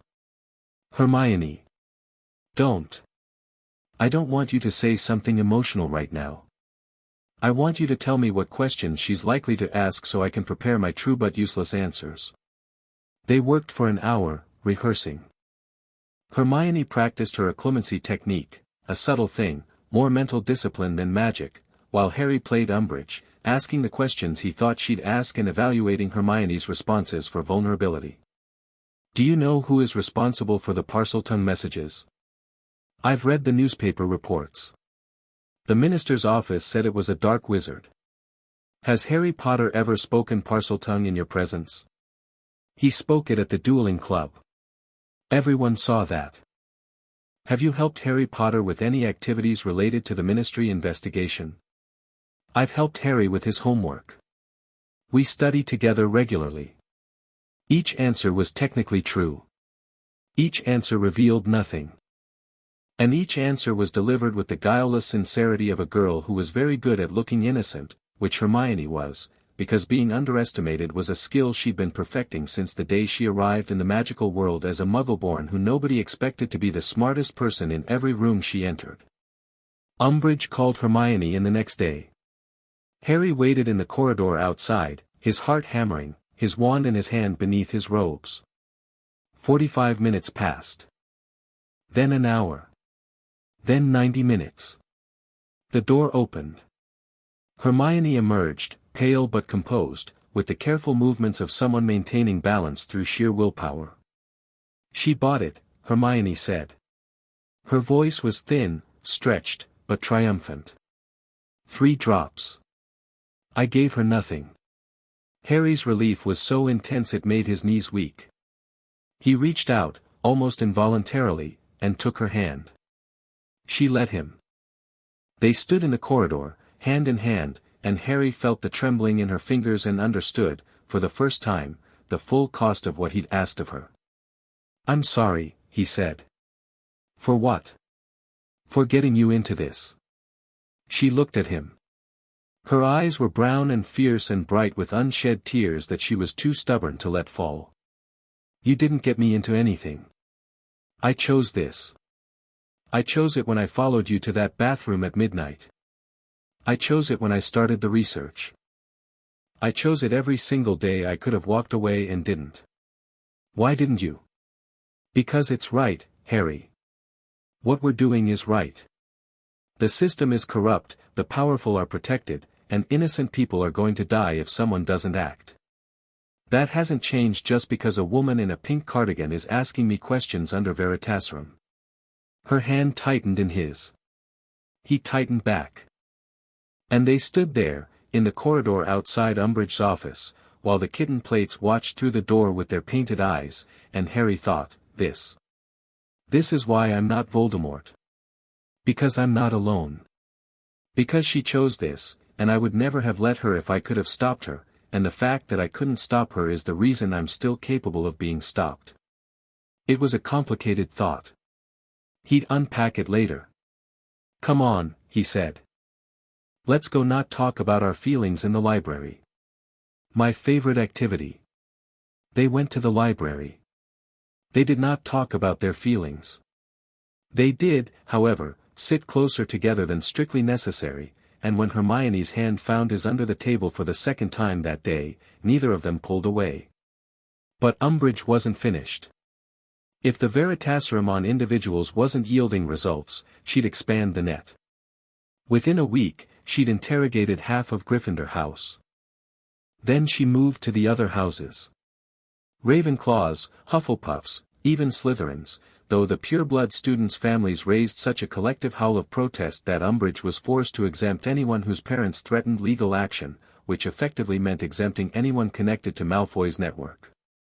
The hypocrisy was breathtaking. And it was effective, because it left the only students subject to investigation being the ones with no political protection, Muggle-borns, half-bloods, and anyone whose family lacked the resources to challenge the Ministry. Including Hermione. Including Ron. Including Neville Longbottom, who was pulled from herbology one morning and returned 2 hours later with his hands shaking so badly he couldn't hold his trowel. Harry found him in the greenhouse afterward, sitting on the floor between the mandrake pots, staring at nothing. "She asked about my parents," Neville said. His voice was flat. Empty. "She asked about the Death Eaters who tortured them.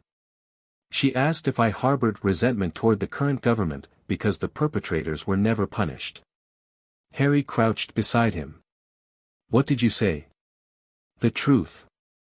I said yes. I resent it every single day." "Neville," she wrote it down. "Put it in my file.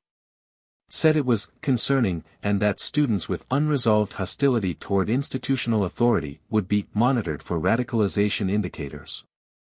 Neville's jaw tightened. "My parents can't remember my name, Harry. They've been in St. Mungo's for 11 years because the people who tortured them were protected by the same government that woman works for. And she called my anger concerning." Harry sat down beside him on the greenhouse floor. The mandrakes gurgled in their pots, oblivious and content. "She's wrong," Harry said. "I know she's wrong. She's also going to lose." Neville looked at him. The flat emptiness in his eyes had been replaced by something else, something that Harry recognized, because he saw it in his own mirror. Focus. Purpose. The cold, quiet anger of someone who had found the line between rage and resolve and was standing on it with both feet. "Is it you?" Neville asked. "The Parseltongue messages. The leaks. All of it. Is it you?" Harry held Neville's gaze. He thought about operational security, about plausible deniability, about the risk of expanding the circle of knowledge. He thought about trust, and about the boy sitting next to him who had more reason than anyone to want the Death Eater network destroyed. "Yes," he said. Neville nodded. Not surprised. "Just confirmed. What can I do?" And just like that, the circle widened. Neville became their third operative with a quiet competence that surprised everyone except Harry, who had always suspected that the round-faced, forgetful boy everyone overlooked was made of harder stuff than he showed. Neville didn't have Hermione's analytical brilliance or Harry's strategic instincts, but he had something neither of them possessed: invisibility. Not the magical kind, the social kind. Nobody watched Neville. Nobody suspected Neville. He was the boy who lost his toad and melted his cauldron and tripped over his own feet, and this reputation, carefully maintained over years of genuine clumsiness, made him the perfect messenger, lookout, and intelligence courier. Fred and George were next, recruited not through revelation but through pragmatism. The twins had been running their own surveillance operation for weeks, tracking Umbridge's movements, mapping aura patrol patterns, and developing a series of skiving snack boxes that could simulate illness convincingly enough to get a student out of an interrogation. They didn't know the full scope of what Harry was doing, and Harry didn't tell them. But they knew something was happening, and they wanted in, and their particular genius for chaos and logistics was too valuable to refuse. The operation didn't just survive Umbridge's crackdown. It evolved. The new structure was cellular, each person knowing only what they needed to know, communicating through coded messages and dead drops and the kind of tradecraft that Hermione had learned from a Muggle spy novel she'd read over the summer and then applied with her characteristic thoroughness. And underneath it all, Sahira waited in the pipes, listening, reporting, carrying messages through the arteries of the magical world with the patience and precision of a creature who had been alone for a millennium and was now, for the first time, part of something larger than herself. But the pressure was mounting. Umbridge's interrogations, while yielding no direct evidence of Harry's involvement, were creating a climate of fear that was corroding the fabric of the school. Students whispered in corners. Friendship strained under the weight of suspicion. The joy that was supposed to define a magical education, the wonder, the discovery, the camaraderie, was being systematically squeezed out, replaced by anxiety and distrust and the creeping normalization of surveillance. Harry watched it happening and felt the anger building, not the cold, strategic anger he'd learned to channel, but something hotter, more personal. These were his classmates. His friends. Children, being subjected to truth serums and psychological pressure by a woman who genuinely believed she was protecting them from danger. The irony was poisonous. Umbridge was right that there was a danger in Hogwarts. She was just spectacularly wrong about what it was. Then Hermione's parents received the letter. It arrived on a Monday, not through the school's monitored owl post but through the Muggle postal system, delivered to the Grangers' dental practice in London. Hermione found out about it through a fluke call that Umbridge, for once, hadn't intercepted, because it came through Dumbledore's personal fireplace and was routed to Hermione by McGonagall with the tight-lipped fury of a woman who had reached the absolute limit of her professional tolerance. Hermione emerged from McGonagall's office with a face like carved ice. She found Harry in the common room and handed him the letter without a word. It was from the Ministry. Specifically, from the Office of the Special Investigator. It informed David and Jean Granger that their daughter, Hermione Jean Granger, was the subject of an ongoing investigation into activities prejudicial to the security of the magical community. It advised them that, under the provisions of the Emergency Powers Act, their daughter could be detained for questioning at any time and for any duration. It recommended that they consider the implications of their daughter's associations and take appropriate steps to ensure her cooperation with the investigative process. It was signed by Dolores Umbridge. And at the bottom, in a handwritten postscript, was a single sentence: "We do hope this matter can be resolved without the need for more serious measures." Harry read the letter. Read it again. Then he set it down on the table with a precision that belied the fury beneath it, and looked at Hermione with eyes that were very, very calm. "She threatened your parents. She threatened my parents. Muggle parents. Who have no connection to the magical world beyond their daughter. Who can't defend themselves against magical enforcement. Who are being used as leverage against a 12-year-old girl."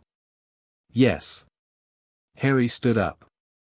The common room was empty, it was late, most students in bed. The fire had burned low, casting long shadows across the carpet. In the dim light, Harry's face looked different. Older. Harder. The face of someone who had just found the limit of his tolerance for institutional abuse and discovered it was behind him. "This ends," he said. "The interrogations, the decrees, the surveillance. All of it. This ends now." "How?" "I'm going to the Wizengamot. Directly. With Sahira."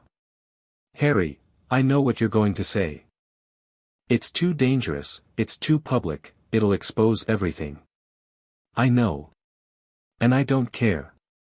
Because that woman just threatened a 12-year-old girl's parents because she couldn't get what she wanted through legal means, and if I let that stand, if I let that become normal, then what am I fighting for?" Hermione looked at him. The ice in her face was cracking, not into tears but into something fiercer, the particular incandescence of a person whose moral clarity has been sharpened to a cutting edge by personal violation. "Not the Wizengamot," she said. "Not yet. Bones first. If she's recovered, if she's ready, we go through her. She has the authority to challenge the Emergency Powers Act. She can call an emergency session of the Wizengamot and force a vote. With the international pressure and the evidence we've provided, she might have enough support." Might. Might is better than charging into the Wizengamot on a basilisk and hoping for the best. Barely. Harry. She stepped closer. Close enough that he could see the individual flames reflected in her eyes, the gold and orange dancing in brown irises. "I know you're angry. I'm angry too. But anger is what they want you to do something rash, something that confirms the narrative they've built. Dark Wizard attacks government. That's the story they've been writing. Don't give them the ending." He looked at her. She looked back. And in the space between them, the fury settled, not diminished, not dissolved, but redirected. Channeled. transformed from the wild heat of outrage into the focused beam of purpose. "Bones," he said. "Tomorrow. Tomorrow." He reached for her hand. She gave it. And they stood in the dying firelight of the common room, two children who had been pushed past every reasonable limit, holding on to each other and to the stubborn, furious conviction that the world could be made better by people willing to pay the price. Tomorrow, they would contact Amelia Bones. Tomorrow, they would set the final phase in motion. Tomorrow, everything would change. But tonight, they had this. The warmth of a hand. The steadiness of a shared purpose. The quiet courage of two people who were 12 years old and utterly, irrevocably, in over their heads. And wouldn't have it any other way. The letter to Bones went out at dawn. Not a strategic brief this time, a plea. Harry wrote it himself, in his own hand, without Hermione's edits or their usual careful calibration. "Madam Bones, Umbridge is using Veritaserum on students. She's threatening the families of Muggle-born children. She's operating under emergency powers that were granted based on a threat narrative manufactured by the same people the evidence exposes. I've tried to do this the right way. I've gathered evidence, built a case, worked through channels that might actually lead to accountability. But the system is eating its own children now, and I can't stand by while it does. I need your help. Not next week. Not when it's convenient. Now. If you're willing, send your answer through the pipes.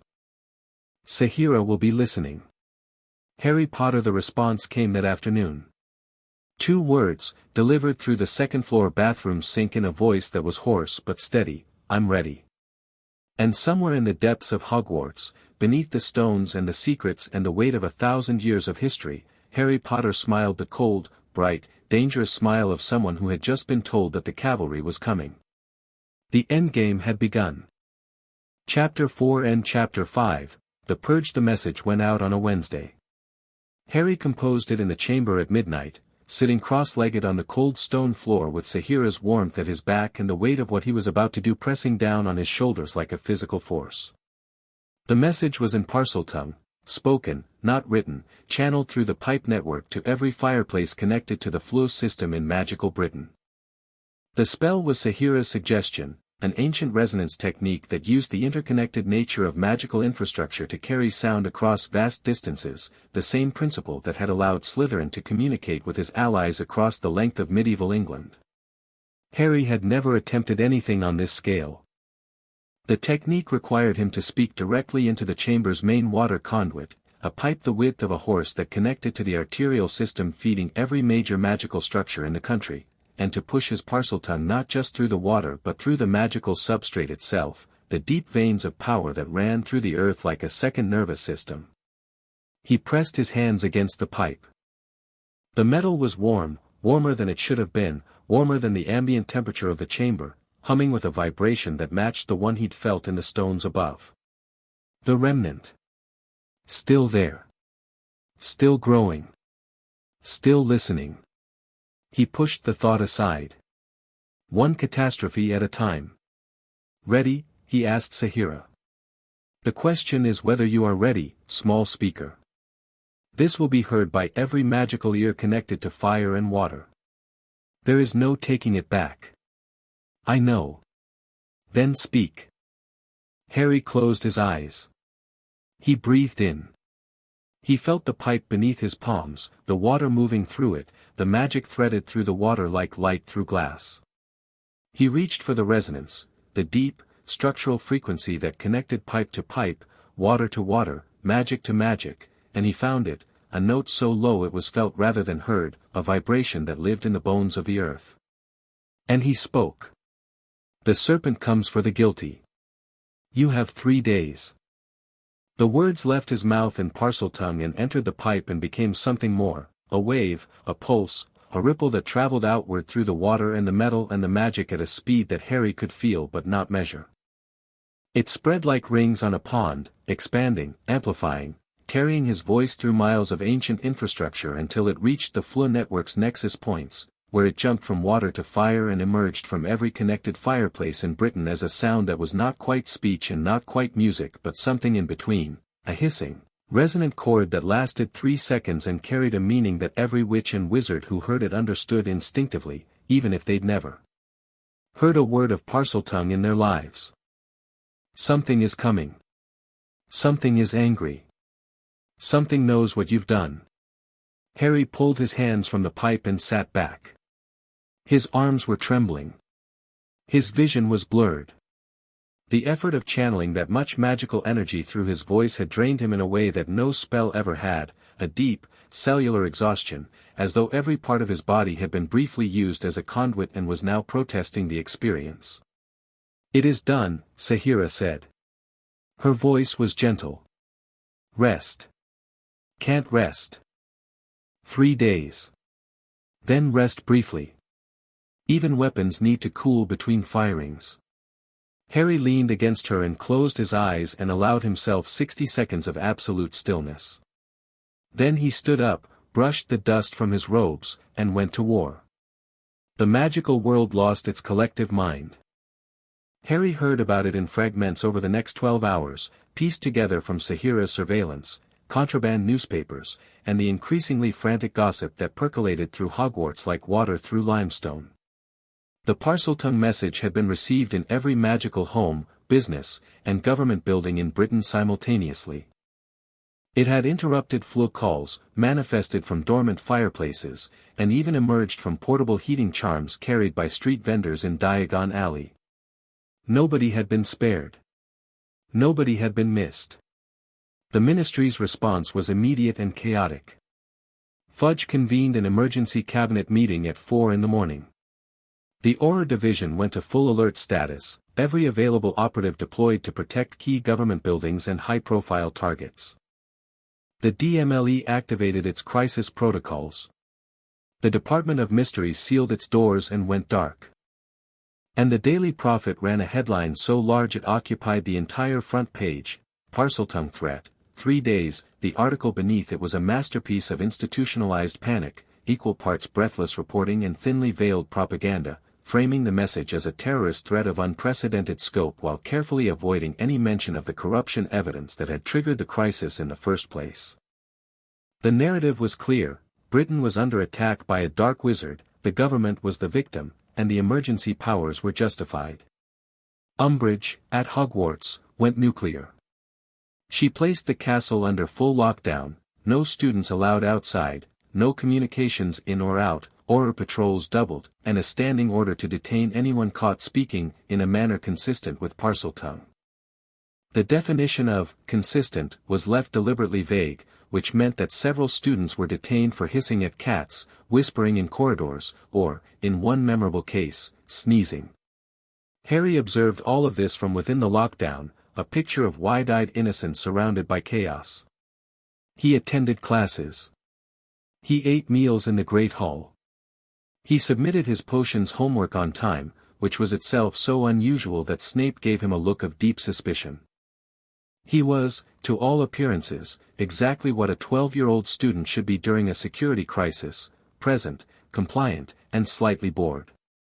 Beneath the surface, the operation was running at full speed.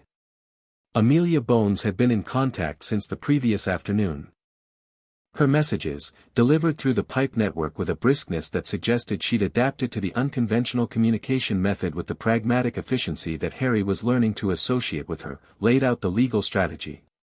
The Emergency Powers Act requires a 2/3 majority to extend beyond its initial 30-day period. That period expires in 11 days.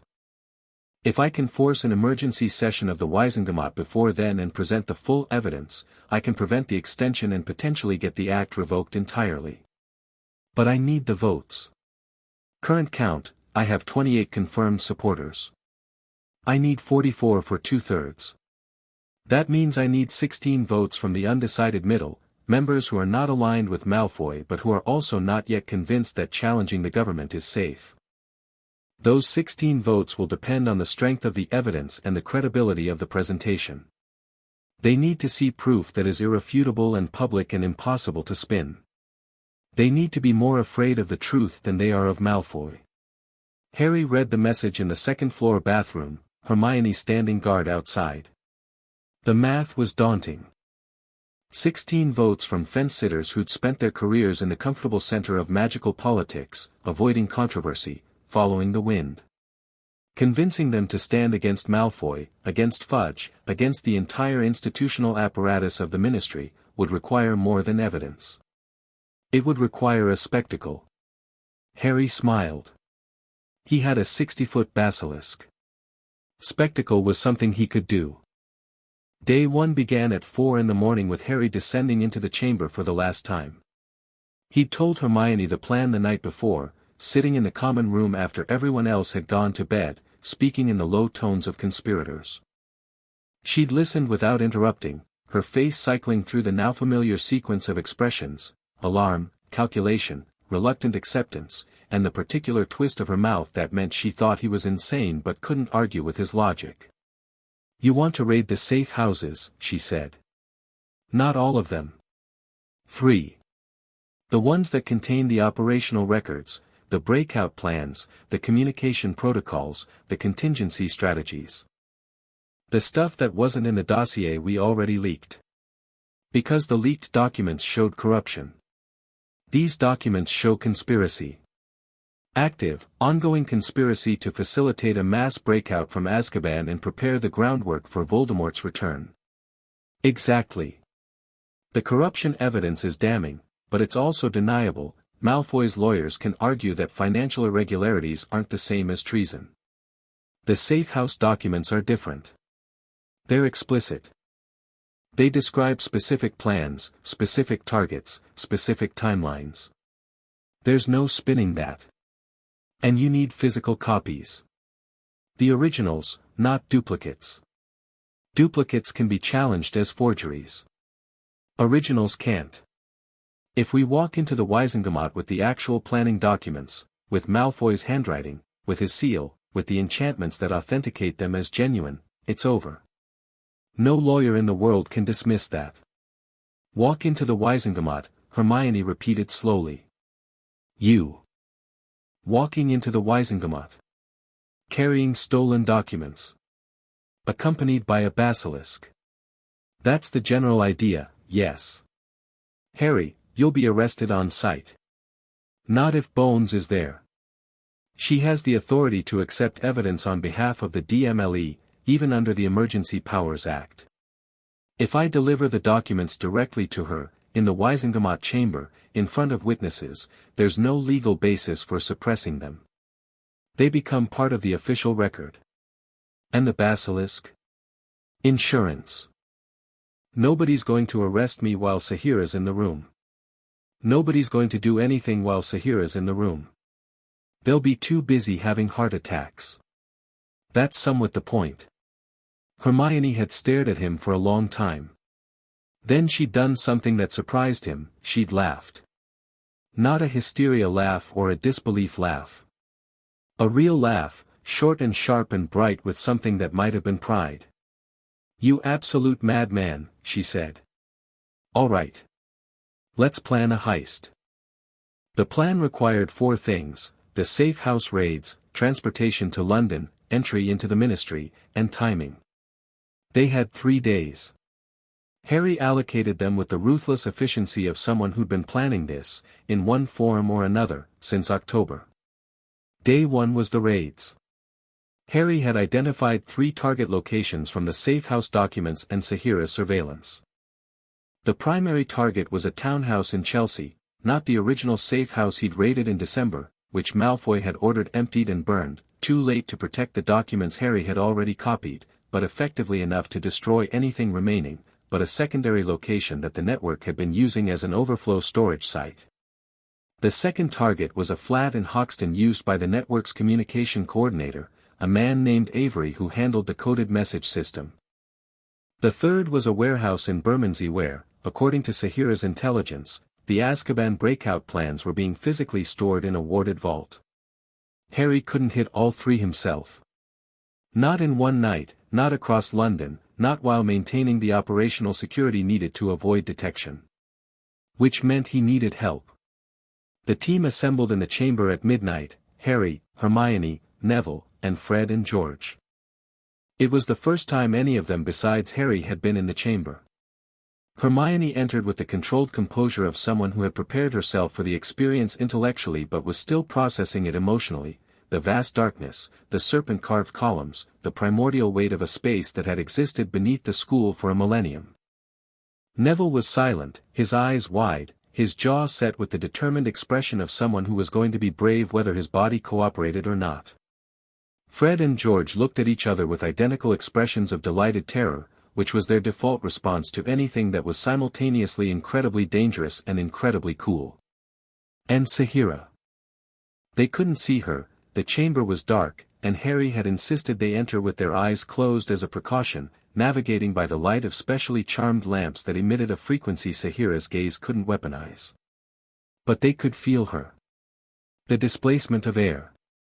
The vibration in the floor. The warmth radiating from a body that filled a significant portion of the chamber. And they could hear her breathing, slow, deep, enormous, the respiration of a living mountain. "Bloody hell," Fred whispered. "Language," said the darkness, in a hissing voice that somehow resolved into English-adjacent meaning inside their heads. Harry had explained this, that Sahira's Parseltongue, when she chose, could convey meaning to non-speakers through emotional resonance, a kind of magical empathy that transmitted intent if not words. "She says hello," Harry translated. "She said language," George corrected. "I distinctly heard language." "Your snake is scolding us, Harry." "She's not my snake. She's her own snake. And yes, she has opinions about profanity." The briefing was quick. Harry laid out the 3 targets, the approach routes, and the objectives.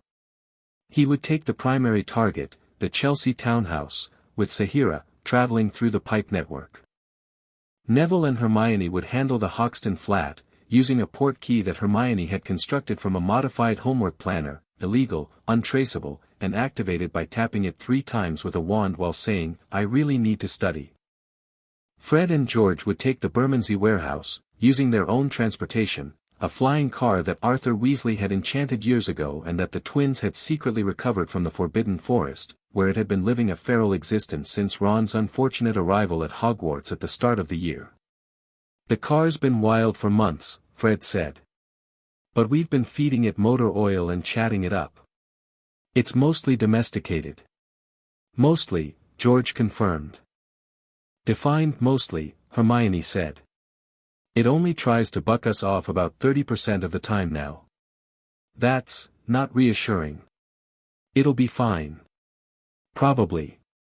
The objectives were clear: get in, get the documents, get out. No confrontation, no violence, no contact with anyone. The wards on all 3 locations were known quantities. Harry had the ward specifications from the original safe house documents, and Hermione had prepared countercharms for each one. But there was a complication. The safe houses would be manned. Sahira's surveillance had confirmed that Malfoy had increased security at all his properties since the international leak. Each location had at least 2 guards, network operatives, armed, warded, and under orders to destroy the documents at the first sign of intrusion. The guards were the variable that turned the operation from a burglary into something more dangerous. "Sahira and I will handle the Chelsea guards," Harry said. "She doesn't need to hurt them, her presence alone will be enough. Nobody fights when there's a basilisk in the room." "And at Hoxton?" Neville asked. His voice was steady. The trembling in his hands was the only sign of the fear he was controlling with a discipline that Harry found quietly extraordinary. "Hermione's prepared a modified confundus that should disorient the guards long enough for you to get in and out. It's a 2-person job, she casts, you grab the documents." Neville nodded. "And us?" Fred asked. "The warehouse has the heaviest guard, for operatives, according to Sahira's last report. You'll need a distraction."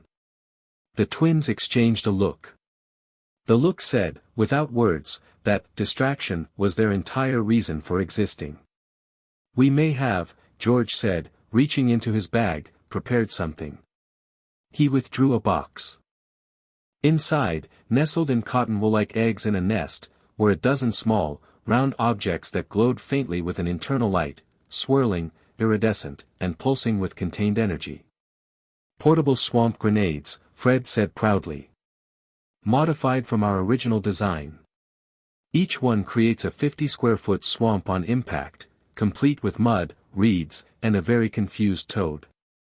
They're non-lethal, George added. But try running through waist-deep mud while a toad keeps trying to sit on your head. It's surprisingly debilitating. I can't believe I'm relying on swamp grenades, Hermione muttered. Believe it, Granger. The swamp is mightier than the wand. That's not a saying. It is now. Harry looked at his team. 5 people, ranging in age from 12 to 14, armed with modified homework planners, feral flying cars, swamp grenades, and a 1,000-year-old basilisk. Against a network of trained Death Eater operatives with decades of experience and the resources of a shadow government. It was absurd. It was terrifying. It was, Harry thought with a clarity that cut through the fear like a blade through fog, the only option they had. One more thing, Harry said. He looked at each of them in turn, Hermione, steady and brilliant and fierce, Neville, afraid and present and unbreakable, Fred and George, grinning with the particular madness of people who genuinely enjoyed being in over their heads. If anything goes wrong, anything at all, you abort. You get out. You come back to Hogwarts and you go to Dumbledore and you tell him everything. Don't try to be heroes. Don't try to salvage the mission. Just get out.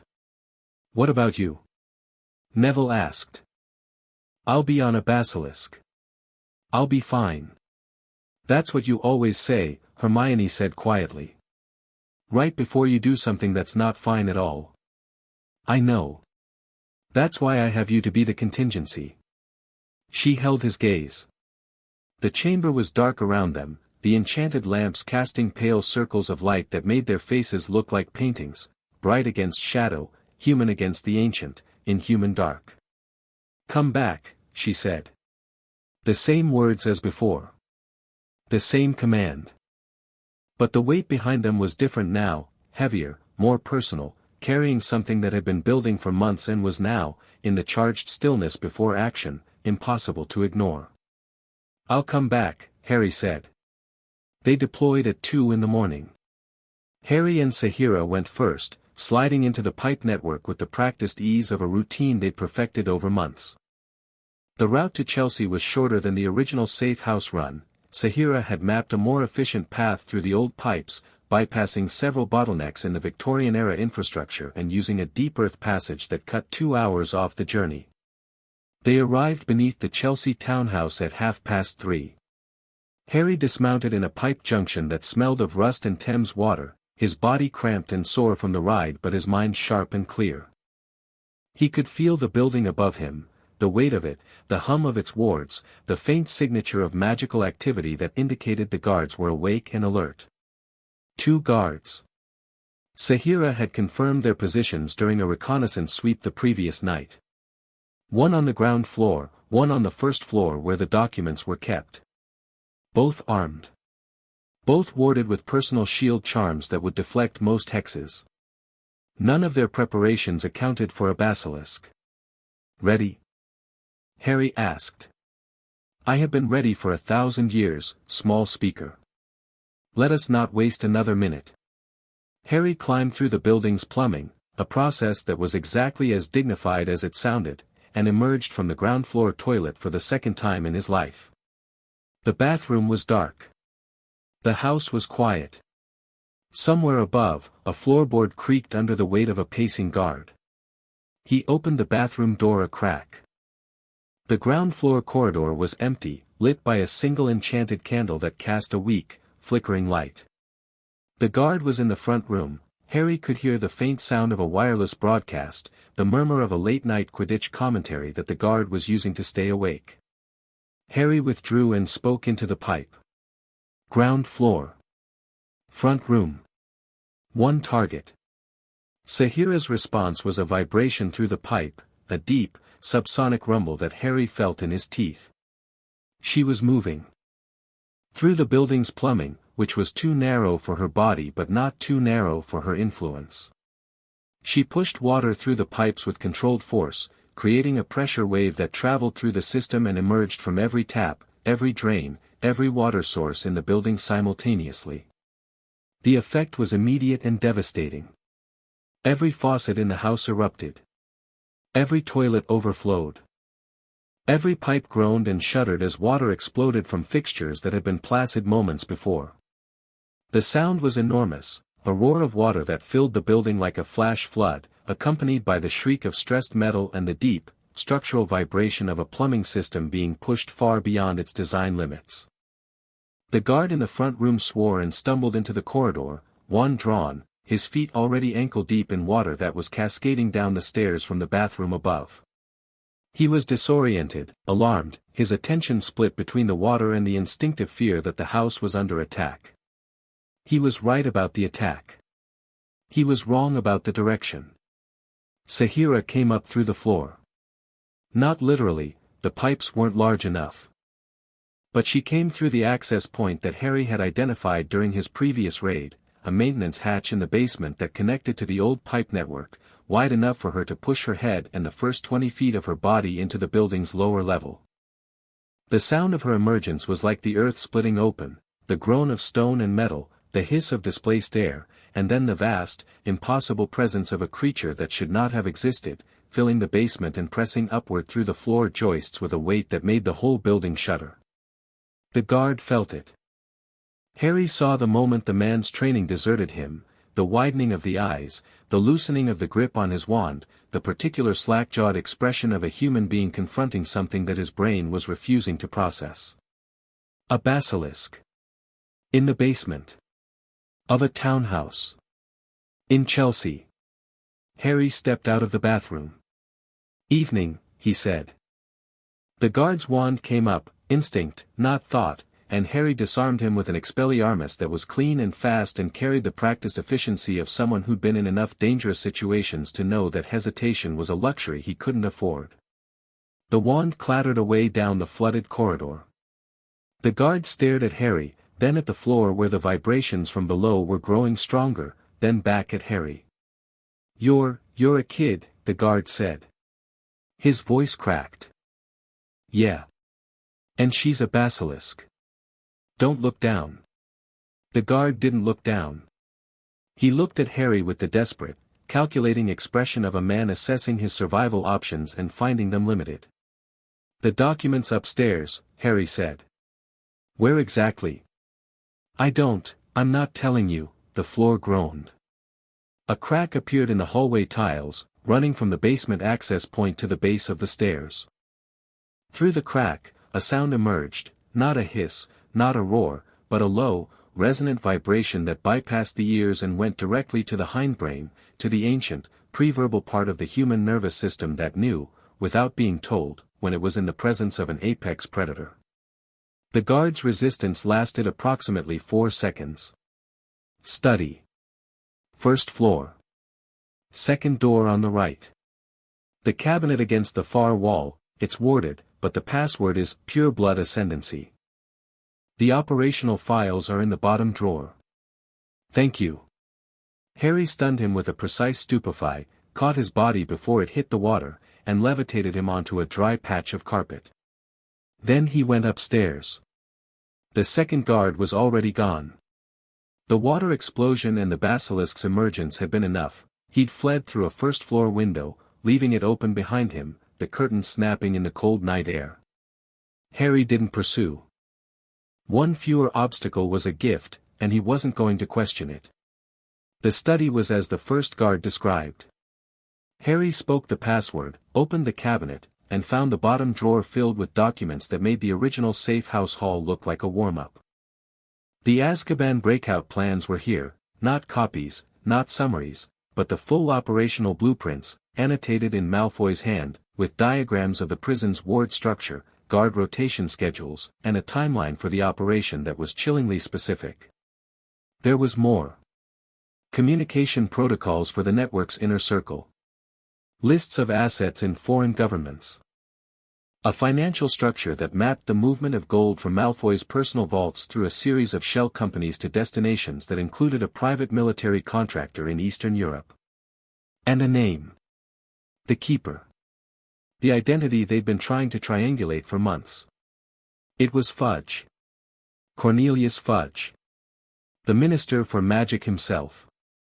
Not a figurehead, not a puppet, not a willing fool, or rather, not only those things. The Keeper's role was specific. He held the network's most sensitive information in his personal vault at Gringotts, protected by the Minister's institutional authority. The network's insurance policy wasn't a person. It was a position. As long as the Minister was compromised, the network's secrets were protected by the full power of the magical government. Harry stared at the document. The implications cascaded through his mind like dominoes falling. Fudge wasn't just looking the other way. He was an active participant, the keystone of the entire structure, the man who held the network together not through ideology or loyalty but through the simple, brute fact of his office. Remove Fudge, and the network collapsed. Harry copied the documents. Then, on impulse, he took the originals too. This wasn't the time for subtlety. This was the time for proof, irrefutable and undeniable, carried in his own hands to the seat of magical government. He packed the documents into a waterproof bag, returned to the basement, and mounted Sahira. They withdrew through the pipe network, leaving behind a flooded townhouse, a stunned guard, and a crack in the floor that would take weeks to repair. The Hoxton operation went clean. Harry received the report through the pipes at 5 a.m, Hermione's voice emerging from a bathroom sink in the chamber with the clipped efficiency of a field operative delivering a mission update. Target secured.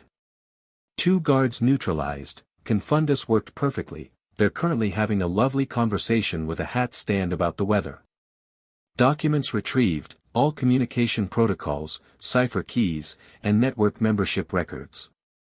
We're en route back to Hogwarts. Neville was brilliant. He kept his head when one of the guards woke up early and I was mid-charm. Just walked up and stunned him. Didn't even hesitate. Harry smiled. Neville Longbottom, the boy who lost his toad, stunning a Death Eater operative without hesitation. The world was full of surprises. Bermondsey was Messier. Fred and George's report arrived at 6, delivered in person because the twins had returned to Hogwarts by flying car, a journey that had apparently included an unscheduled detour over the Thames when the car decided it wanted to go swimming and had to be persuaded otherwise through a combination of encouraging words and a well-placed reparo on its steering column. 4 guards, Fred said, sprawled in the chamber with his robes muddy and his hair standing on end. We got 3 of them with the swamp grenades, worked like a charm. They were up to their necks in mud before they knew what was happening. The 4th one was smarter, though. Dodged the grenades and started throwing hexes. George took a stinging jinx to the shoulder, Fred continued, nodding at his twin, who was nursing a swollen red mark on his left arm with a Murtlap compress. But I hit the bloke with a bat bogey hex, learned it from Ginny, actually, she's terrifying, and George got the documents while I kept him busy. The vault was trapped, George added. Some kind of incendiary curse that would have destroyed the contents if we'd opened it wrong. But the twins have a trick for that. He held up a small device, mechanical, not magical, with gears and springs and a delicate probe that looked like a lockpick designed by a watchmaker. Muggle safe-cracking tool. Modified with a charm detection filament. It maps the magical traps and lets you disarm them in sequence. Dad would be so proud, Fred said. Muggle technology saving the wizarding world. Let's maybe not tell Dad about the part where we committed breaking and entering. Fair point. The Bermondsey documents were the final piece. The Azkaban breakout plans in full operational detail, complete with the names of every Death Eater targeted for release, the inside operatives facilitating the breakout, and the extraction routes that would be used to move the freed prisoners to safe locations across Europe. Harry spread the documents from all 3 raids across the chamber floor and looked at them in the pale light of his wand. Hundreds of pages. The complete operational architecture of a conspiracy that spanned a decade and reached from the minister's office to the prison island in the North Sea. It was enough. More than enough. It was the kind of evidence that didn't just prove a case, it obliterated it. Day 1 complete, Harry said. Hermione, who had arrived back in the chamber with Neville shortly after the twins, looked at the spread of documents with an expression that was equal parts triumph and exhaustion. Day 2. Day 2 we prepare. Day 3 we deliver. They worked through Day 2 without sleep. Hermione organized the documents into a presentation package, a structured, annotated dossier that told the story of the conspiracy in logical sequence, starting with the post-war acquittals and ending with the Azkaban breakout plans. Each section was cross-referenced with the previously leaked evidence, creating a narrative that was comprehensive, coherent, and damning beyond any reasonable doubt. Harry coordinated with Bones through the pipes. Her messages were terse and precise, the communications of a woman who was simultaneously preparing legal arguments, assembling political support, and navigating a ministry that was actively trying to prevent her from doing any of these things. Emergency session called for tomorrow at noon. 32 confirmed supporters. Working on the remaining 12. The evidence is your job. The votes are mine. One concern, security. Fudge controls the Aurors at the ministry. If he learns about the session before it begins, he'll block it. We need to control the timing.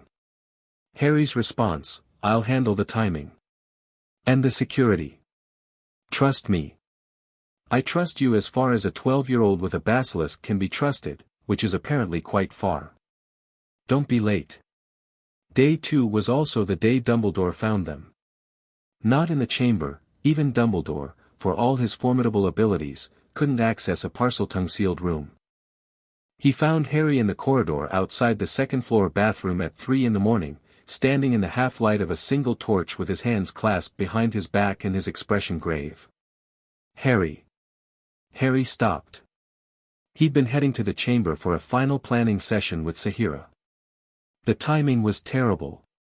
Professor. I imagine you're quite busy. A bit, yeah. Dumbledore studied him. The blue eyes were tired, deeply, genuinely tired, in a way that Harry had never seen before. The twinkle was absent. In its place was something rawer, more human. I know what you're planning, Dumbledore said. Not the details, you've been admirably secretive about those. But the shape of it. The trajectory. I've been watching, Harry, and I've been, struggling. Struggling with what? With whether to stop you. The honesty of it was startling. Not the content. Harry had expected that Dumbledore would oppose his plan, had factored it into his calculations as a variable to be managed. But the admission of struggle, the vulnerability of it, was something else. Why didn't you? Harry asked.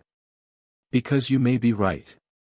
The words came out slowly, as though each one cost Dumbledore something. I have spent decades believing that the proper response to corruption is patience. Reform. Working within systems, however flawed, to effect gradual change. I have watched the ministry rot and told myself that the rot would eventually be addressed through proper channels. I have been telling myself this for 15 years, Harry. And in 15 years, the rot has only grown deeper. So you're not going to stop me. I'm going to ask you something instead. Something that I should have asked myself a long time ago. Dumbledore looked at him with eyes that held no pretense, no performance, no carefully curated wisdom. Just the naked gaze of an old man facing a young one and recognizing, with painful clarity, that the young one might be right. What happens after? After what? After you tear it down. After the evidence is presented and the arrests are made and the corrupt officials are removed. What fills the vacuum? Who governs? Who decides what the new system looks like? Because destruction is easy, Harry. Any fool with enough power can destroy. Building, that's the work that breaks you. Harry was quiet for a moment. The torch flickered between them, casting shadows that moved like living things. "I don't know," he said. "I'm 12. I don't know what comes after. I just know that what's there now is killing people, slowly, quietly, through neglect and corruption and the protection of monsters. And I can't wait for the system to fix itself because the system is the problem. And so you'll break it. I'll force it open. What grows in the space, that's up to better people than me." Dumbledore was quiet for a long time. Then he did something that Harry didn't expect. He reached out and placed his hand on Harry's shoulder. Not a pat, not a gesture of authority. A touch. Gentle, warm, and weighted with the kind of emotion that Dumbledore usually buried beneath layers of whimsy and misdirection. "I have failed this world in many ways," Dumbledore said. "I did not protect the students of this school from Umbridge. I did not challenge the corruption I knew existed. I did not use the power I possessed because I was afraid of becoming the thing I fought. And I watched while a child I was supposed to protect, did what I was too afraid to do. Professor, I will not stop you, Harry. And I will not help you, not because I don't want to, but because this must be seen as your act. Not Dumbledore's. Not the Order's. Yours. A child standing before the Wizengamot and saying, 'This is what you've become. This is what you allowed.' That image, that truth, is more powerful than anything I could add." He squeezed Harry's shoulder. Then he let go and stepped back, and the twinkle returned to his eyes, not the performance twinkle, but the real one. The one that meant he was seeing something that genuinely delighted him, even as it terrified him. "Be careful tomorrow," Dumbledore said. "I'll try." "And Harry?" "The Basilisk." "Sahira." A pause. "Take care of her." "I will." Dumbledore nodded, turned, and walked away down the corridor. His footsteps echoed off the stone, growing fainter, until the corridor was empty and quiet and Harry was alone with the torch and the silence and the weight of what was coming. Day 3. Harry woke at dawn. He hadn't slept, he'd tried, lying in his bed for 2 hours with his eyes closed and his mind racing, before giving up and going to the chamber to review the plan one final time with Sahira. He'd returned to the dormitory at 5, showered, dressed in clean robes, and sat on his bed watching the sky lighten through the tower window. The morning was clear. Frost on the ground, pale blue sky, the kind of winter day that felt like a held breath. Harry looked at it and thought, this might be the last morning I see as a free person. By tonight, I might be in ministry custody. Or Azkaban. Or dead. The thought didn't scare him. It should have. But the fear had been burned away over months of action and planning and the gradual, irreversible commitment to a course that he could no longer walk back from. What remained was something colder and clearer, not courage, exactly, but the absence of alternatives. There was nothing left to do but go forward. He went to breakfast. He ate toast. He drank pumpkin juice. He sat with Ron, who looked at him with the worried expression that had become Ron's default over the past few weeks, and Harry felt a pang of guilt that he hadn't told his best friend more, hadn't trusted him with the full scope of what was happening. Ron deserved better. But Ron also deserved not to be implicated, not to be dragged into the consequences that were coming, and Harry had made the calculation weeks ago that protecting Ron from knowledge was a form of protecting Ron from harm. "You alright, mate?" Ron asked. "Yeah. Just thinking. You've been thinking a lot lately. Dangerous habit." Ron grinned. The grin faded quickly, replaced by the worry. "Harry. Whatever's going on, whatever you're planning, just, be careful, yeah." "I'll be careful. And if you need me, I know where to find you." Ron nodded. He clapped Harry on the shoulder, the same awkward, deliberate gesture from months ago, and went back to his eggs. Harry finished his toast and memorized the common room, the great hall, the faces of his classmates.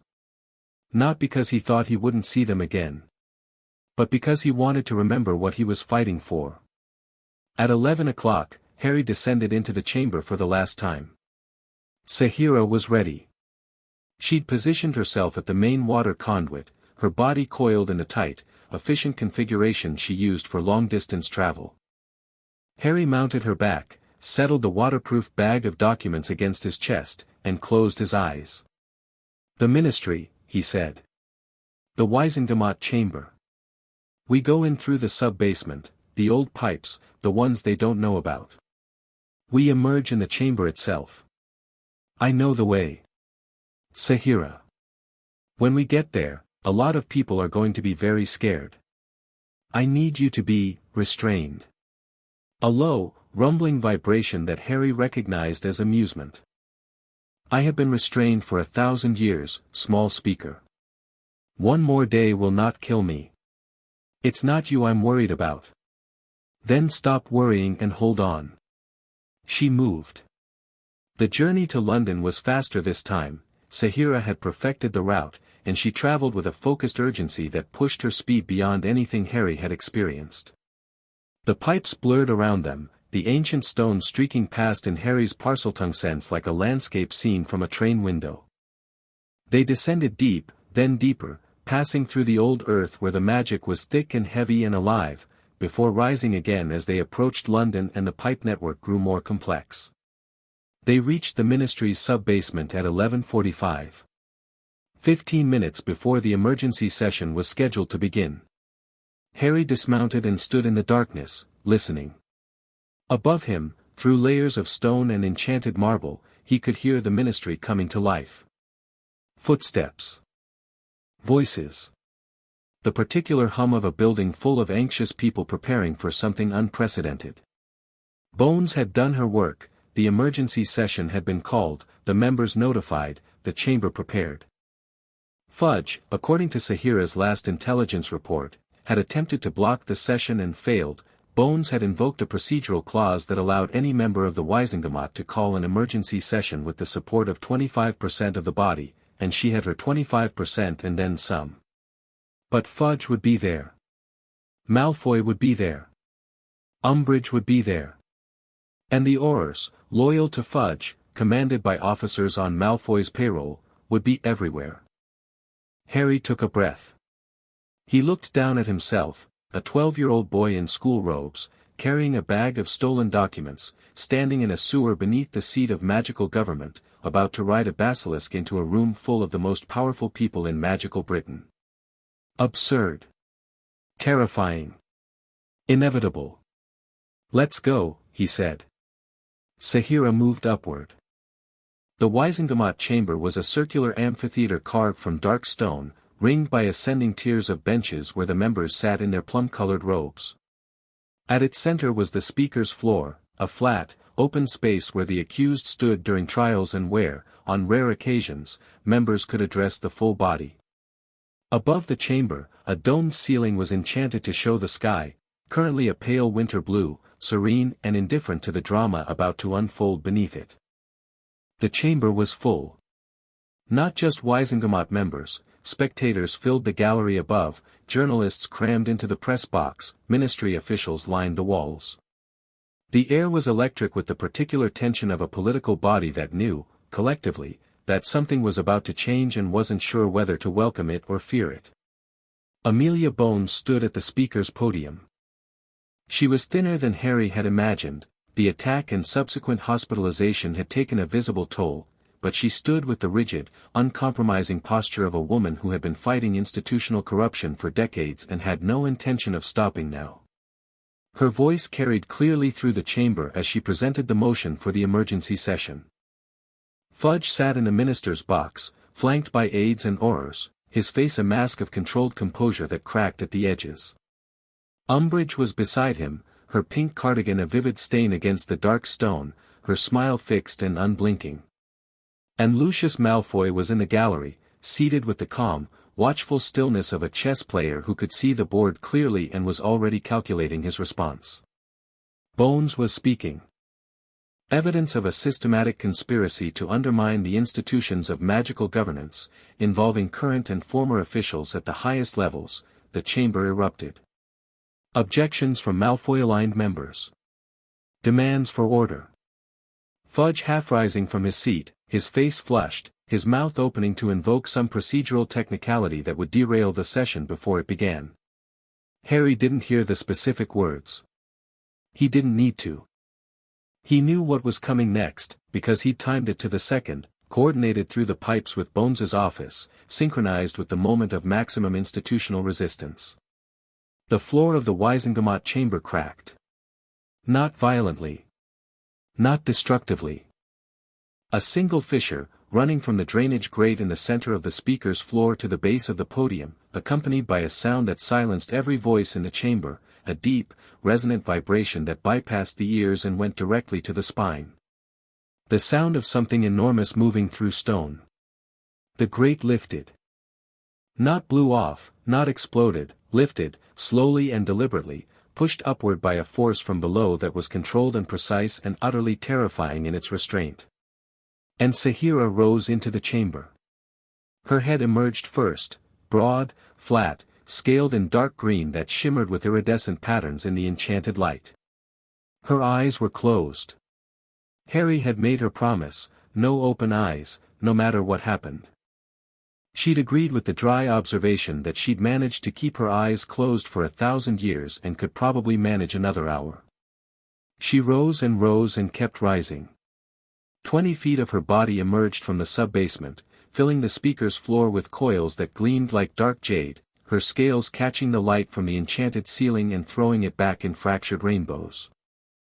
The chamber filled with her presence, not just the physical mass of her, which was staggering, but the magical weight, the sheer density of ancient power that radiated from her body like heat from a star. Nobody moved. Nobody spoke. Nobody breathed. He looked up at the assembled body. 65 members of the Wizengamot, frozen in their seats. A gallery full of spectators, mouths open, eyes wide. Aurors with their wands drawn and pointed at a creature they knew they couldn't fight.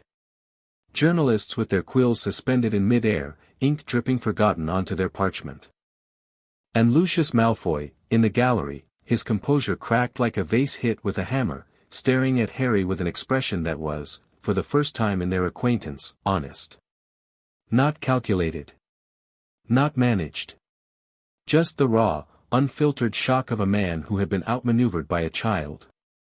Members of the Wizengamot, Harry said. His voice was steady. Clear. It carried through the chamber with a resonance that was part acoustics and part something else, the faint, harmonic echo of Parseltongue that threaded through his English like a bass note beneath a melody, giving his words a weight and authority that went beyond volume. My name is Harry Potter. I'm 12 years old. And I have evidence that your government has been taken over by the servants of Lord Voldemort. The name hit the chamber like a physical blow. People flinched, gasped, recoiled. One member fell off his bench. Harry opened his bag and placed the documents on the podium. The stack was thick, organized, annotated, months of intelligence, weeks of raids, the cumulative product of a campaign that had been run by children and a basilisk against the most powerful conspiracy in magical Britain. This is everything, Harry said. Financial records linking Lucius Malfoy to the bribery of 12 Wizengamot members. Communication logs detailing a coordinated infiltration of every major ministry department. Operational plans for a mass breakout from Azkaban, timed to facilitate the return of Voldemort to power. And evidence that the Minister for Magic, Cornelius Fudge, has been serving as the network's keystone, holding their secrets, protecting their assets, and using his office to suppress every investigation that might have exposed them. He turned to Bones. She was standing at the podium, her face pale but her eyes blazing with a fierce, controlled fire. She'd known the evidence was coming, they'd coordinated the timing, but seeing it delivered by a boy on a basilisk was clearly not what she'd imagined. Madam Bones, Harry said. I'm formally presenting this evidence to the Department of Magical Law Enforcement. I'm asking you to enter it into the official record and initiate proceedings against every individual named in these documents. Bones looked at the documents. Looked at Harry. Looked at the basilisk that filled the chamber floor like a living monument to everything the magical world feared and didn't understand. I accept the evidence on behalf of the DMLE, she said. Her voice rang through the chamber. And I formally request that the Wisengamot, this is outrageous. Fudge was on his feet, his face purple, his composure finally and completely shattered. This child, has brought a dangerous dark creature into the heart of our government. He's a criminal. A terrorist. I demand his immediate arrest. On what charge, Minister? Bones asked. Her voice was ice. Assault. Terrorism. Violations of the Dangerous Creatures Act, the Emergency Powers Act, which you invoked to suppress evidence of corruption in your own government. That is a lie. I won't stand here and, then sit down, Minister. Because I have 32 members who support this session, and I have evidence that you have committed treason. The word landed like a bomb. Treason. In the Wisengamot chamber. Directed at the Minister for Magic. The gallery erupted. Members shouted. Auras shifted uncertainly, caught between their orders and the growing realization that the orders might have come from the wrong side. Lucius Malfoy stood. The gallery fell quiet. Malfoy's composure had reassembled itself, not fully, the cracks still visible if you knew where to look, but enough. He descended from the gallery to the chamber floor with the measured stride of a man who had been performing authority for so long that it had become indistinguishable from the real thing. If I may, Malfoy said, and his voice was silk and steel and danger, the voice of a man who had talked his way out of Azkaban and bought his way into the heart of power and was not yet, not ever, going to surrender without a fight. The evidence presented by Mr. Potter, a child, as the minister correctly notes, who has a documented history of dark magical ability and who is currently accompanied by a Class 5 restricted creature, should be viewed with extreme skepticism. We have no way of verifying its authenticity. We have no chain of custody. We have your handwriting. The voice came from the gallery. Quiet. Shaking. Barely louder than a whisper, but carrying through the silent chamber with the clarity of a bell. Draco Malfoy stood in the spectators section, his face white as bone, his hands gripping the gallery railing so hard his knuckles had vanished into his skin. He looked like he was going to be sick. He looked like he was going to cry. He looked like someone who had been carrying something too heavy for too long and had finally, irreversibly, decided to set it down. I know your handwriting, Father, Draco said. I've seen it on letters and ledgers and Christmas cards for 12 years. Those documents are real. Lucius turned to his son. The mask slipped. Not the public mask, the deeper one. The one that Lucius wore even in private, even with family, the one that made him Lucius Malfoy instead of a man who might once have been something else. Behind that mask, for one terrible moment, was not anger or betrayal or fury but loss, the vertiginous recognition that his son, his heir, his greatest investment, had just ended everything. Draco, Lucius said. Just the name. Just the single word, spoken with a softness that was more devastating than any threat. I'm sorry, Father. Draco's voice cracked. Tears were streaming down his face. He didn't wipe them, didn't hide them, let them fall in front of the entire Wisengamot like a confession made in water. But I can't, I won't, I've seen what you are. What you've done. What you would have made me.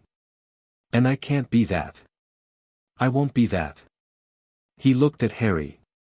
Across the chamber, across the basilisk's coiled body, across the distance that had separated them since the day they'd met on the Hogwarts Express.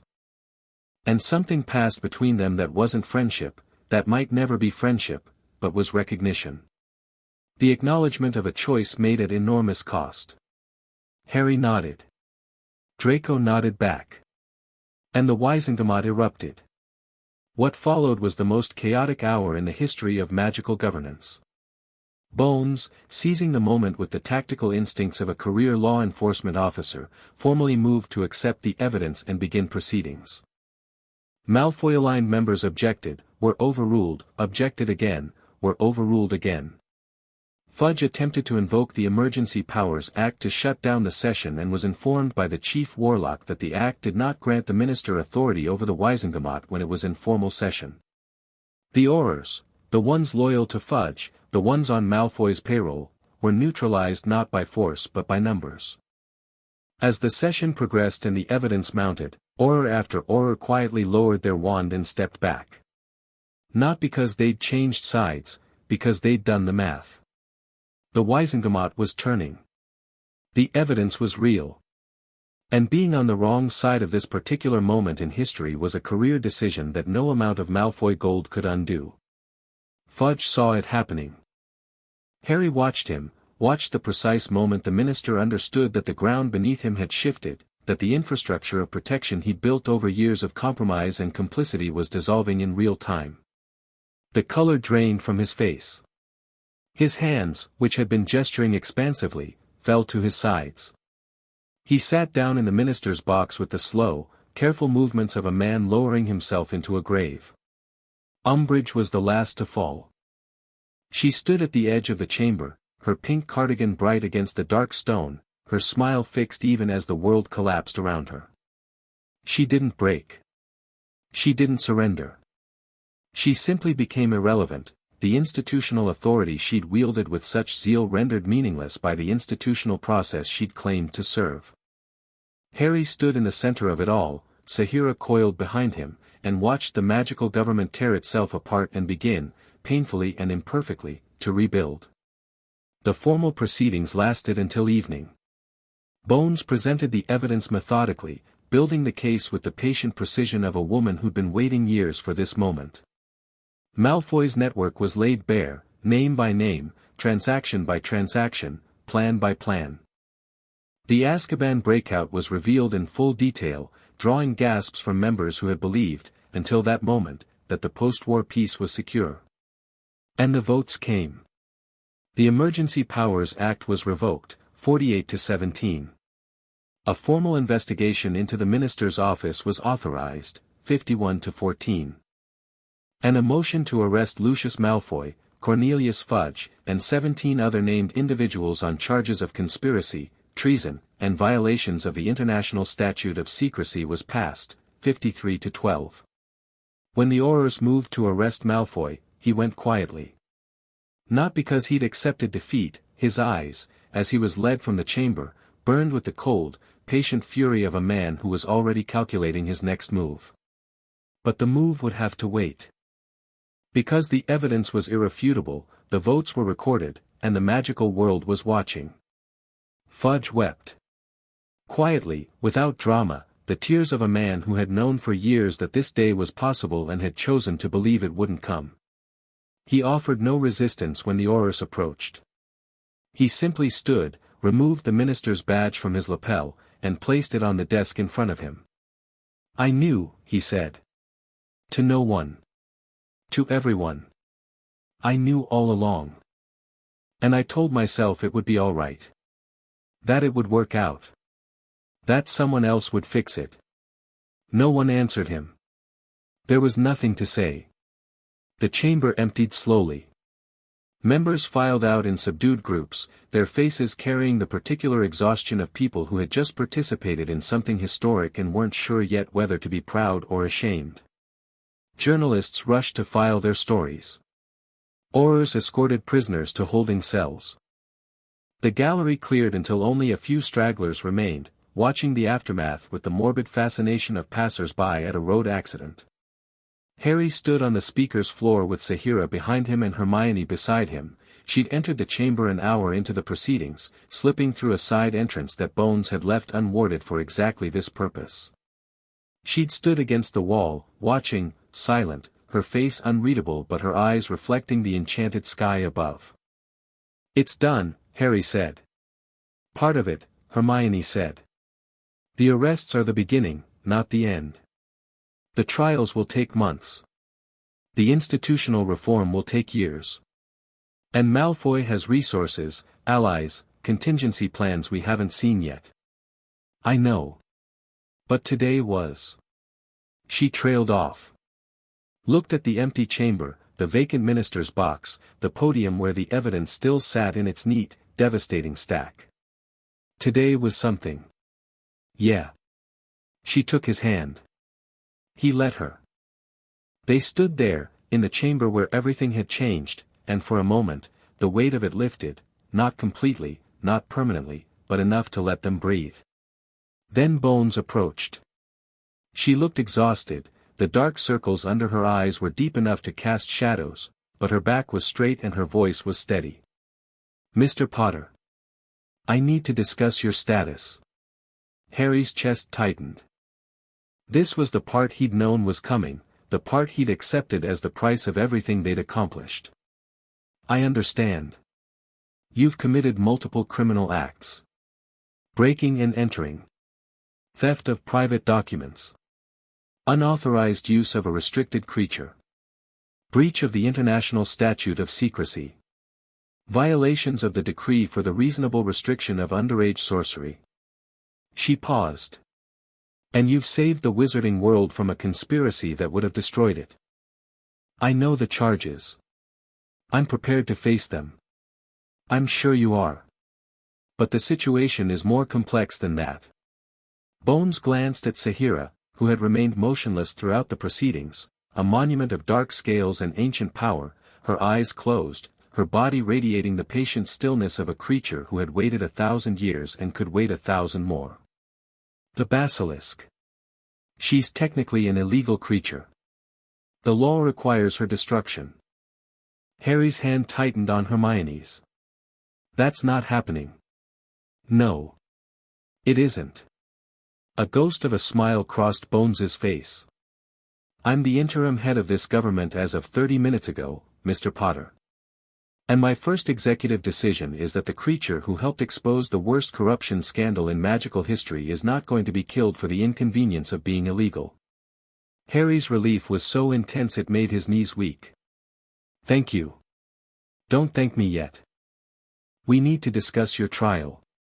My trial? You've committed crimes, Mr. Potter. Real ones. The ends may have justified the means, but the law doesn't work that way, and if I start making exceptions for people whose crimes I happen to agree with, I'm no better than Fudge. She was right. Harry knew she was right. The whole point of what he'd done, the whole reason he'd fought to expose the corruption rather than simply destroy it, was because the system mattered. The rule of law mattered. Justice, applied equally and without favoritism, mattered. And if he believed that, he had to accept it even when it applied to him. I'll stand trial, Harry said. A real trial. Veritaserum, full evidence review, international observers. Everything transparent. Everything public. And the Basilisk? Sahira returns to the chamber. She won't be used as leverage or as a threat. She's not a weapon, she's a person. Or the closest thing to a person that a 1,000-year-old magical serpent can be. Bones studied him. You're a remarkable young man, Mr. Potter. I'm a 12-year-old who talks to snakes. Yes. That too. She held out her hand. Harry shook it, the grip was firm, professional, and carried the particular weight of a promise being made. The trial will be fair. I give you my word. I believe you. Bones nodded and walked away to deal with the 1,000 administrative fires that were currently consuming the ministry. Harry watched her go and felt the weight settle back onto his shoulders, heavier now, more real, because the fight was over and what remained was the reckoning. He turned to Sahira. She was still motionless, still silent, her massive body filling the chamber floor like a living landscape. He walked to her and placed his hand on her snout, the familiar gesture, the point of connection between the human and the ancient. Time to go home, he said. Home, she repeated. The word was gentle. Wondering. As though it were a concept she was still learning to apply to a place. Yes. Home. Harry spoke to Hermione without turning. I need to take her back. The chamber. It's the only safe place. I know. Hermione's voice was thick. "Harry. Before you go." He turned. She was standing 3 feet away, her hair wild, her robes rumpled, her eyes bright with tears she was too stubborn to shed. She looked like she'd been through a war. She looked like the bravest person Harry had ever known. "Whatever happens at the trial," she said, "whatever they decide, you did the right thing. I need you to know that. You did the right thing, and I would do it all again. Every part of it." Harry looked at her. The chamber was empty around them except for Sahira's vast, patient presence. The enchanted ceiling showed the evening sky, deep blue fading to violet, the first stars appearing like pinpricks in dark fabric. "I know," he said. "I know because you're here." She smiled. It was small and fierce and real, and Harry memorized it the way he'd memorized the common room that morning, not because he thought he wouldn't see it again, but because some moments deserved to be kept. "Go," she said.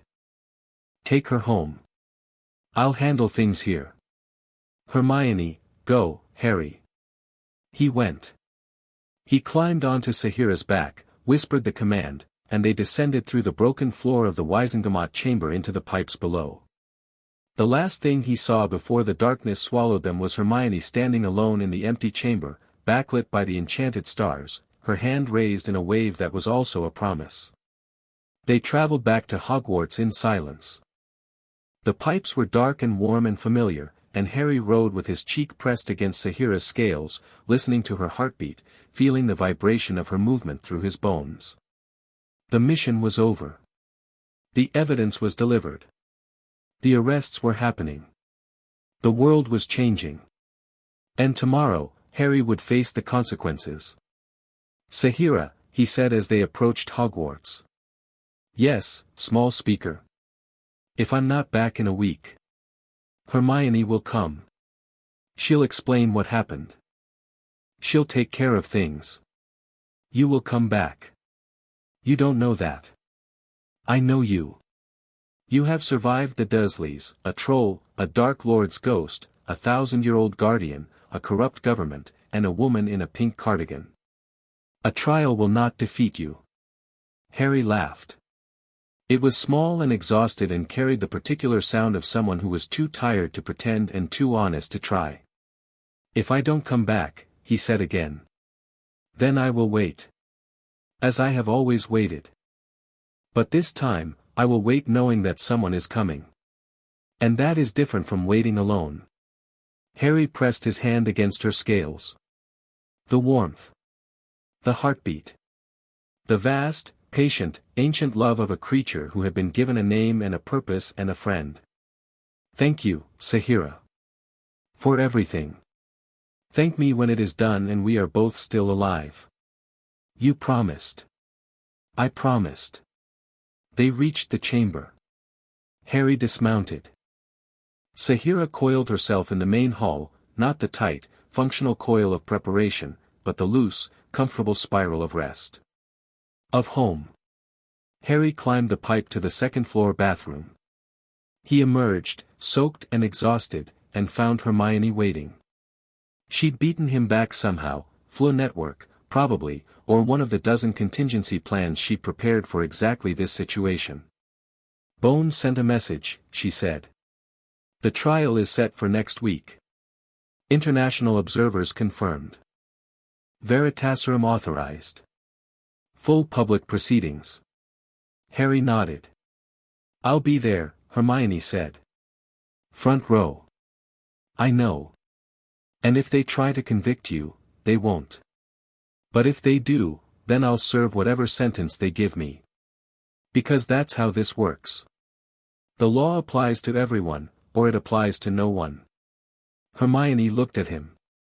The tears she'd been holding back since the Wizengamot chamber finally fell, 2 tracks of silver down her cheeks, quiet and dignified and absolutely unconcerned with hiding. "You're the bravest person I've ever met," she said. "You're the smartest person I've ever met. And the bravest. And the best. Flattery won't help you at the trial. It's not flattery.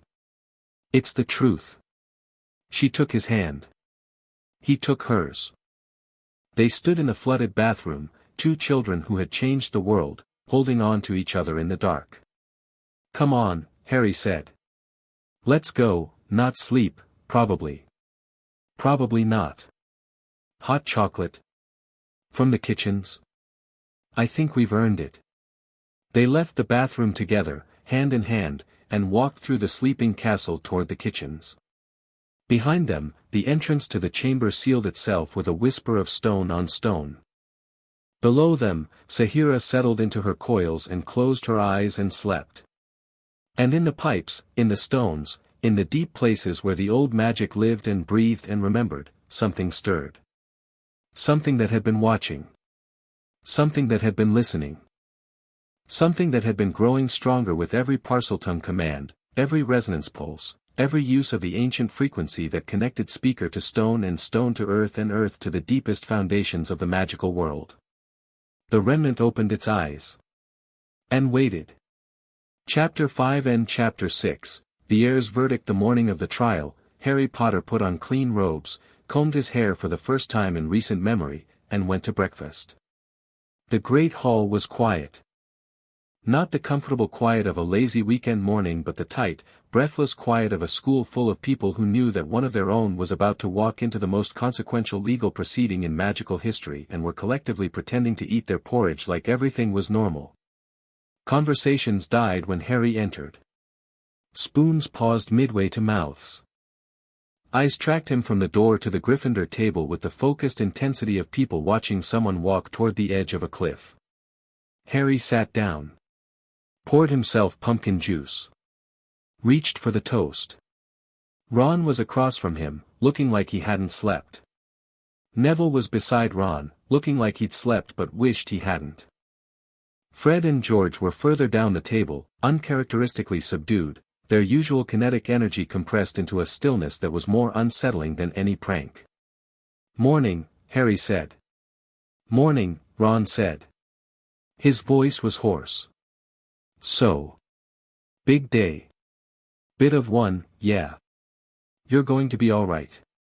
I know. I mean it. You're going to be fine. Because if you're not fine, I'm going to. I don't know what I'm going to do, but it'll be dramatic and probably illegal and Mum will kill me." Harry smiled. It was the first genuine smile he'd managed in days, and it hurt in the way that warmth hurts when you've been cold for a long time, a sharp, sweet ache that reminded him his face still knew how to do this. "Thanks, Ron. Don't mention it. Literally. If Mum finds out I offered to commit crimes for you, she'll send a howler that'll register on the Richter scale." Hermione arrived at the table with a leather satchel over her shoulder and the expression of a general preparing for battle. She'd been up since 4, Harry knew. He'd heard her moving in the common room when he'd come down from the dormitory. The satchel contained copies of every document they'd submitted to the Wisengamot, annotated and cross-referenced and organized into a system that only Hermione fully understood but that she'd spent the previous evening teaching Harry to navigate. "Eat," she said, sitting beside him. "You need protein. The trial could go 8 hours. How do you know how long it'll go?" "I researched every Wisengamot trial in the last century. Average duration for major cases is 6 to 10 hours, with a median of 7.4. The longest was 14 hours, the Grindelwald collaboration trials in 1946. Of course you researched that.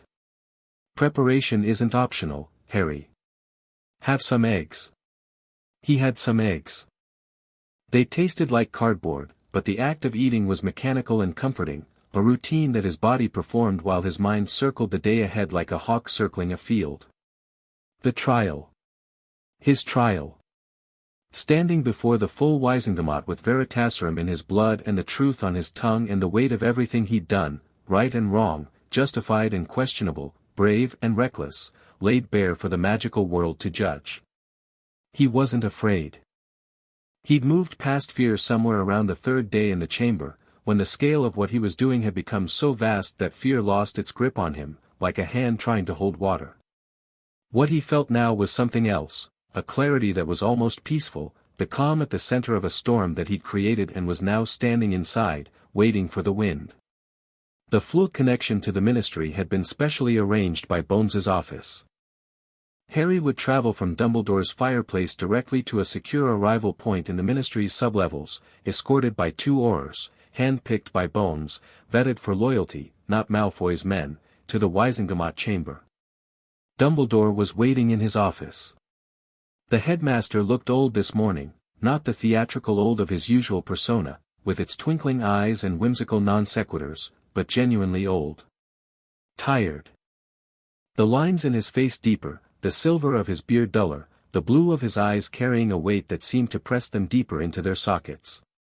Harry. He gestured to the fireplace. The flu is ready. Thank you, Professor. I will be attending the trial. As will Professor McGonagall, Professor Flitwick, and, somewhat to my surprise, Professor Snape, who has informed me that he intends to observe the proceedings for professional reasons that he declined to elaborate on. Snape's coming. He is. I believe his interest is less in the trial itself and more in the anticipated reaction of certain members of the Wizengamot to the evidence you've compiled. Severus has a complicated relationship with Schadenfreude. Despite everything, Harry almost laughed. That sounds about right. Dumbledore's expression softened. Harry.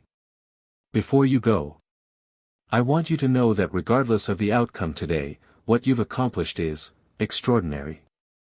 The word feels insufficient. But it is the one I have. It wasn't just me. Hermione. Neville. The twins. Sahira. I couldn't have done any of it alone. No. You couldn't have. And the fact that you know that, the fact that you've never believed otherwise, is the reason I trust you with the power you carry. He paused. Be honest today. Completely, unflinchingly honest. Not because the Veritaserum requires it, but because honesty is the only foundation strong enough to build on. I will. And Harry? The faintest ghost of the twinkle appeared. Try not to bring any basilisks to the courtroom today. Once was quite enough. Harry stepped into the fireplace, threw the flue powder, and spoke the destination. The green flames roared up, the world spun, and Hogwarts disappeared. The Ministry of Magic was a different building than the one Harry had infiltrated through the pipes. Seen from above, through the main entrance, the atrium, the proper channels, it was impressive in the way that all government buildings were impressive, high ceilings, polished floors, the deliberate grandeur of power made architectural. But it was also wounded. The aftermath of the previous week was visible everywhere, damage to the atrium fountain that hadn't been fully repaired, scorch marks on walls where panicked Aurors had discharged spells, the conspicuous absence of officials who should have been at their desks but were instead in holding cells awaiting arraignment. The Aurors who escorted Harry through the building were professional and silent. They walked him through corridors that cleared at his approach, ministry employees pressing against walls, conversations dying, eyes following the boy who lived with an intensity that went beyond curiosity into something raw. Harry kept his gaze forward and his pace steady and tried not to think about the fact that many of these people had been, a week ago, calling for his arrest. The Wizengamot chamber had been repaired. The crack in the floor was sealed, the drainage grate replaced, the podium restored. But the ghost of Sahira's presence lingered, a faint warmth in the stones, a residual vibration in the air that Harry's Parseltongue sense picked up like an afterimage burned into a retina. The chamber was full. Fuller than it had been during the emergency session, the gallery was packed, every seat taken, spectators standing 3 deep along the walls. The press box overflowed with journalists from every magical publication in Europe and several from America. And the Wizengamot itself was at full strength, all 65 members present, their plum robes creating a sea of dark purple that rose in tiers around the speaker's floor. Harry walked to the center of the chamber and sat in the defendant's chair. It was hard, straight-backed, and positioned so that he faced the full body of the Wizengamot, surrounded on all sides by the people who would judge him. Amelia Bones presided. She'd been appointed interim minister, but for the purposes of this trial, she'd recused herself from the executive role and was acting purely in her judicial capacity as head of the DMLE liaison.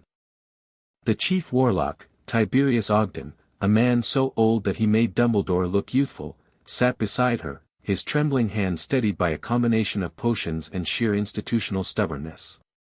The prosecution was led by a ministry solicitor named Alderton, a sharp-featured man with the careful eyes of someone who prosecuted cases based on evidence rather than politics. Harry respected that. Alderton wasn't Umbridge. He wasn't Malfoy's puppet. He was a lawyer doing his job, and his job was to prove that Harry Potter had broken the law. The defense was Harry himself.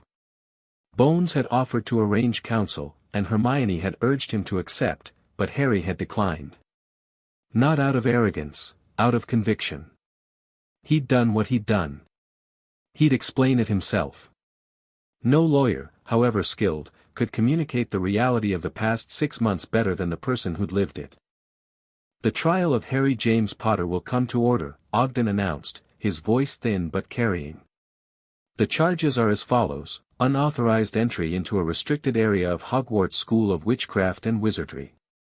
Harboring a Class 5 restricted creature. Breaking and entering of 3 private residences. Theft of private documents. Unauthorized use of a restricted creature within a government building. Multiple violations of the decree for the reasonable restriction of underage sorcery. And conspiracy to breach the International Statute of Secrecy. The charges echoed off the domed ceiling. Harry listened to each one with the calm attention of someone hearing a list he'd memorized weeks ago. He'd committed every one of these acts. He wouldn't deny it. He would explain it. How does the defendant plead? Ogden asked. Guilty, Harry said. To all charges. The chamber stirred. A guilty plea in the Wizengamot was rare. Most defendants fought every charge with every tool available. Harry's flat, unequivocal admission caught the room off guard and sent a ripple of murmuring through the gallery. Alderton blinked. Even the prosecutor hadn't expected this. The defendant pleads guilty, Ogden confirmed, making a note. Prosecution, you may proceed. Alderton stood. His presentation was methodical and fair. He laid out the charges in chronological order, providing evidence for each one. Harry's entry into the Chamber of Secrets. His repeated visits. His communication with the Basilisk. The safe house raids. The pipe network operations.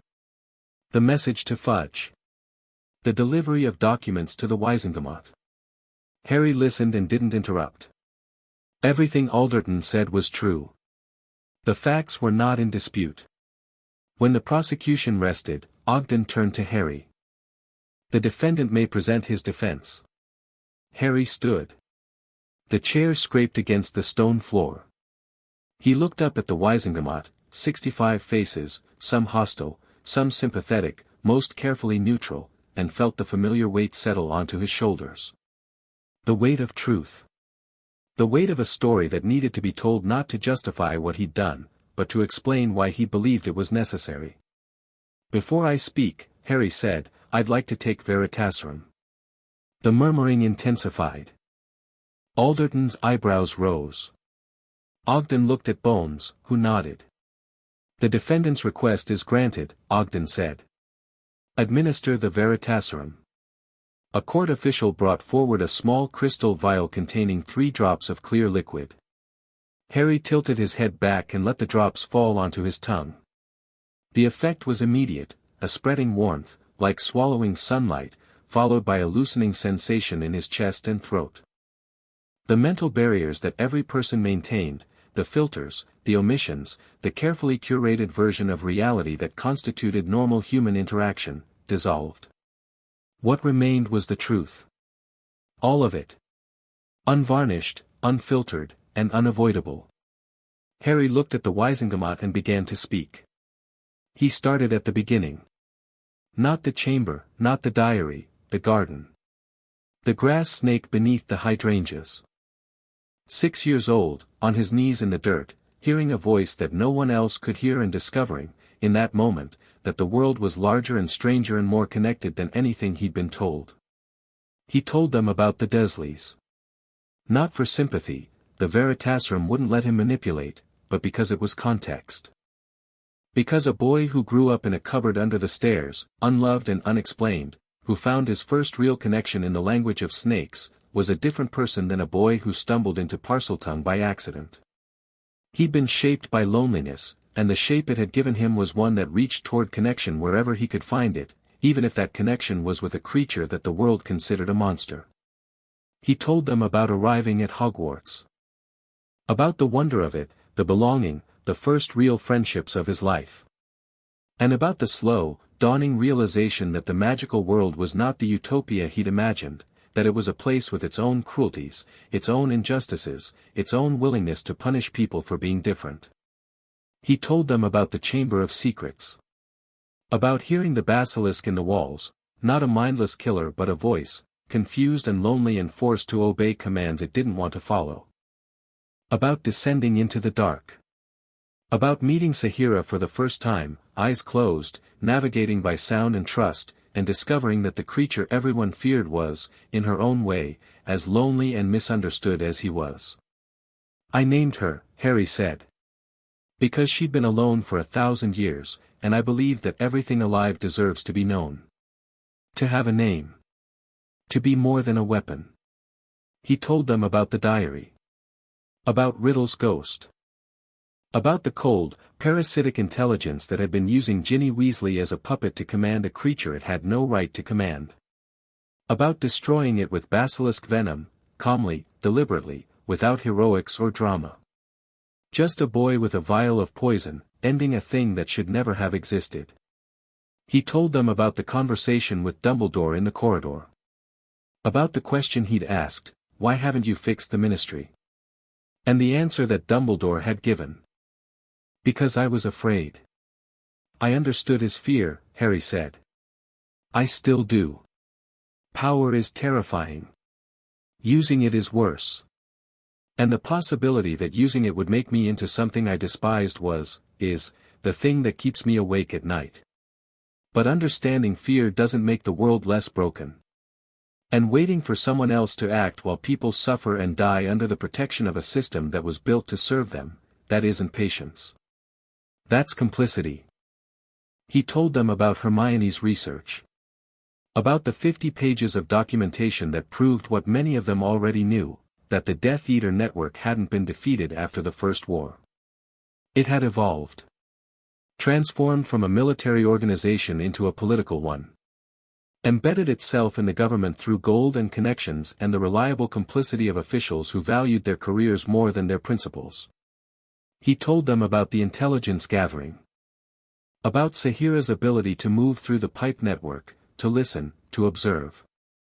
About the slow, meticulous construction of a case that was never intended to be delivered by a child on a basilisk but that arrived in the Wisengamot because every other channel had been corrupted or suppressed. I tried the truth first, Harry said. We leaked evidence to the press. It was killed.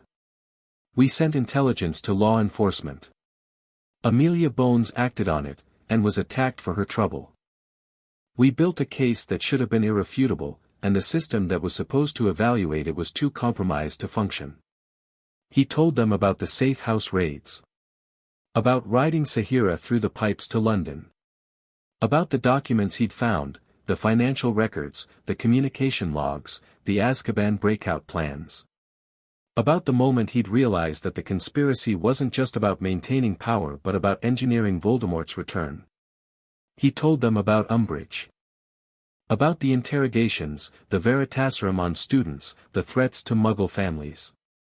About 12-year-old children being subjected to truth serums by a government that claimed to be protecting them.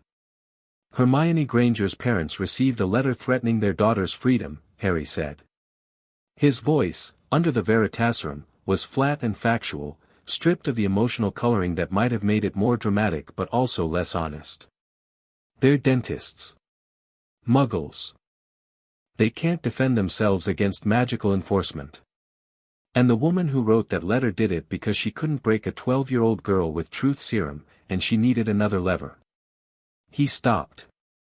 Drew a breath. The Veritasium pulsed through his system, demanding truth, and the truth was simple and clear and devastating. "I broke the law," he said.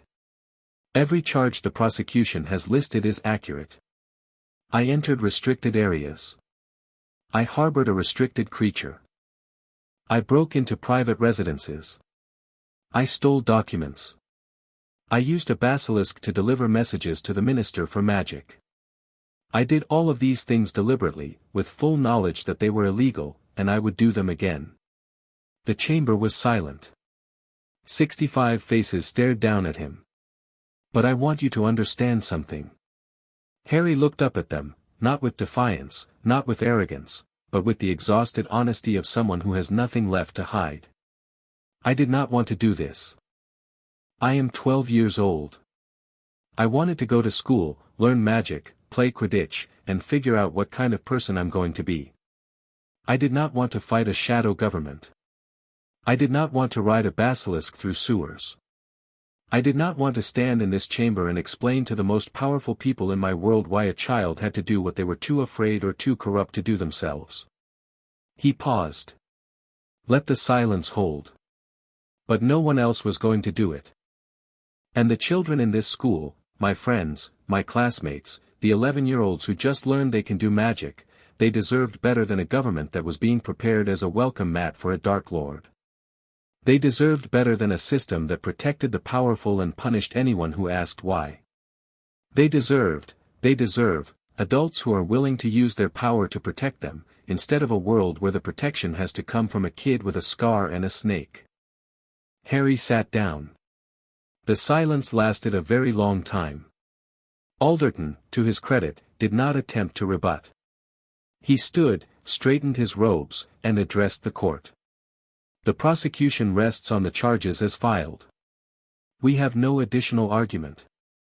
Ogden looked at the Wizengamot. "Members will deliberate." The deliberation was not swift.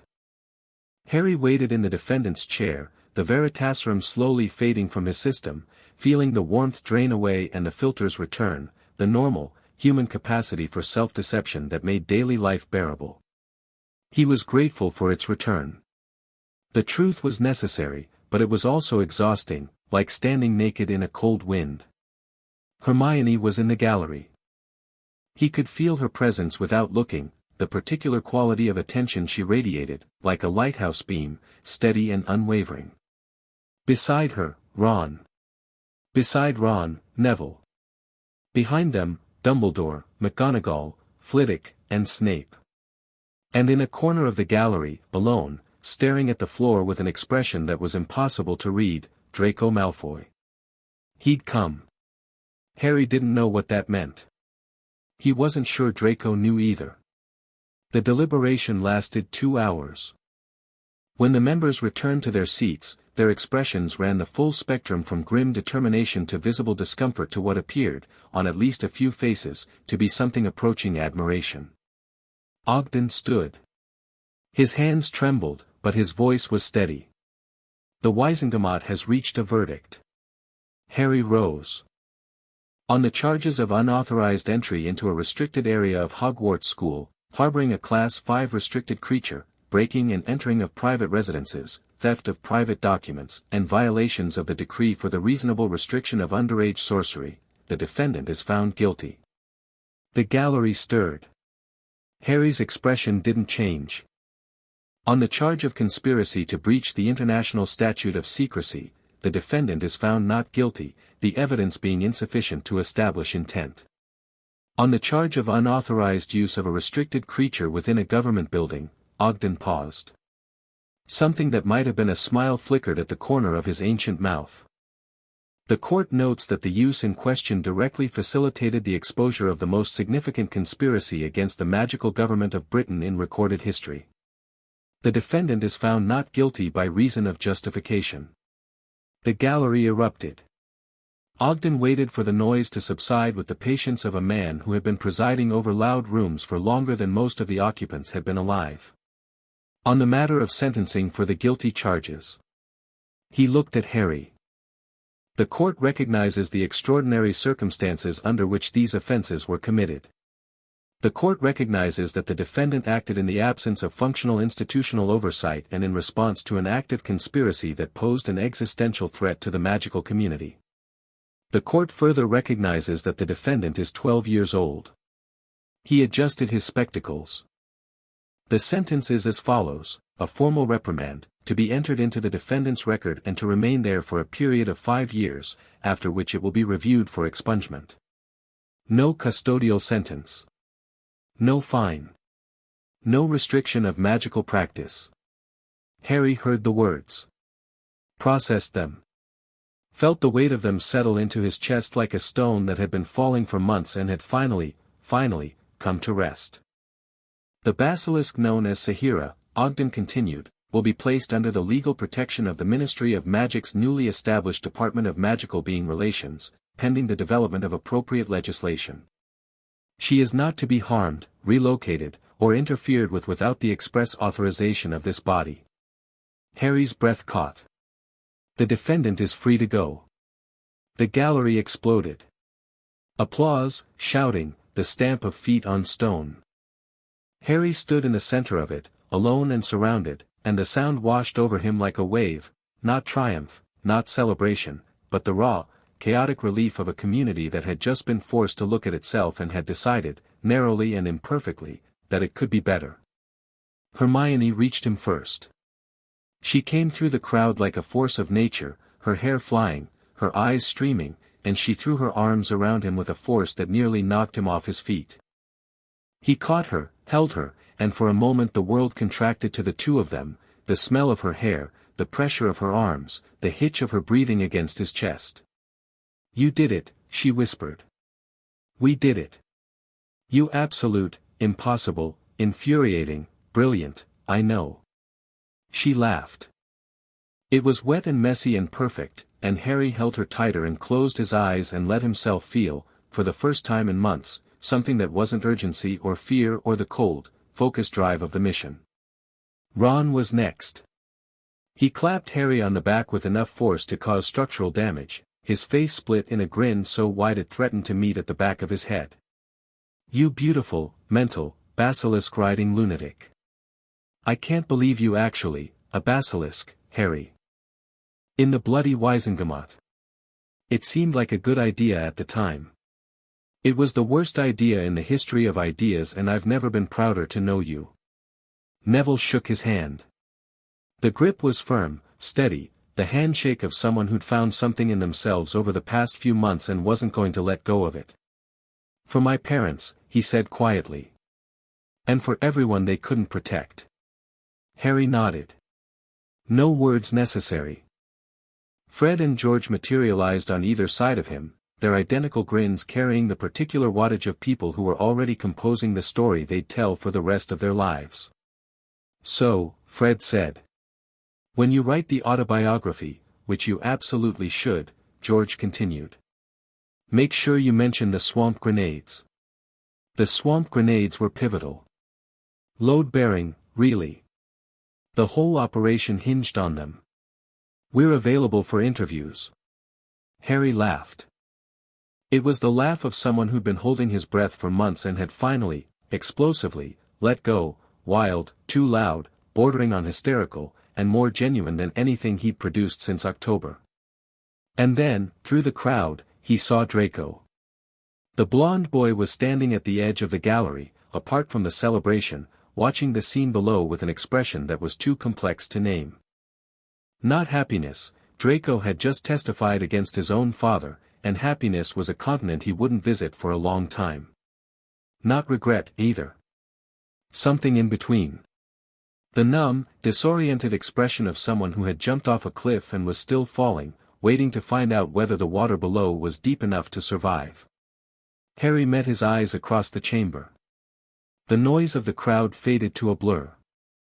Two boys, 12 years old, who had defined themselves against each other since the day they'd met, who had been rivals and enemies and reluctant co-conspirators, looked at each other and acknowledged, without words, that neither of them was the person they'd been 6 months ago. Harry nodded. One nod. Small, sincere. Draco nodded back. Same gesture. Same weight. Then the crowd surged, and Draco turned away, and the moment passed. But it had happened. And it mattered. The crowd began to thin. Officials returned to their duties. Journalists rushed to file stories. Members of the Wiesengemot filed out in pairs and trios, their conversations audible fragments of a larger debate that would continue in policy meetings and commission reports and legislative sessions for years to come. Bones found Harry as the chamber emptied. She looked exhausted but lighter, the particular lightness of someone who had been carrying a weight for years and had finally set it down. The formal proceedings against the network will begin next week, she said. Malfoy, Fudge, and the others will face full trials. Your evidence will be the cornerstone of every case. I know. You'll be called as a witness. I expected that. It won't be pleasant. Malfoy's legal team is already assembling, and they'll be looking for any weakness in the evidence chain. Your testimony will need to be as solid as what you delivered today. It will be. Bones studied him. The same evaluating gaze she'd given him through every pipe-delivered message, every crisis communication, every moment of the impossible alliance between a senior government official and a 12-year-old boy. You know, she said, when I received that first message through my bathroom sink, I thought it was a prank. A very elaborate, very disturbing prank. It wasn't. No. It wasn't. She extended her hand. Thank you, Mr. Potter. For your service to the magical community. Thank you for believing me. I didn't believe you. I believed the evidence. That's what you built, Harry, not a story. A case. And cases, when they're properly constructed, speak for themselves. She shook his hand and walked away, already talking to an aide about the transition plan, the upcoming trials, the 1,000 administrative details that would define the next chapter of magical governance. Harry watched her go and felt a quiet, steady pride, not in himself, but in her. In the system she was rebuilding. In the possibility that it could work, if the right people were willing to fight for it. Harry left the ministry through the main entrance for the first time. Not through pipes, not through secret passages, not under an invisibility cloak. Through the front door, into the atrium, past the repaired fountain and the restored statues and the polished floors that reflected the enchanted ceiling overhead. Hermione walked beside him. They didn't speak. They didn't need to. The silence between them was comfortable, shared, the silence of two people who had said everything that needed saying and were now simply being, together, alive, free. The atrium was crowded with ministry employees going about their day. Some of them recognized Harry and stopped to stare. Some nodded. One woman, middle-aged, gray-haired, wearing the robes of the Department of International Magical Cooperation, stepped directly into his path. "You're Harry Potter," she said. "Yes. My sister was a Muggle-born. She died in the First War. The people who killed her were acquitted." The woman's voice was steady, matter-of-fact, carrying the particular weight of a grief so old it had calcified into something harder than sorrow. Nobody was going to make them answer for it. And then you did. I just provided the evidence. The Wiesengemot did the rest. The evidence wouldn't exist without you. She held his gaze for a moment. Then she nodded, the same small, weighted nod that Draco had given, and walked away. Harry and Hermione stepped into the street. London sprawled around them, Muggle London, oblivious and ordinary, red buses and grey buildings and the endless, mundane miracle of a world that didn't know about magic. The air was cold and smelled like exhaust and rain and the faint, clean scent of approaching spring. "Harry," Hermione said. "There's something we need to talk about. The remnant." She looked at him sharply. "You felt it too. During the pipe broadcast. When I spoke Parseltongue through the main conduit, the resonance went deeper than it should have. I could feel something, responding. Not the pipes, not the water. Something in the stone. Something underneath everything." The door in the chamber. The warmth. The manifestations that Sahira reported, the paintings speaking Parseltongue, the dead trees in the forbidden forest, the runes appearing on walls. It's been building. Every Parseltongue command I've given, every time I've used the pipe network, every time I've spoken the old language near the castle's foundations, it's been feeding something. Hermione's face was grave. I did research while you were preparing for the trial. The Hogwarts archives have records of Slytherin's original construction plans, not the public versions, but private notes that were sealed in the headmaster's vault and that Dumbledore gave me access to after the Wisengamot session. And the Chamber of Secrets isn't a room, Harry. It's a system. An integrated magical architecture that's woven into the foundation of Hogwarts itself. The Basilisk was one component, the Guardian, the active defense. But the chamber's deeper purpose was to serve as a control node for a network of enchantments that Slytherin embedded in the castle's very stones. What kind of enchantments? Ward magic. But not defensive wards, not in the way we understand them. These are conditional wards. They lie dormant until a specific trigger activates them, and then they reshape the magical environment according to a set of pre-programmed instructions. What instructions? Hermione hesitated. This was the part she'd been dreading. Harry could see it in the way her jaw tightened and her eyes went dark. Purification, she said. The wards were designed to identify and neutralize what Slytherin defined as impure magical signatures. Muggle-borns. Half-bloods. Any witch or wizard whose magical lineage didn't meet Slytherin's criteria for, his word, worthiness. Harry's blood went cold.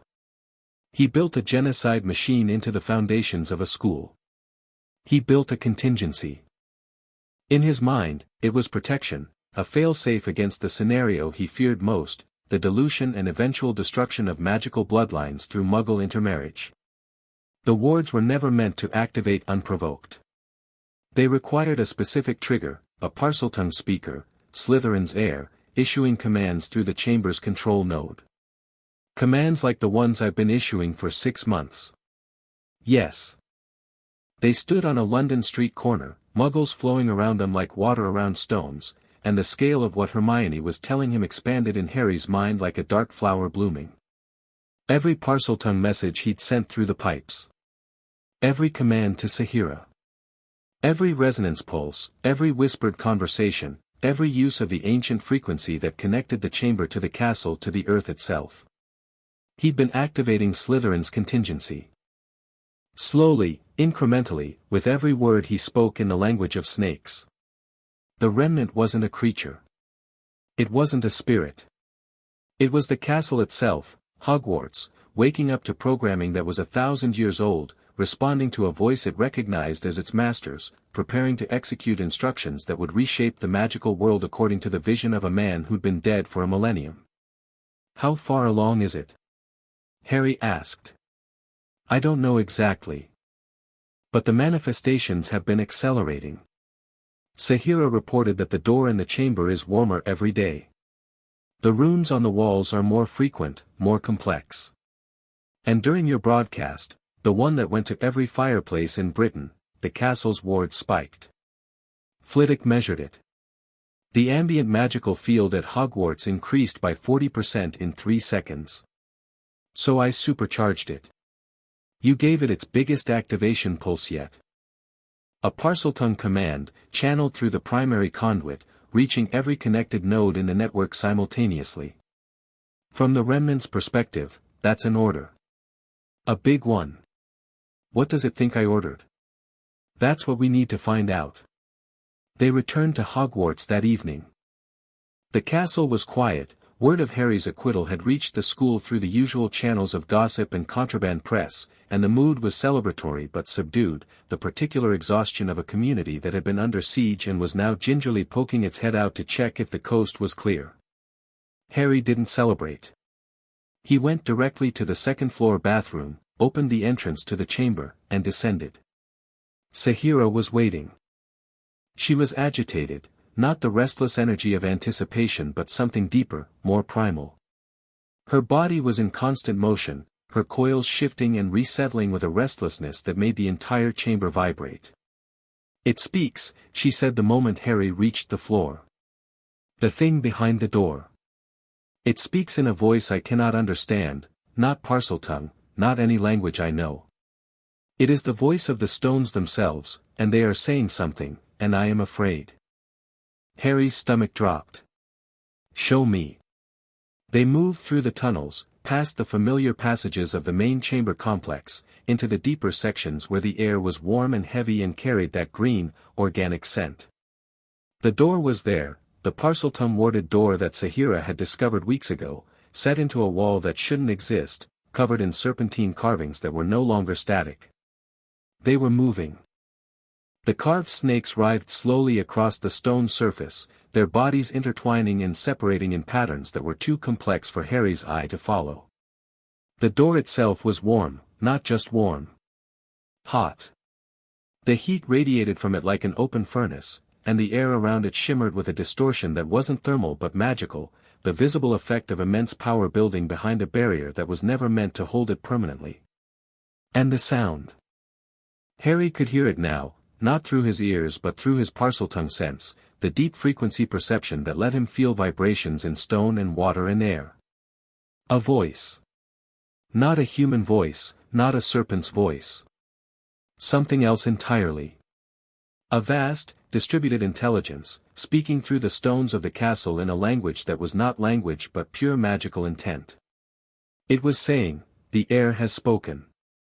The purge begins." Harry's breath stopped. He understood now, fully, viscerally, with a clarity that cut through every layer of rationalization and planning and strategic calculation. The remnant had heard his commands. All of them. Every order to Saheera, every message sent through the pipes, every Parseltongue word spoken in or near the castle's foundations. And it had interpreted them, all of them, as instructions from the air to activate the purge. Not because the command specifically ordered it, but because the remnant didn't understand nuance. It understood authority. And every time Harry had used Parseltongue to command, to influence, to project power through the ancient network, he had been speaking with the authority of Slytherin's heir, and the remnant had been listening. 6 months of commands. 6 months of activation pulses. And the broadcast, the Parseltongue message that had reached every fireplace in Britain, had been the final key. The system was fully charged. The purge was beginning. "We need to stop it," Harry said. "Now." "I do not know how," Saheera said, and the fear in her voice was more frightening than anything Harry had ever heard, because Saheera was 1,000 years old and had never, in all that time, encountered something that scared her. Harry pressed his hands against the door. The heat was intense. It pushed against his palms with a force that was physical and magical at once, the combined pressure of enchantments that had been accumulating power for a millennium. Through the door, through the stone, through the deep channels of the castle's magical infrastructure, Harry could feel the remnant expanding. Not a creature moving through space, a program executing. Wards activating in sequence, spreading outward from the chamber like rings on a pond, reshaping the castle's magical field according to instructions that were 1,000 years old and absolutely, catastrophically wrong. The first effect would be subtle. Muggle-born students would feel it as a tingling, a discomfort, a sense of wrongness that they couldn't identify. Their magic would become harder to access, spells faltering, wands misfiring, the instinctive connection to their power disrupted by wards that were designed to identify and suppress magical signatures that didn't match Slytherin's criteria. Then it would get worse. The wards would intensify, moving from suppression to active negation. Muggle-born wizards and witches would lose their magic entirely, not temporarily, not reversibly, but permanently, their connection to the magical world severed at the root by enchantments that were designed to be irrevocable. And then worse still. The wards would spread beyond Hogwarts, through the pipe network, through the magical infrastructure that connected every major building in Britain, carrying the purge outward like a plague through arteries. The Ministry. Diagon Alley. St. Mungo's. Every place where magical and muggle-born magic coexisted would be affected, the wards discriminating with the cold precision of a system that didn't know mercy because mercy was never part of its programming. Harry understood all of this in the space of a heartbeat, the remnant's intent flooding into his Parseltongue sense like water through a broken dam. The system was elegant. Comprehensive. Absolute. 1,000 years of accumulated magical power, channeled through a network that spanned the country, executing instructions that would reshape the magical world according to the vision of a man who had believed, with the unshakable conviction of the truly righteous, that some people deserved to exist and others didn't. And Harry had activated it. Not deliberately, not knowingly, but through the simple, repeated act of speaking the language of snakes in a castle that was built to listen. "Sahira," he said. His voice was calm. The calm of someone who has moved past fear into the place beyond it, the cold, clear space where the only thing that matters is the next action. "I need you to go to the castle. Find Dumbledore. Tell him, I know you can't speak English, but push the intent through the pipes. Fear. Danger. The deep places. He'll understand. He's been sensing something for months. And you? I'm going through the door. Harry, the Remnant's control node is behind that door. Slytherin built it with a failsafe, there has to be one. Every system has an off switch. I need to find it. You do not know what is behind that door. No. But I know what happens if I don't open it. Every Muggle born in Britain loses their magic. Hermione loses her magic. And the magical world becomes exactly what Voldemort wanted, a world where only the pure survive. The silence that followed was absolute. Then Sahira moved, not away from the door, but toward it.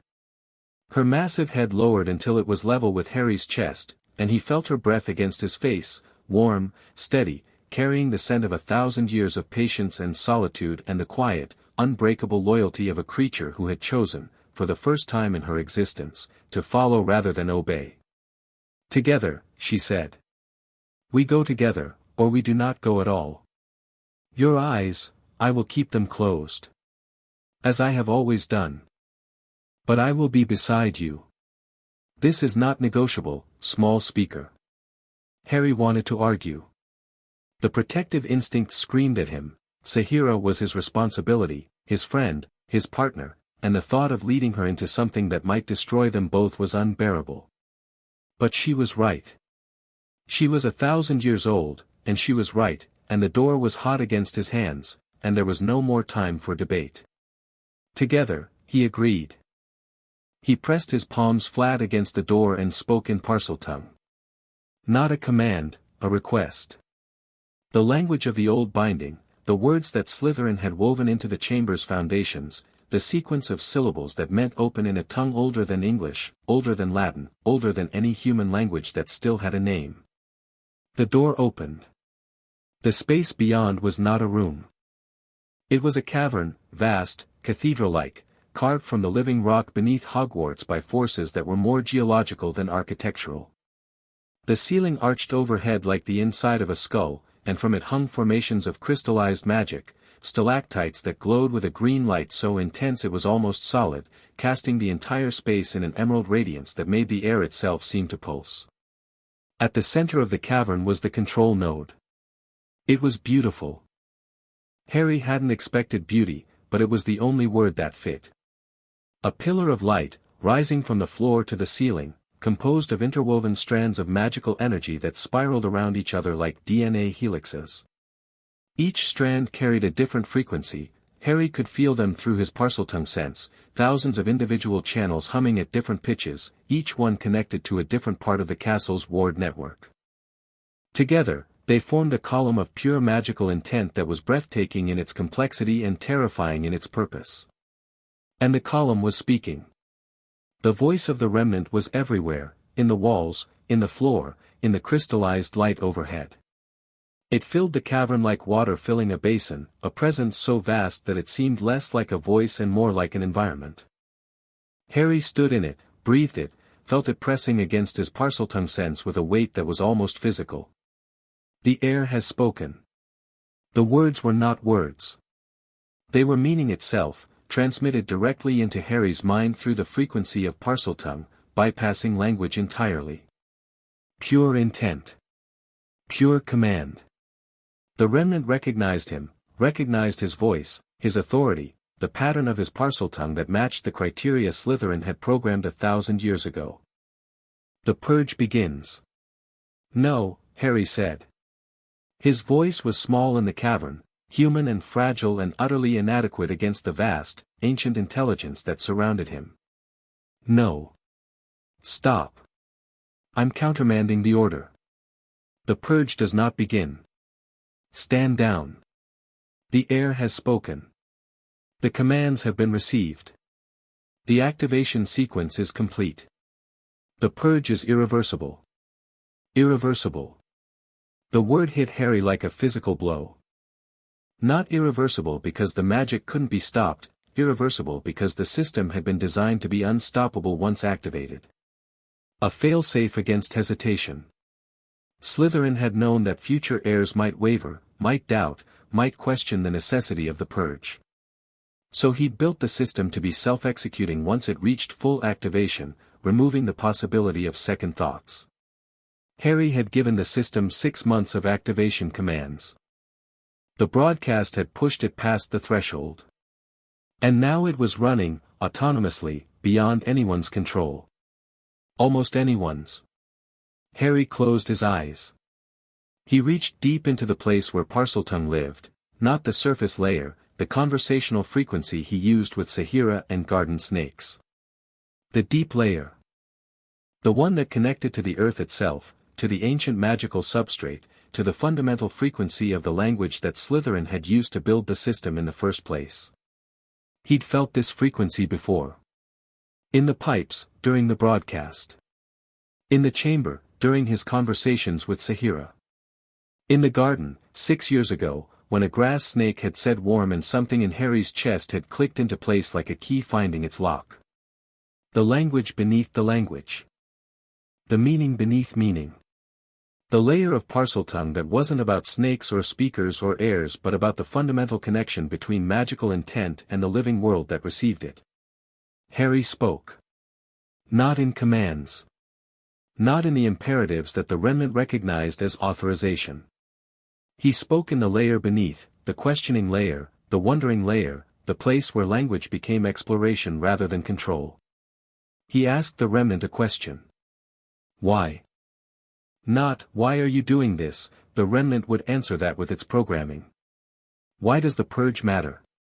Why did Slytherin believe it was necessary? What was he afraid of? The remnant paused. The word paused was insufficient, it was more like the entire cavern took a breath, the magical currents swirling through the control node slowing by a fraction, the vast intelligence considering a type of input it had never received before. It had been designed to process commands. It had never been asked to process questions. The Maker feared the ending of magic. The answer came not as a declaration but as a memory, an impression, old and faded, transmitted through the frequency of Parseltongue with the particular quality of something that had been stored for a very long time and was being retrieved with difficulty. An emotional snapshot, Slytherin's fear. Not hatred, not the cold, ideological hatred of a blood purist. Fear. Deep, genuine, existential fear that the magical world was dying, that the connection between wizards and the Earth's magical substrate was being diluted with each generation, that eventually the magic would thin and fade and disappear, leaving a world that was ordinary and blind and forever closed to wonder. Harry felt the fear, and he understood it. It was wrong, factually, morally, historically wrong. Muggle-born magic was not dilution. It was renewal, replenishment, the magical world refreshing itself from the vast reservoir of human potential. Every Muggle-born witch and wizard was evidence that magic was not dying but growing, reaching further, connecting more. But Slytherin hadn't known that. 1,000 years ago, without the understanding of genetics and magical inheritance that modern wizards possessed, the decline of pure magical lineages must have looked like an ending. And a man who loved magic, who had built a school to protect it, who had dedicated his life to its preservation, had looked at what he thought was the death of everything he valued and had built a weapon against it. The weapon was wrong. The fear was real.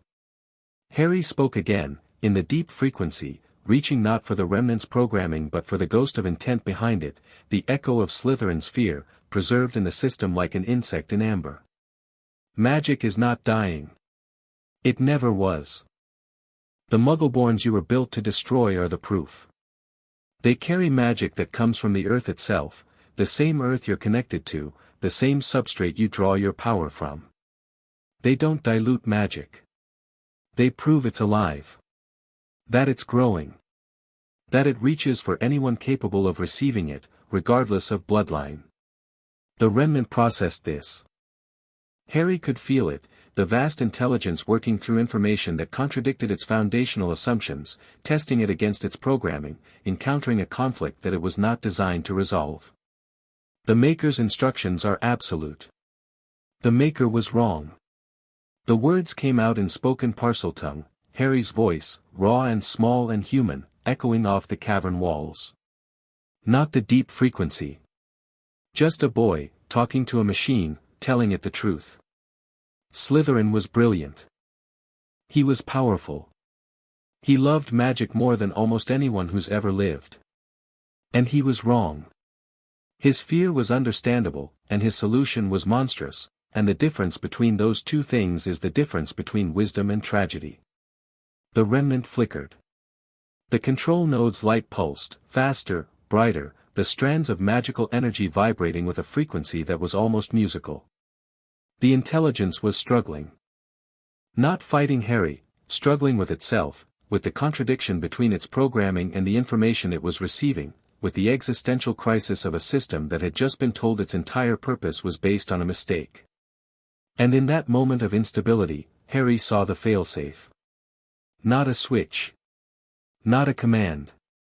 A concept, buried in the deepest layer of the system's architecture, woven into the control node's foundation like a thread in a tapestry. Slytherin's final concession to the possibility that he might be wrong, a self-destruct mechanism, activated not by a command but by a renunciation. The heir must give up the authority. Voluntarily, consciously, irrevocably. Not just stop giving commands, actively reject the role.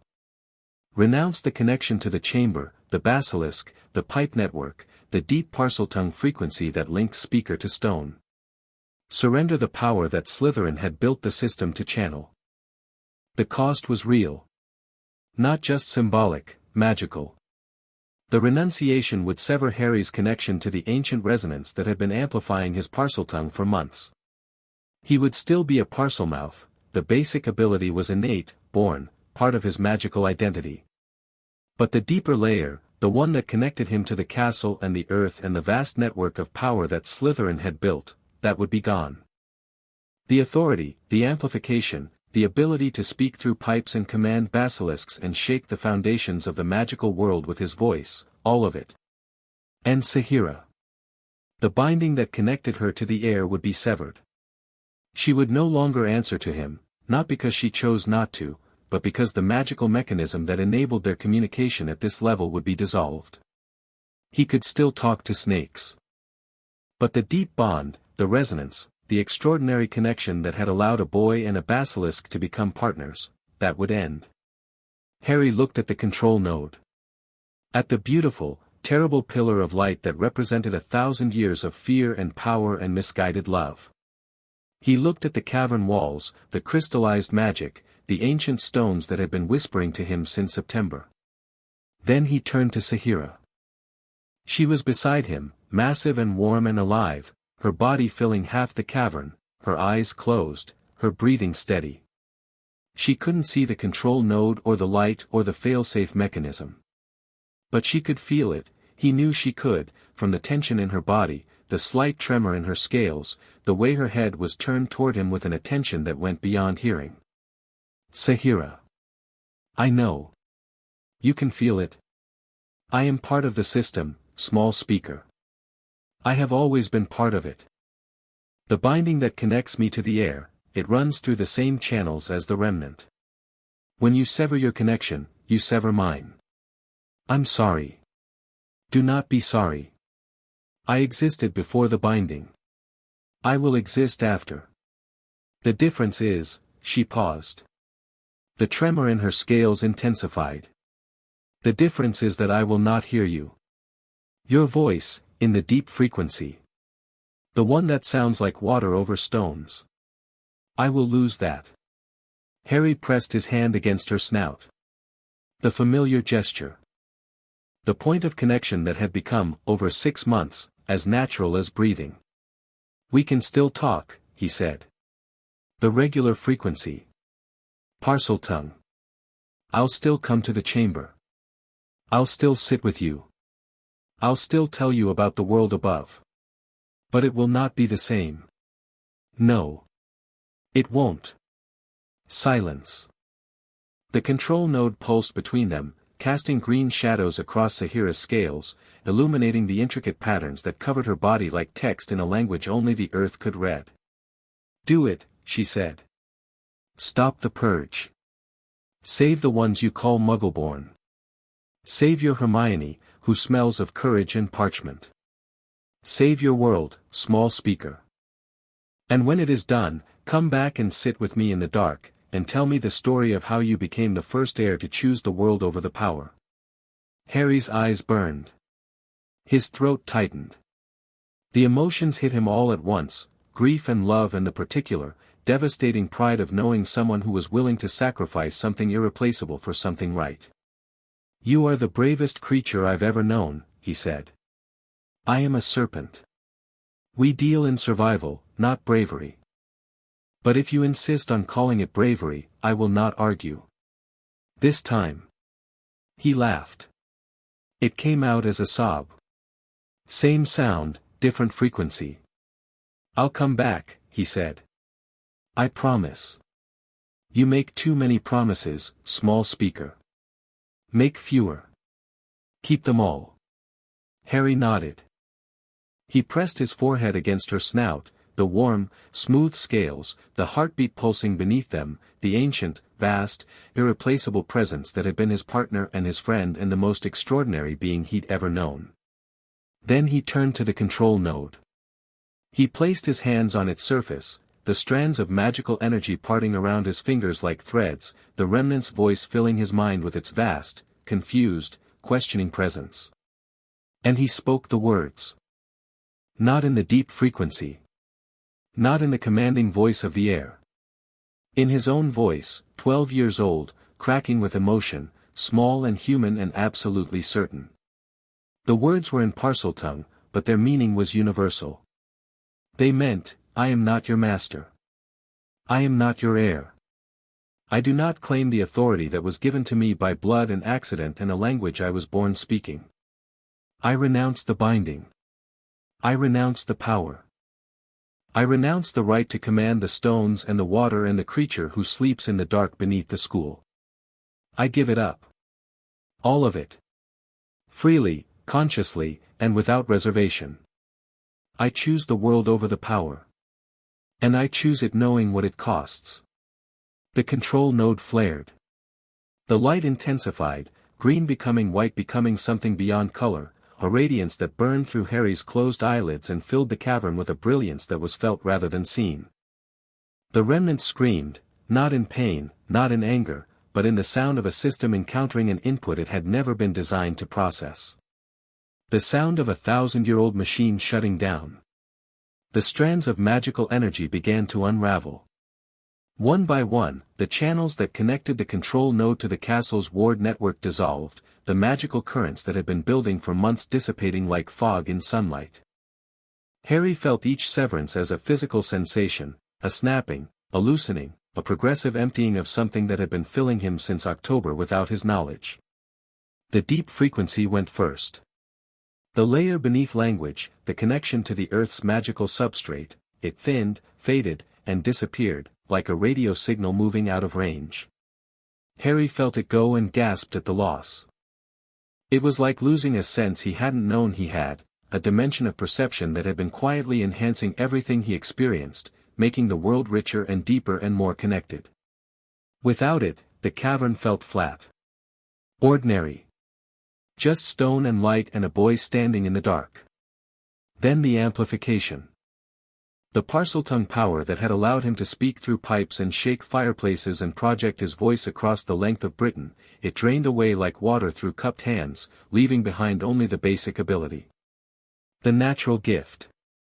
The garden snake frequency. Enough to talk to serpents, but not enough to command the earth. And finally, the binding. The connection to Sahira. Harry felt it snap, not gradually, not gently, but all at once, a sudden severance that left a hole in his chest where something warm and vast and ancient had lived. He staggered. His hands slipped from the control node. He fell to his knees on the cavern floor. The light faded. The control node dimmed, the strands of energy dissolving, the pillar collapsing in on itself, the vast magical architecture that Slytherin had built a millennium ago unmade in seconds by a boy who had chosen, at 12 years old, to give up the greatest power he would ever possess. The cavern was dark. Silent. The remnant was gone, not destroyed, but deactivated, its programming erased, its purpose dissolved. The wards it had been activating throughout the castle stalled, reversed, and collapsed. Somewhere above, in the corridors and classrooms and dormitories of Hogwarts, the subtle wrongness that had been building for months evaporated. The stones settled. The paintings stopped whispering. The warmth in the walls faded to the normal ambient temperature of an ancient castle in winter. Harry knelt on the floor and breathed. The air tasted different, thinner, less textured, stripped of the magical richness that his enhanced Parseltongue sense had been providing for months. Ordinary air. Human air. Sahira, he said. Silence. Sahira. Nothing. His voice was just a voice. The deep resonance was gone. The connection that had allowed him to speak to her across distances, through stone and water and the veins of the earth, had been severed. He stood. His legs were shaking. He walked to where she was. He could feel the displacement of air, the warmth of her body, and he placed his hand on her snout. She was there. Solid, warm, alive. Her breathing was steady. Her heartbeat pulsed against his palm. Sahira, he said again. His Parseltongue was still Parseltongue, the basic frequency, the garden snake conversation, the natural ability he'd been born with. He spoke it into the dark and hoped.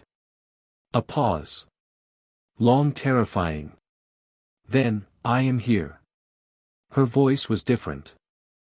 Not the vast, resonant bass that had vibrated through his bones. Smaller. Closer.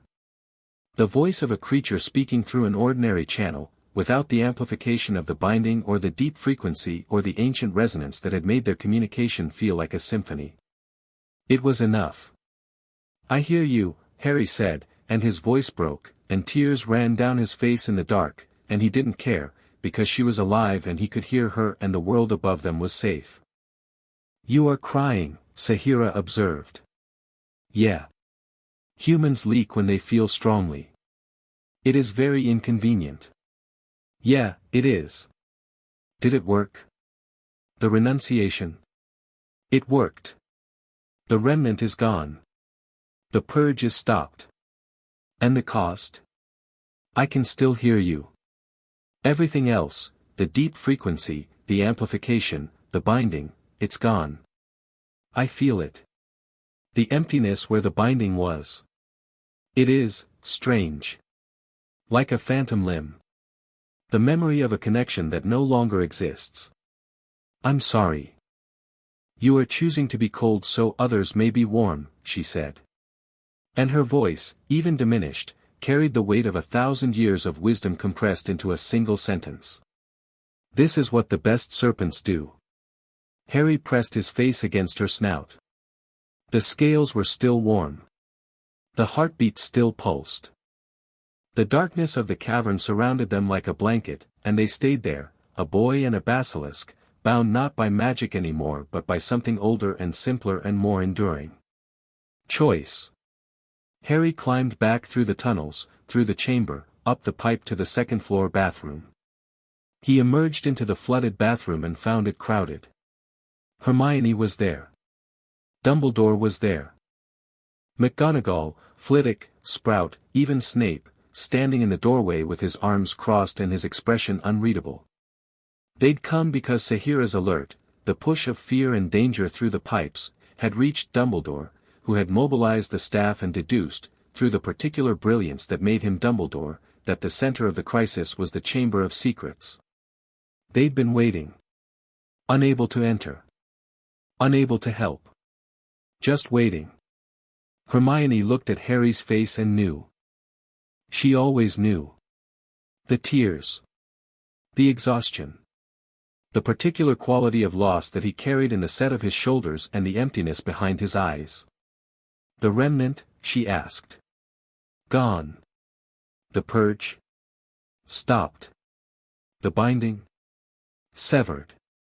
Hermione closed the distance between them in 2 steps and caught him as his knees gave out. He didn't fall, she wouldn't let him, but he sagged against her with the boneless relief of someone who has pushed past every limit and found, on the other side, nothing left to push against. You gave it up, she whispered. The power. The connection. All of it. Had to. I know. Dumbledore stepped forward. His eyes were bright, not with the twinkle, not with performance. With tears. Harry, he said. What have you done? I saved the Muggle-borns, Harry said. His voice was raw, scraped hollow by Parseltongue and emotion and the deep, structural exhaustion of a 12-year-old boy who had just deactivated a 1,000-year-old magical weapon by surrendering the most powerful part of himself. Slytherin built a purge into the castle's foundations. My Parseltongue commands activated it. The only way to shut it down was to renounce the heir's authority. Renounce it permanently. Permanently. Dumbledore looked at him for a long time. Then he did something Harry had never seen, he bowed. Not deeply, not ostentatiously. A slight inclination of his head, the acknowledgement of one person recognizing another's sacrifice and finding no words adequate to honor it. You are, Dumbledore said quietly, the bravest person I have ever known. And I have known a great many. I'm just tired, Harry said. I'm really, really tired. Then rest. You've earned it. The aftermath was quieter than Harry expected.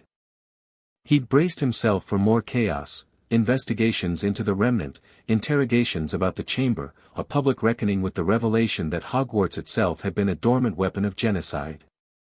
But Dumbledore, with the masterful institutional maneuvering that defined his leadership style, managed the crisis with a discretion that bordered on artistry. The remnant's existence was classified. The details of Harry's renunciation were shared only with the senior staff and Amelia Bones.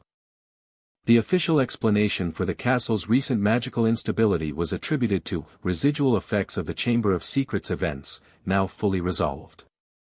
It wasn't the truth. Not the whole truth. But it was a truth that protected Harry and Sahira and the fragile peace that was beginning to grow in the aftermath of the network's exposure, and Harry accepted it with the pragmatic understanding that truth, like justice, sometimes needed to be administered in doses.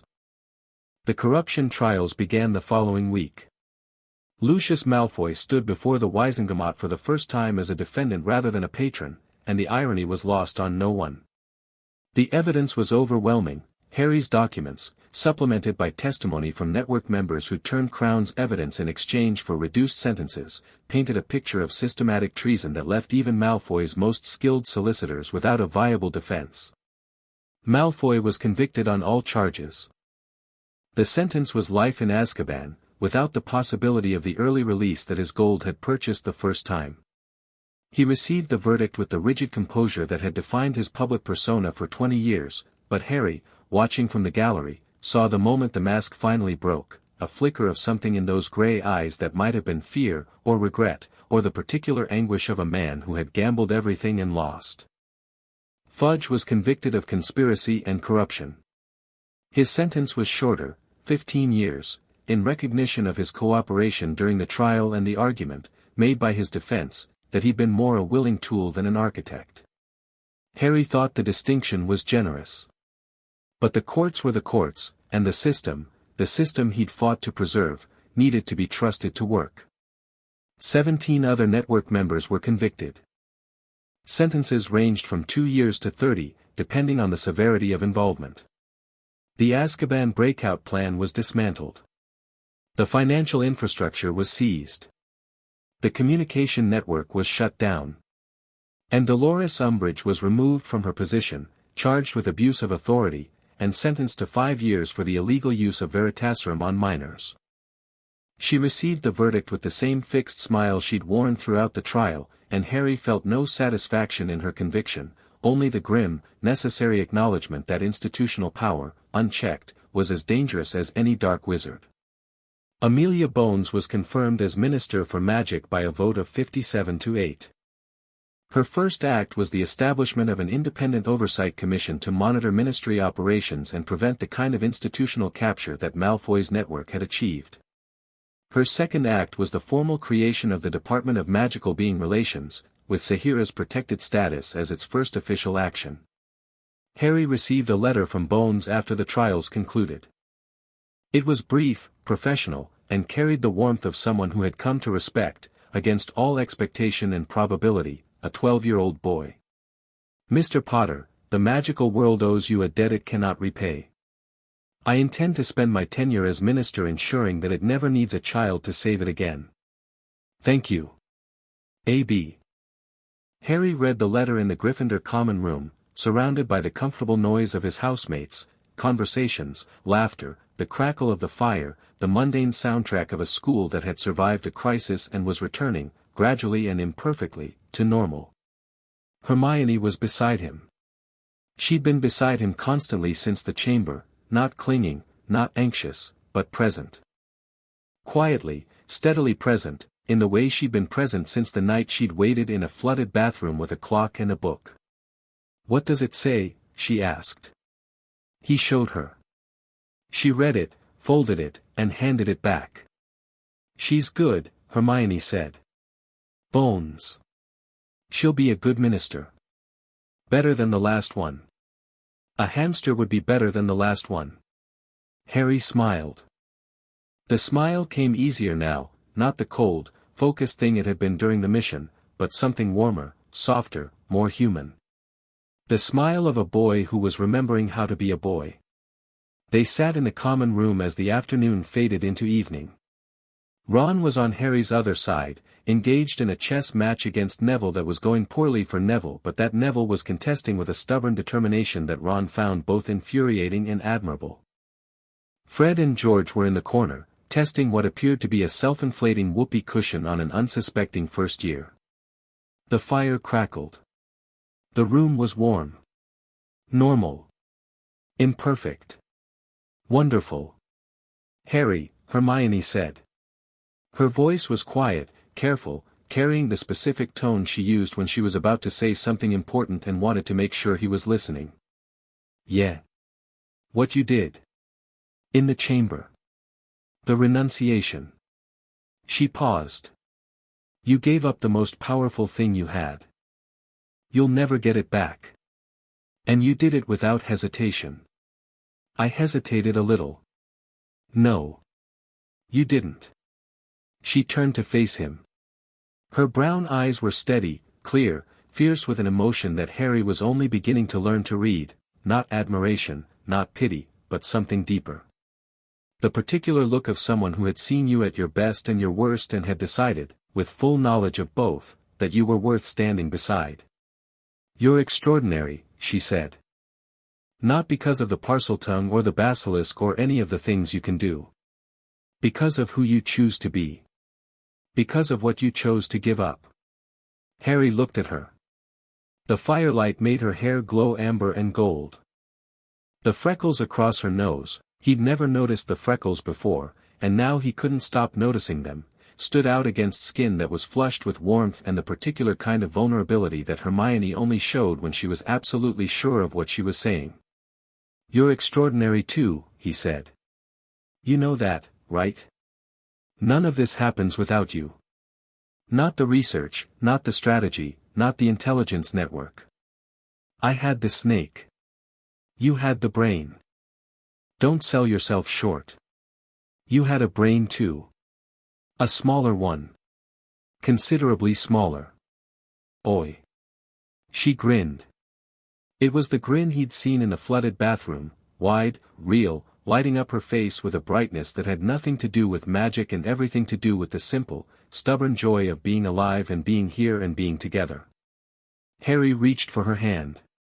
She met him halfway. Their fingers intertwined, warm, steady, certain. Not a grand gesture. Not a dramatic declaration. Just two hands finding each other in the firelight, two people who had been through something impossible and come out the other side and were now, quietly, and without ceremony, acknowledging that what they'd found in each other was worth holding on to. So, Hermione said. What now? Now. I think we go to dinner. Do some homework. Maybe sleep for about a month. And after that? After that? Harry looked at the fire, at their joined hands, at the common room full of people who were living their ordinary, magical lives without knowing how close those lives had come to being unmade. After that, I think we try to be 12. Just for a while. Just to see what it's like. That sounds nice. Yeah. It does. They went to dinner. They sat with their friends. They ate shepherd's pie and treacle tart and argued about Quidditch and homework and whether Snape had actually smiled during the last potions lesson or had merely suffered a facial spasm. They were 12, and the world was imperfect and messy and full of problems that would take years to solve, and none of that mattered right now because the food was warm and the laughter was real and Hermione's hand kept finding his under the table. Later that night, after the common room had emptied and the fire had burned to embers, Harry slipped out of Gryffindor Tower. Not under the invisibility cloak, he didn't need it anymore. The Aurors were gone. Umbridge was gone. The surveillance and the decrees and the suffocating weight of institutional paranoia had been lifted, and the castle was once again what it was supposed to be, a school. A place for children to learn and grow and make mistakes and discover who they were. He walked to the second-floor bathroom. Moaning Myrtle was asleep in her toilet. The sinks were dry. The entrance to the chamber was sealed by Harry's renunciation, the Parseltongue wards locked permanently, the path to the deep places closed for what might be the last time. Harry stood in front of the sink. He looked at the tiny serpent etched into the tap, the marker, the key, the symbol of everything he'd been and everything he'd given up. He spoke. One word. In Parseltongue. The basic frequency, the garden snake voice, the simple, natural ability that was all he had left. Open. Nothing happened. The sink didn't move. The pipes didn't groan. The entrance stayed sealed. Harry looked at the closed entrance for a long time. He thought about Sahira, curled in the dark below, sleeping or waking or just being, the way she'd been for 1,000 years and would be for 1,000 more. He thought about the conversations they'd had, about loneliness and survival and what it meant to choose. He thought about the warmth of her scales under his palm and the sound of her voice saying his name in a language that nobody else could hear. He couldn't reach her. Not through the deep frequency, not through the pipes, not through the resonance that had connected them across stone and water and the veins of the earth. The binding was gone. The authority was renounced. The path was closed. But she was there. Below. Alive. Protected by law and by stone and by the simple, stubborn fact that she existed and deserved to exist, and Harry Potter would fight anyone who said otherwise. He smiled.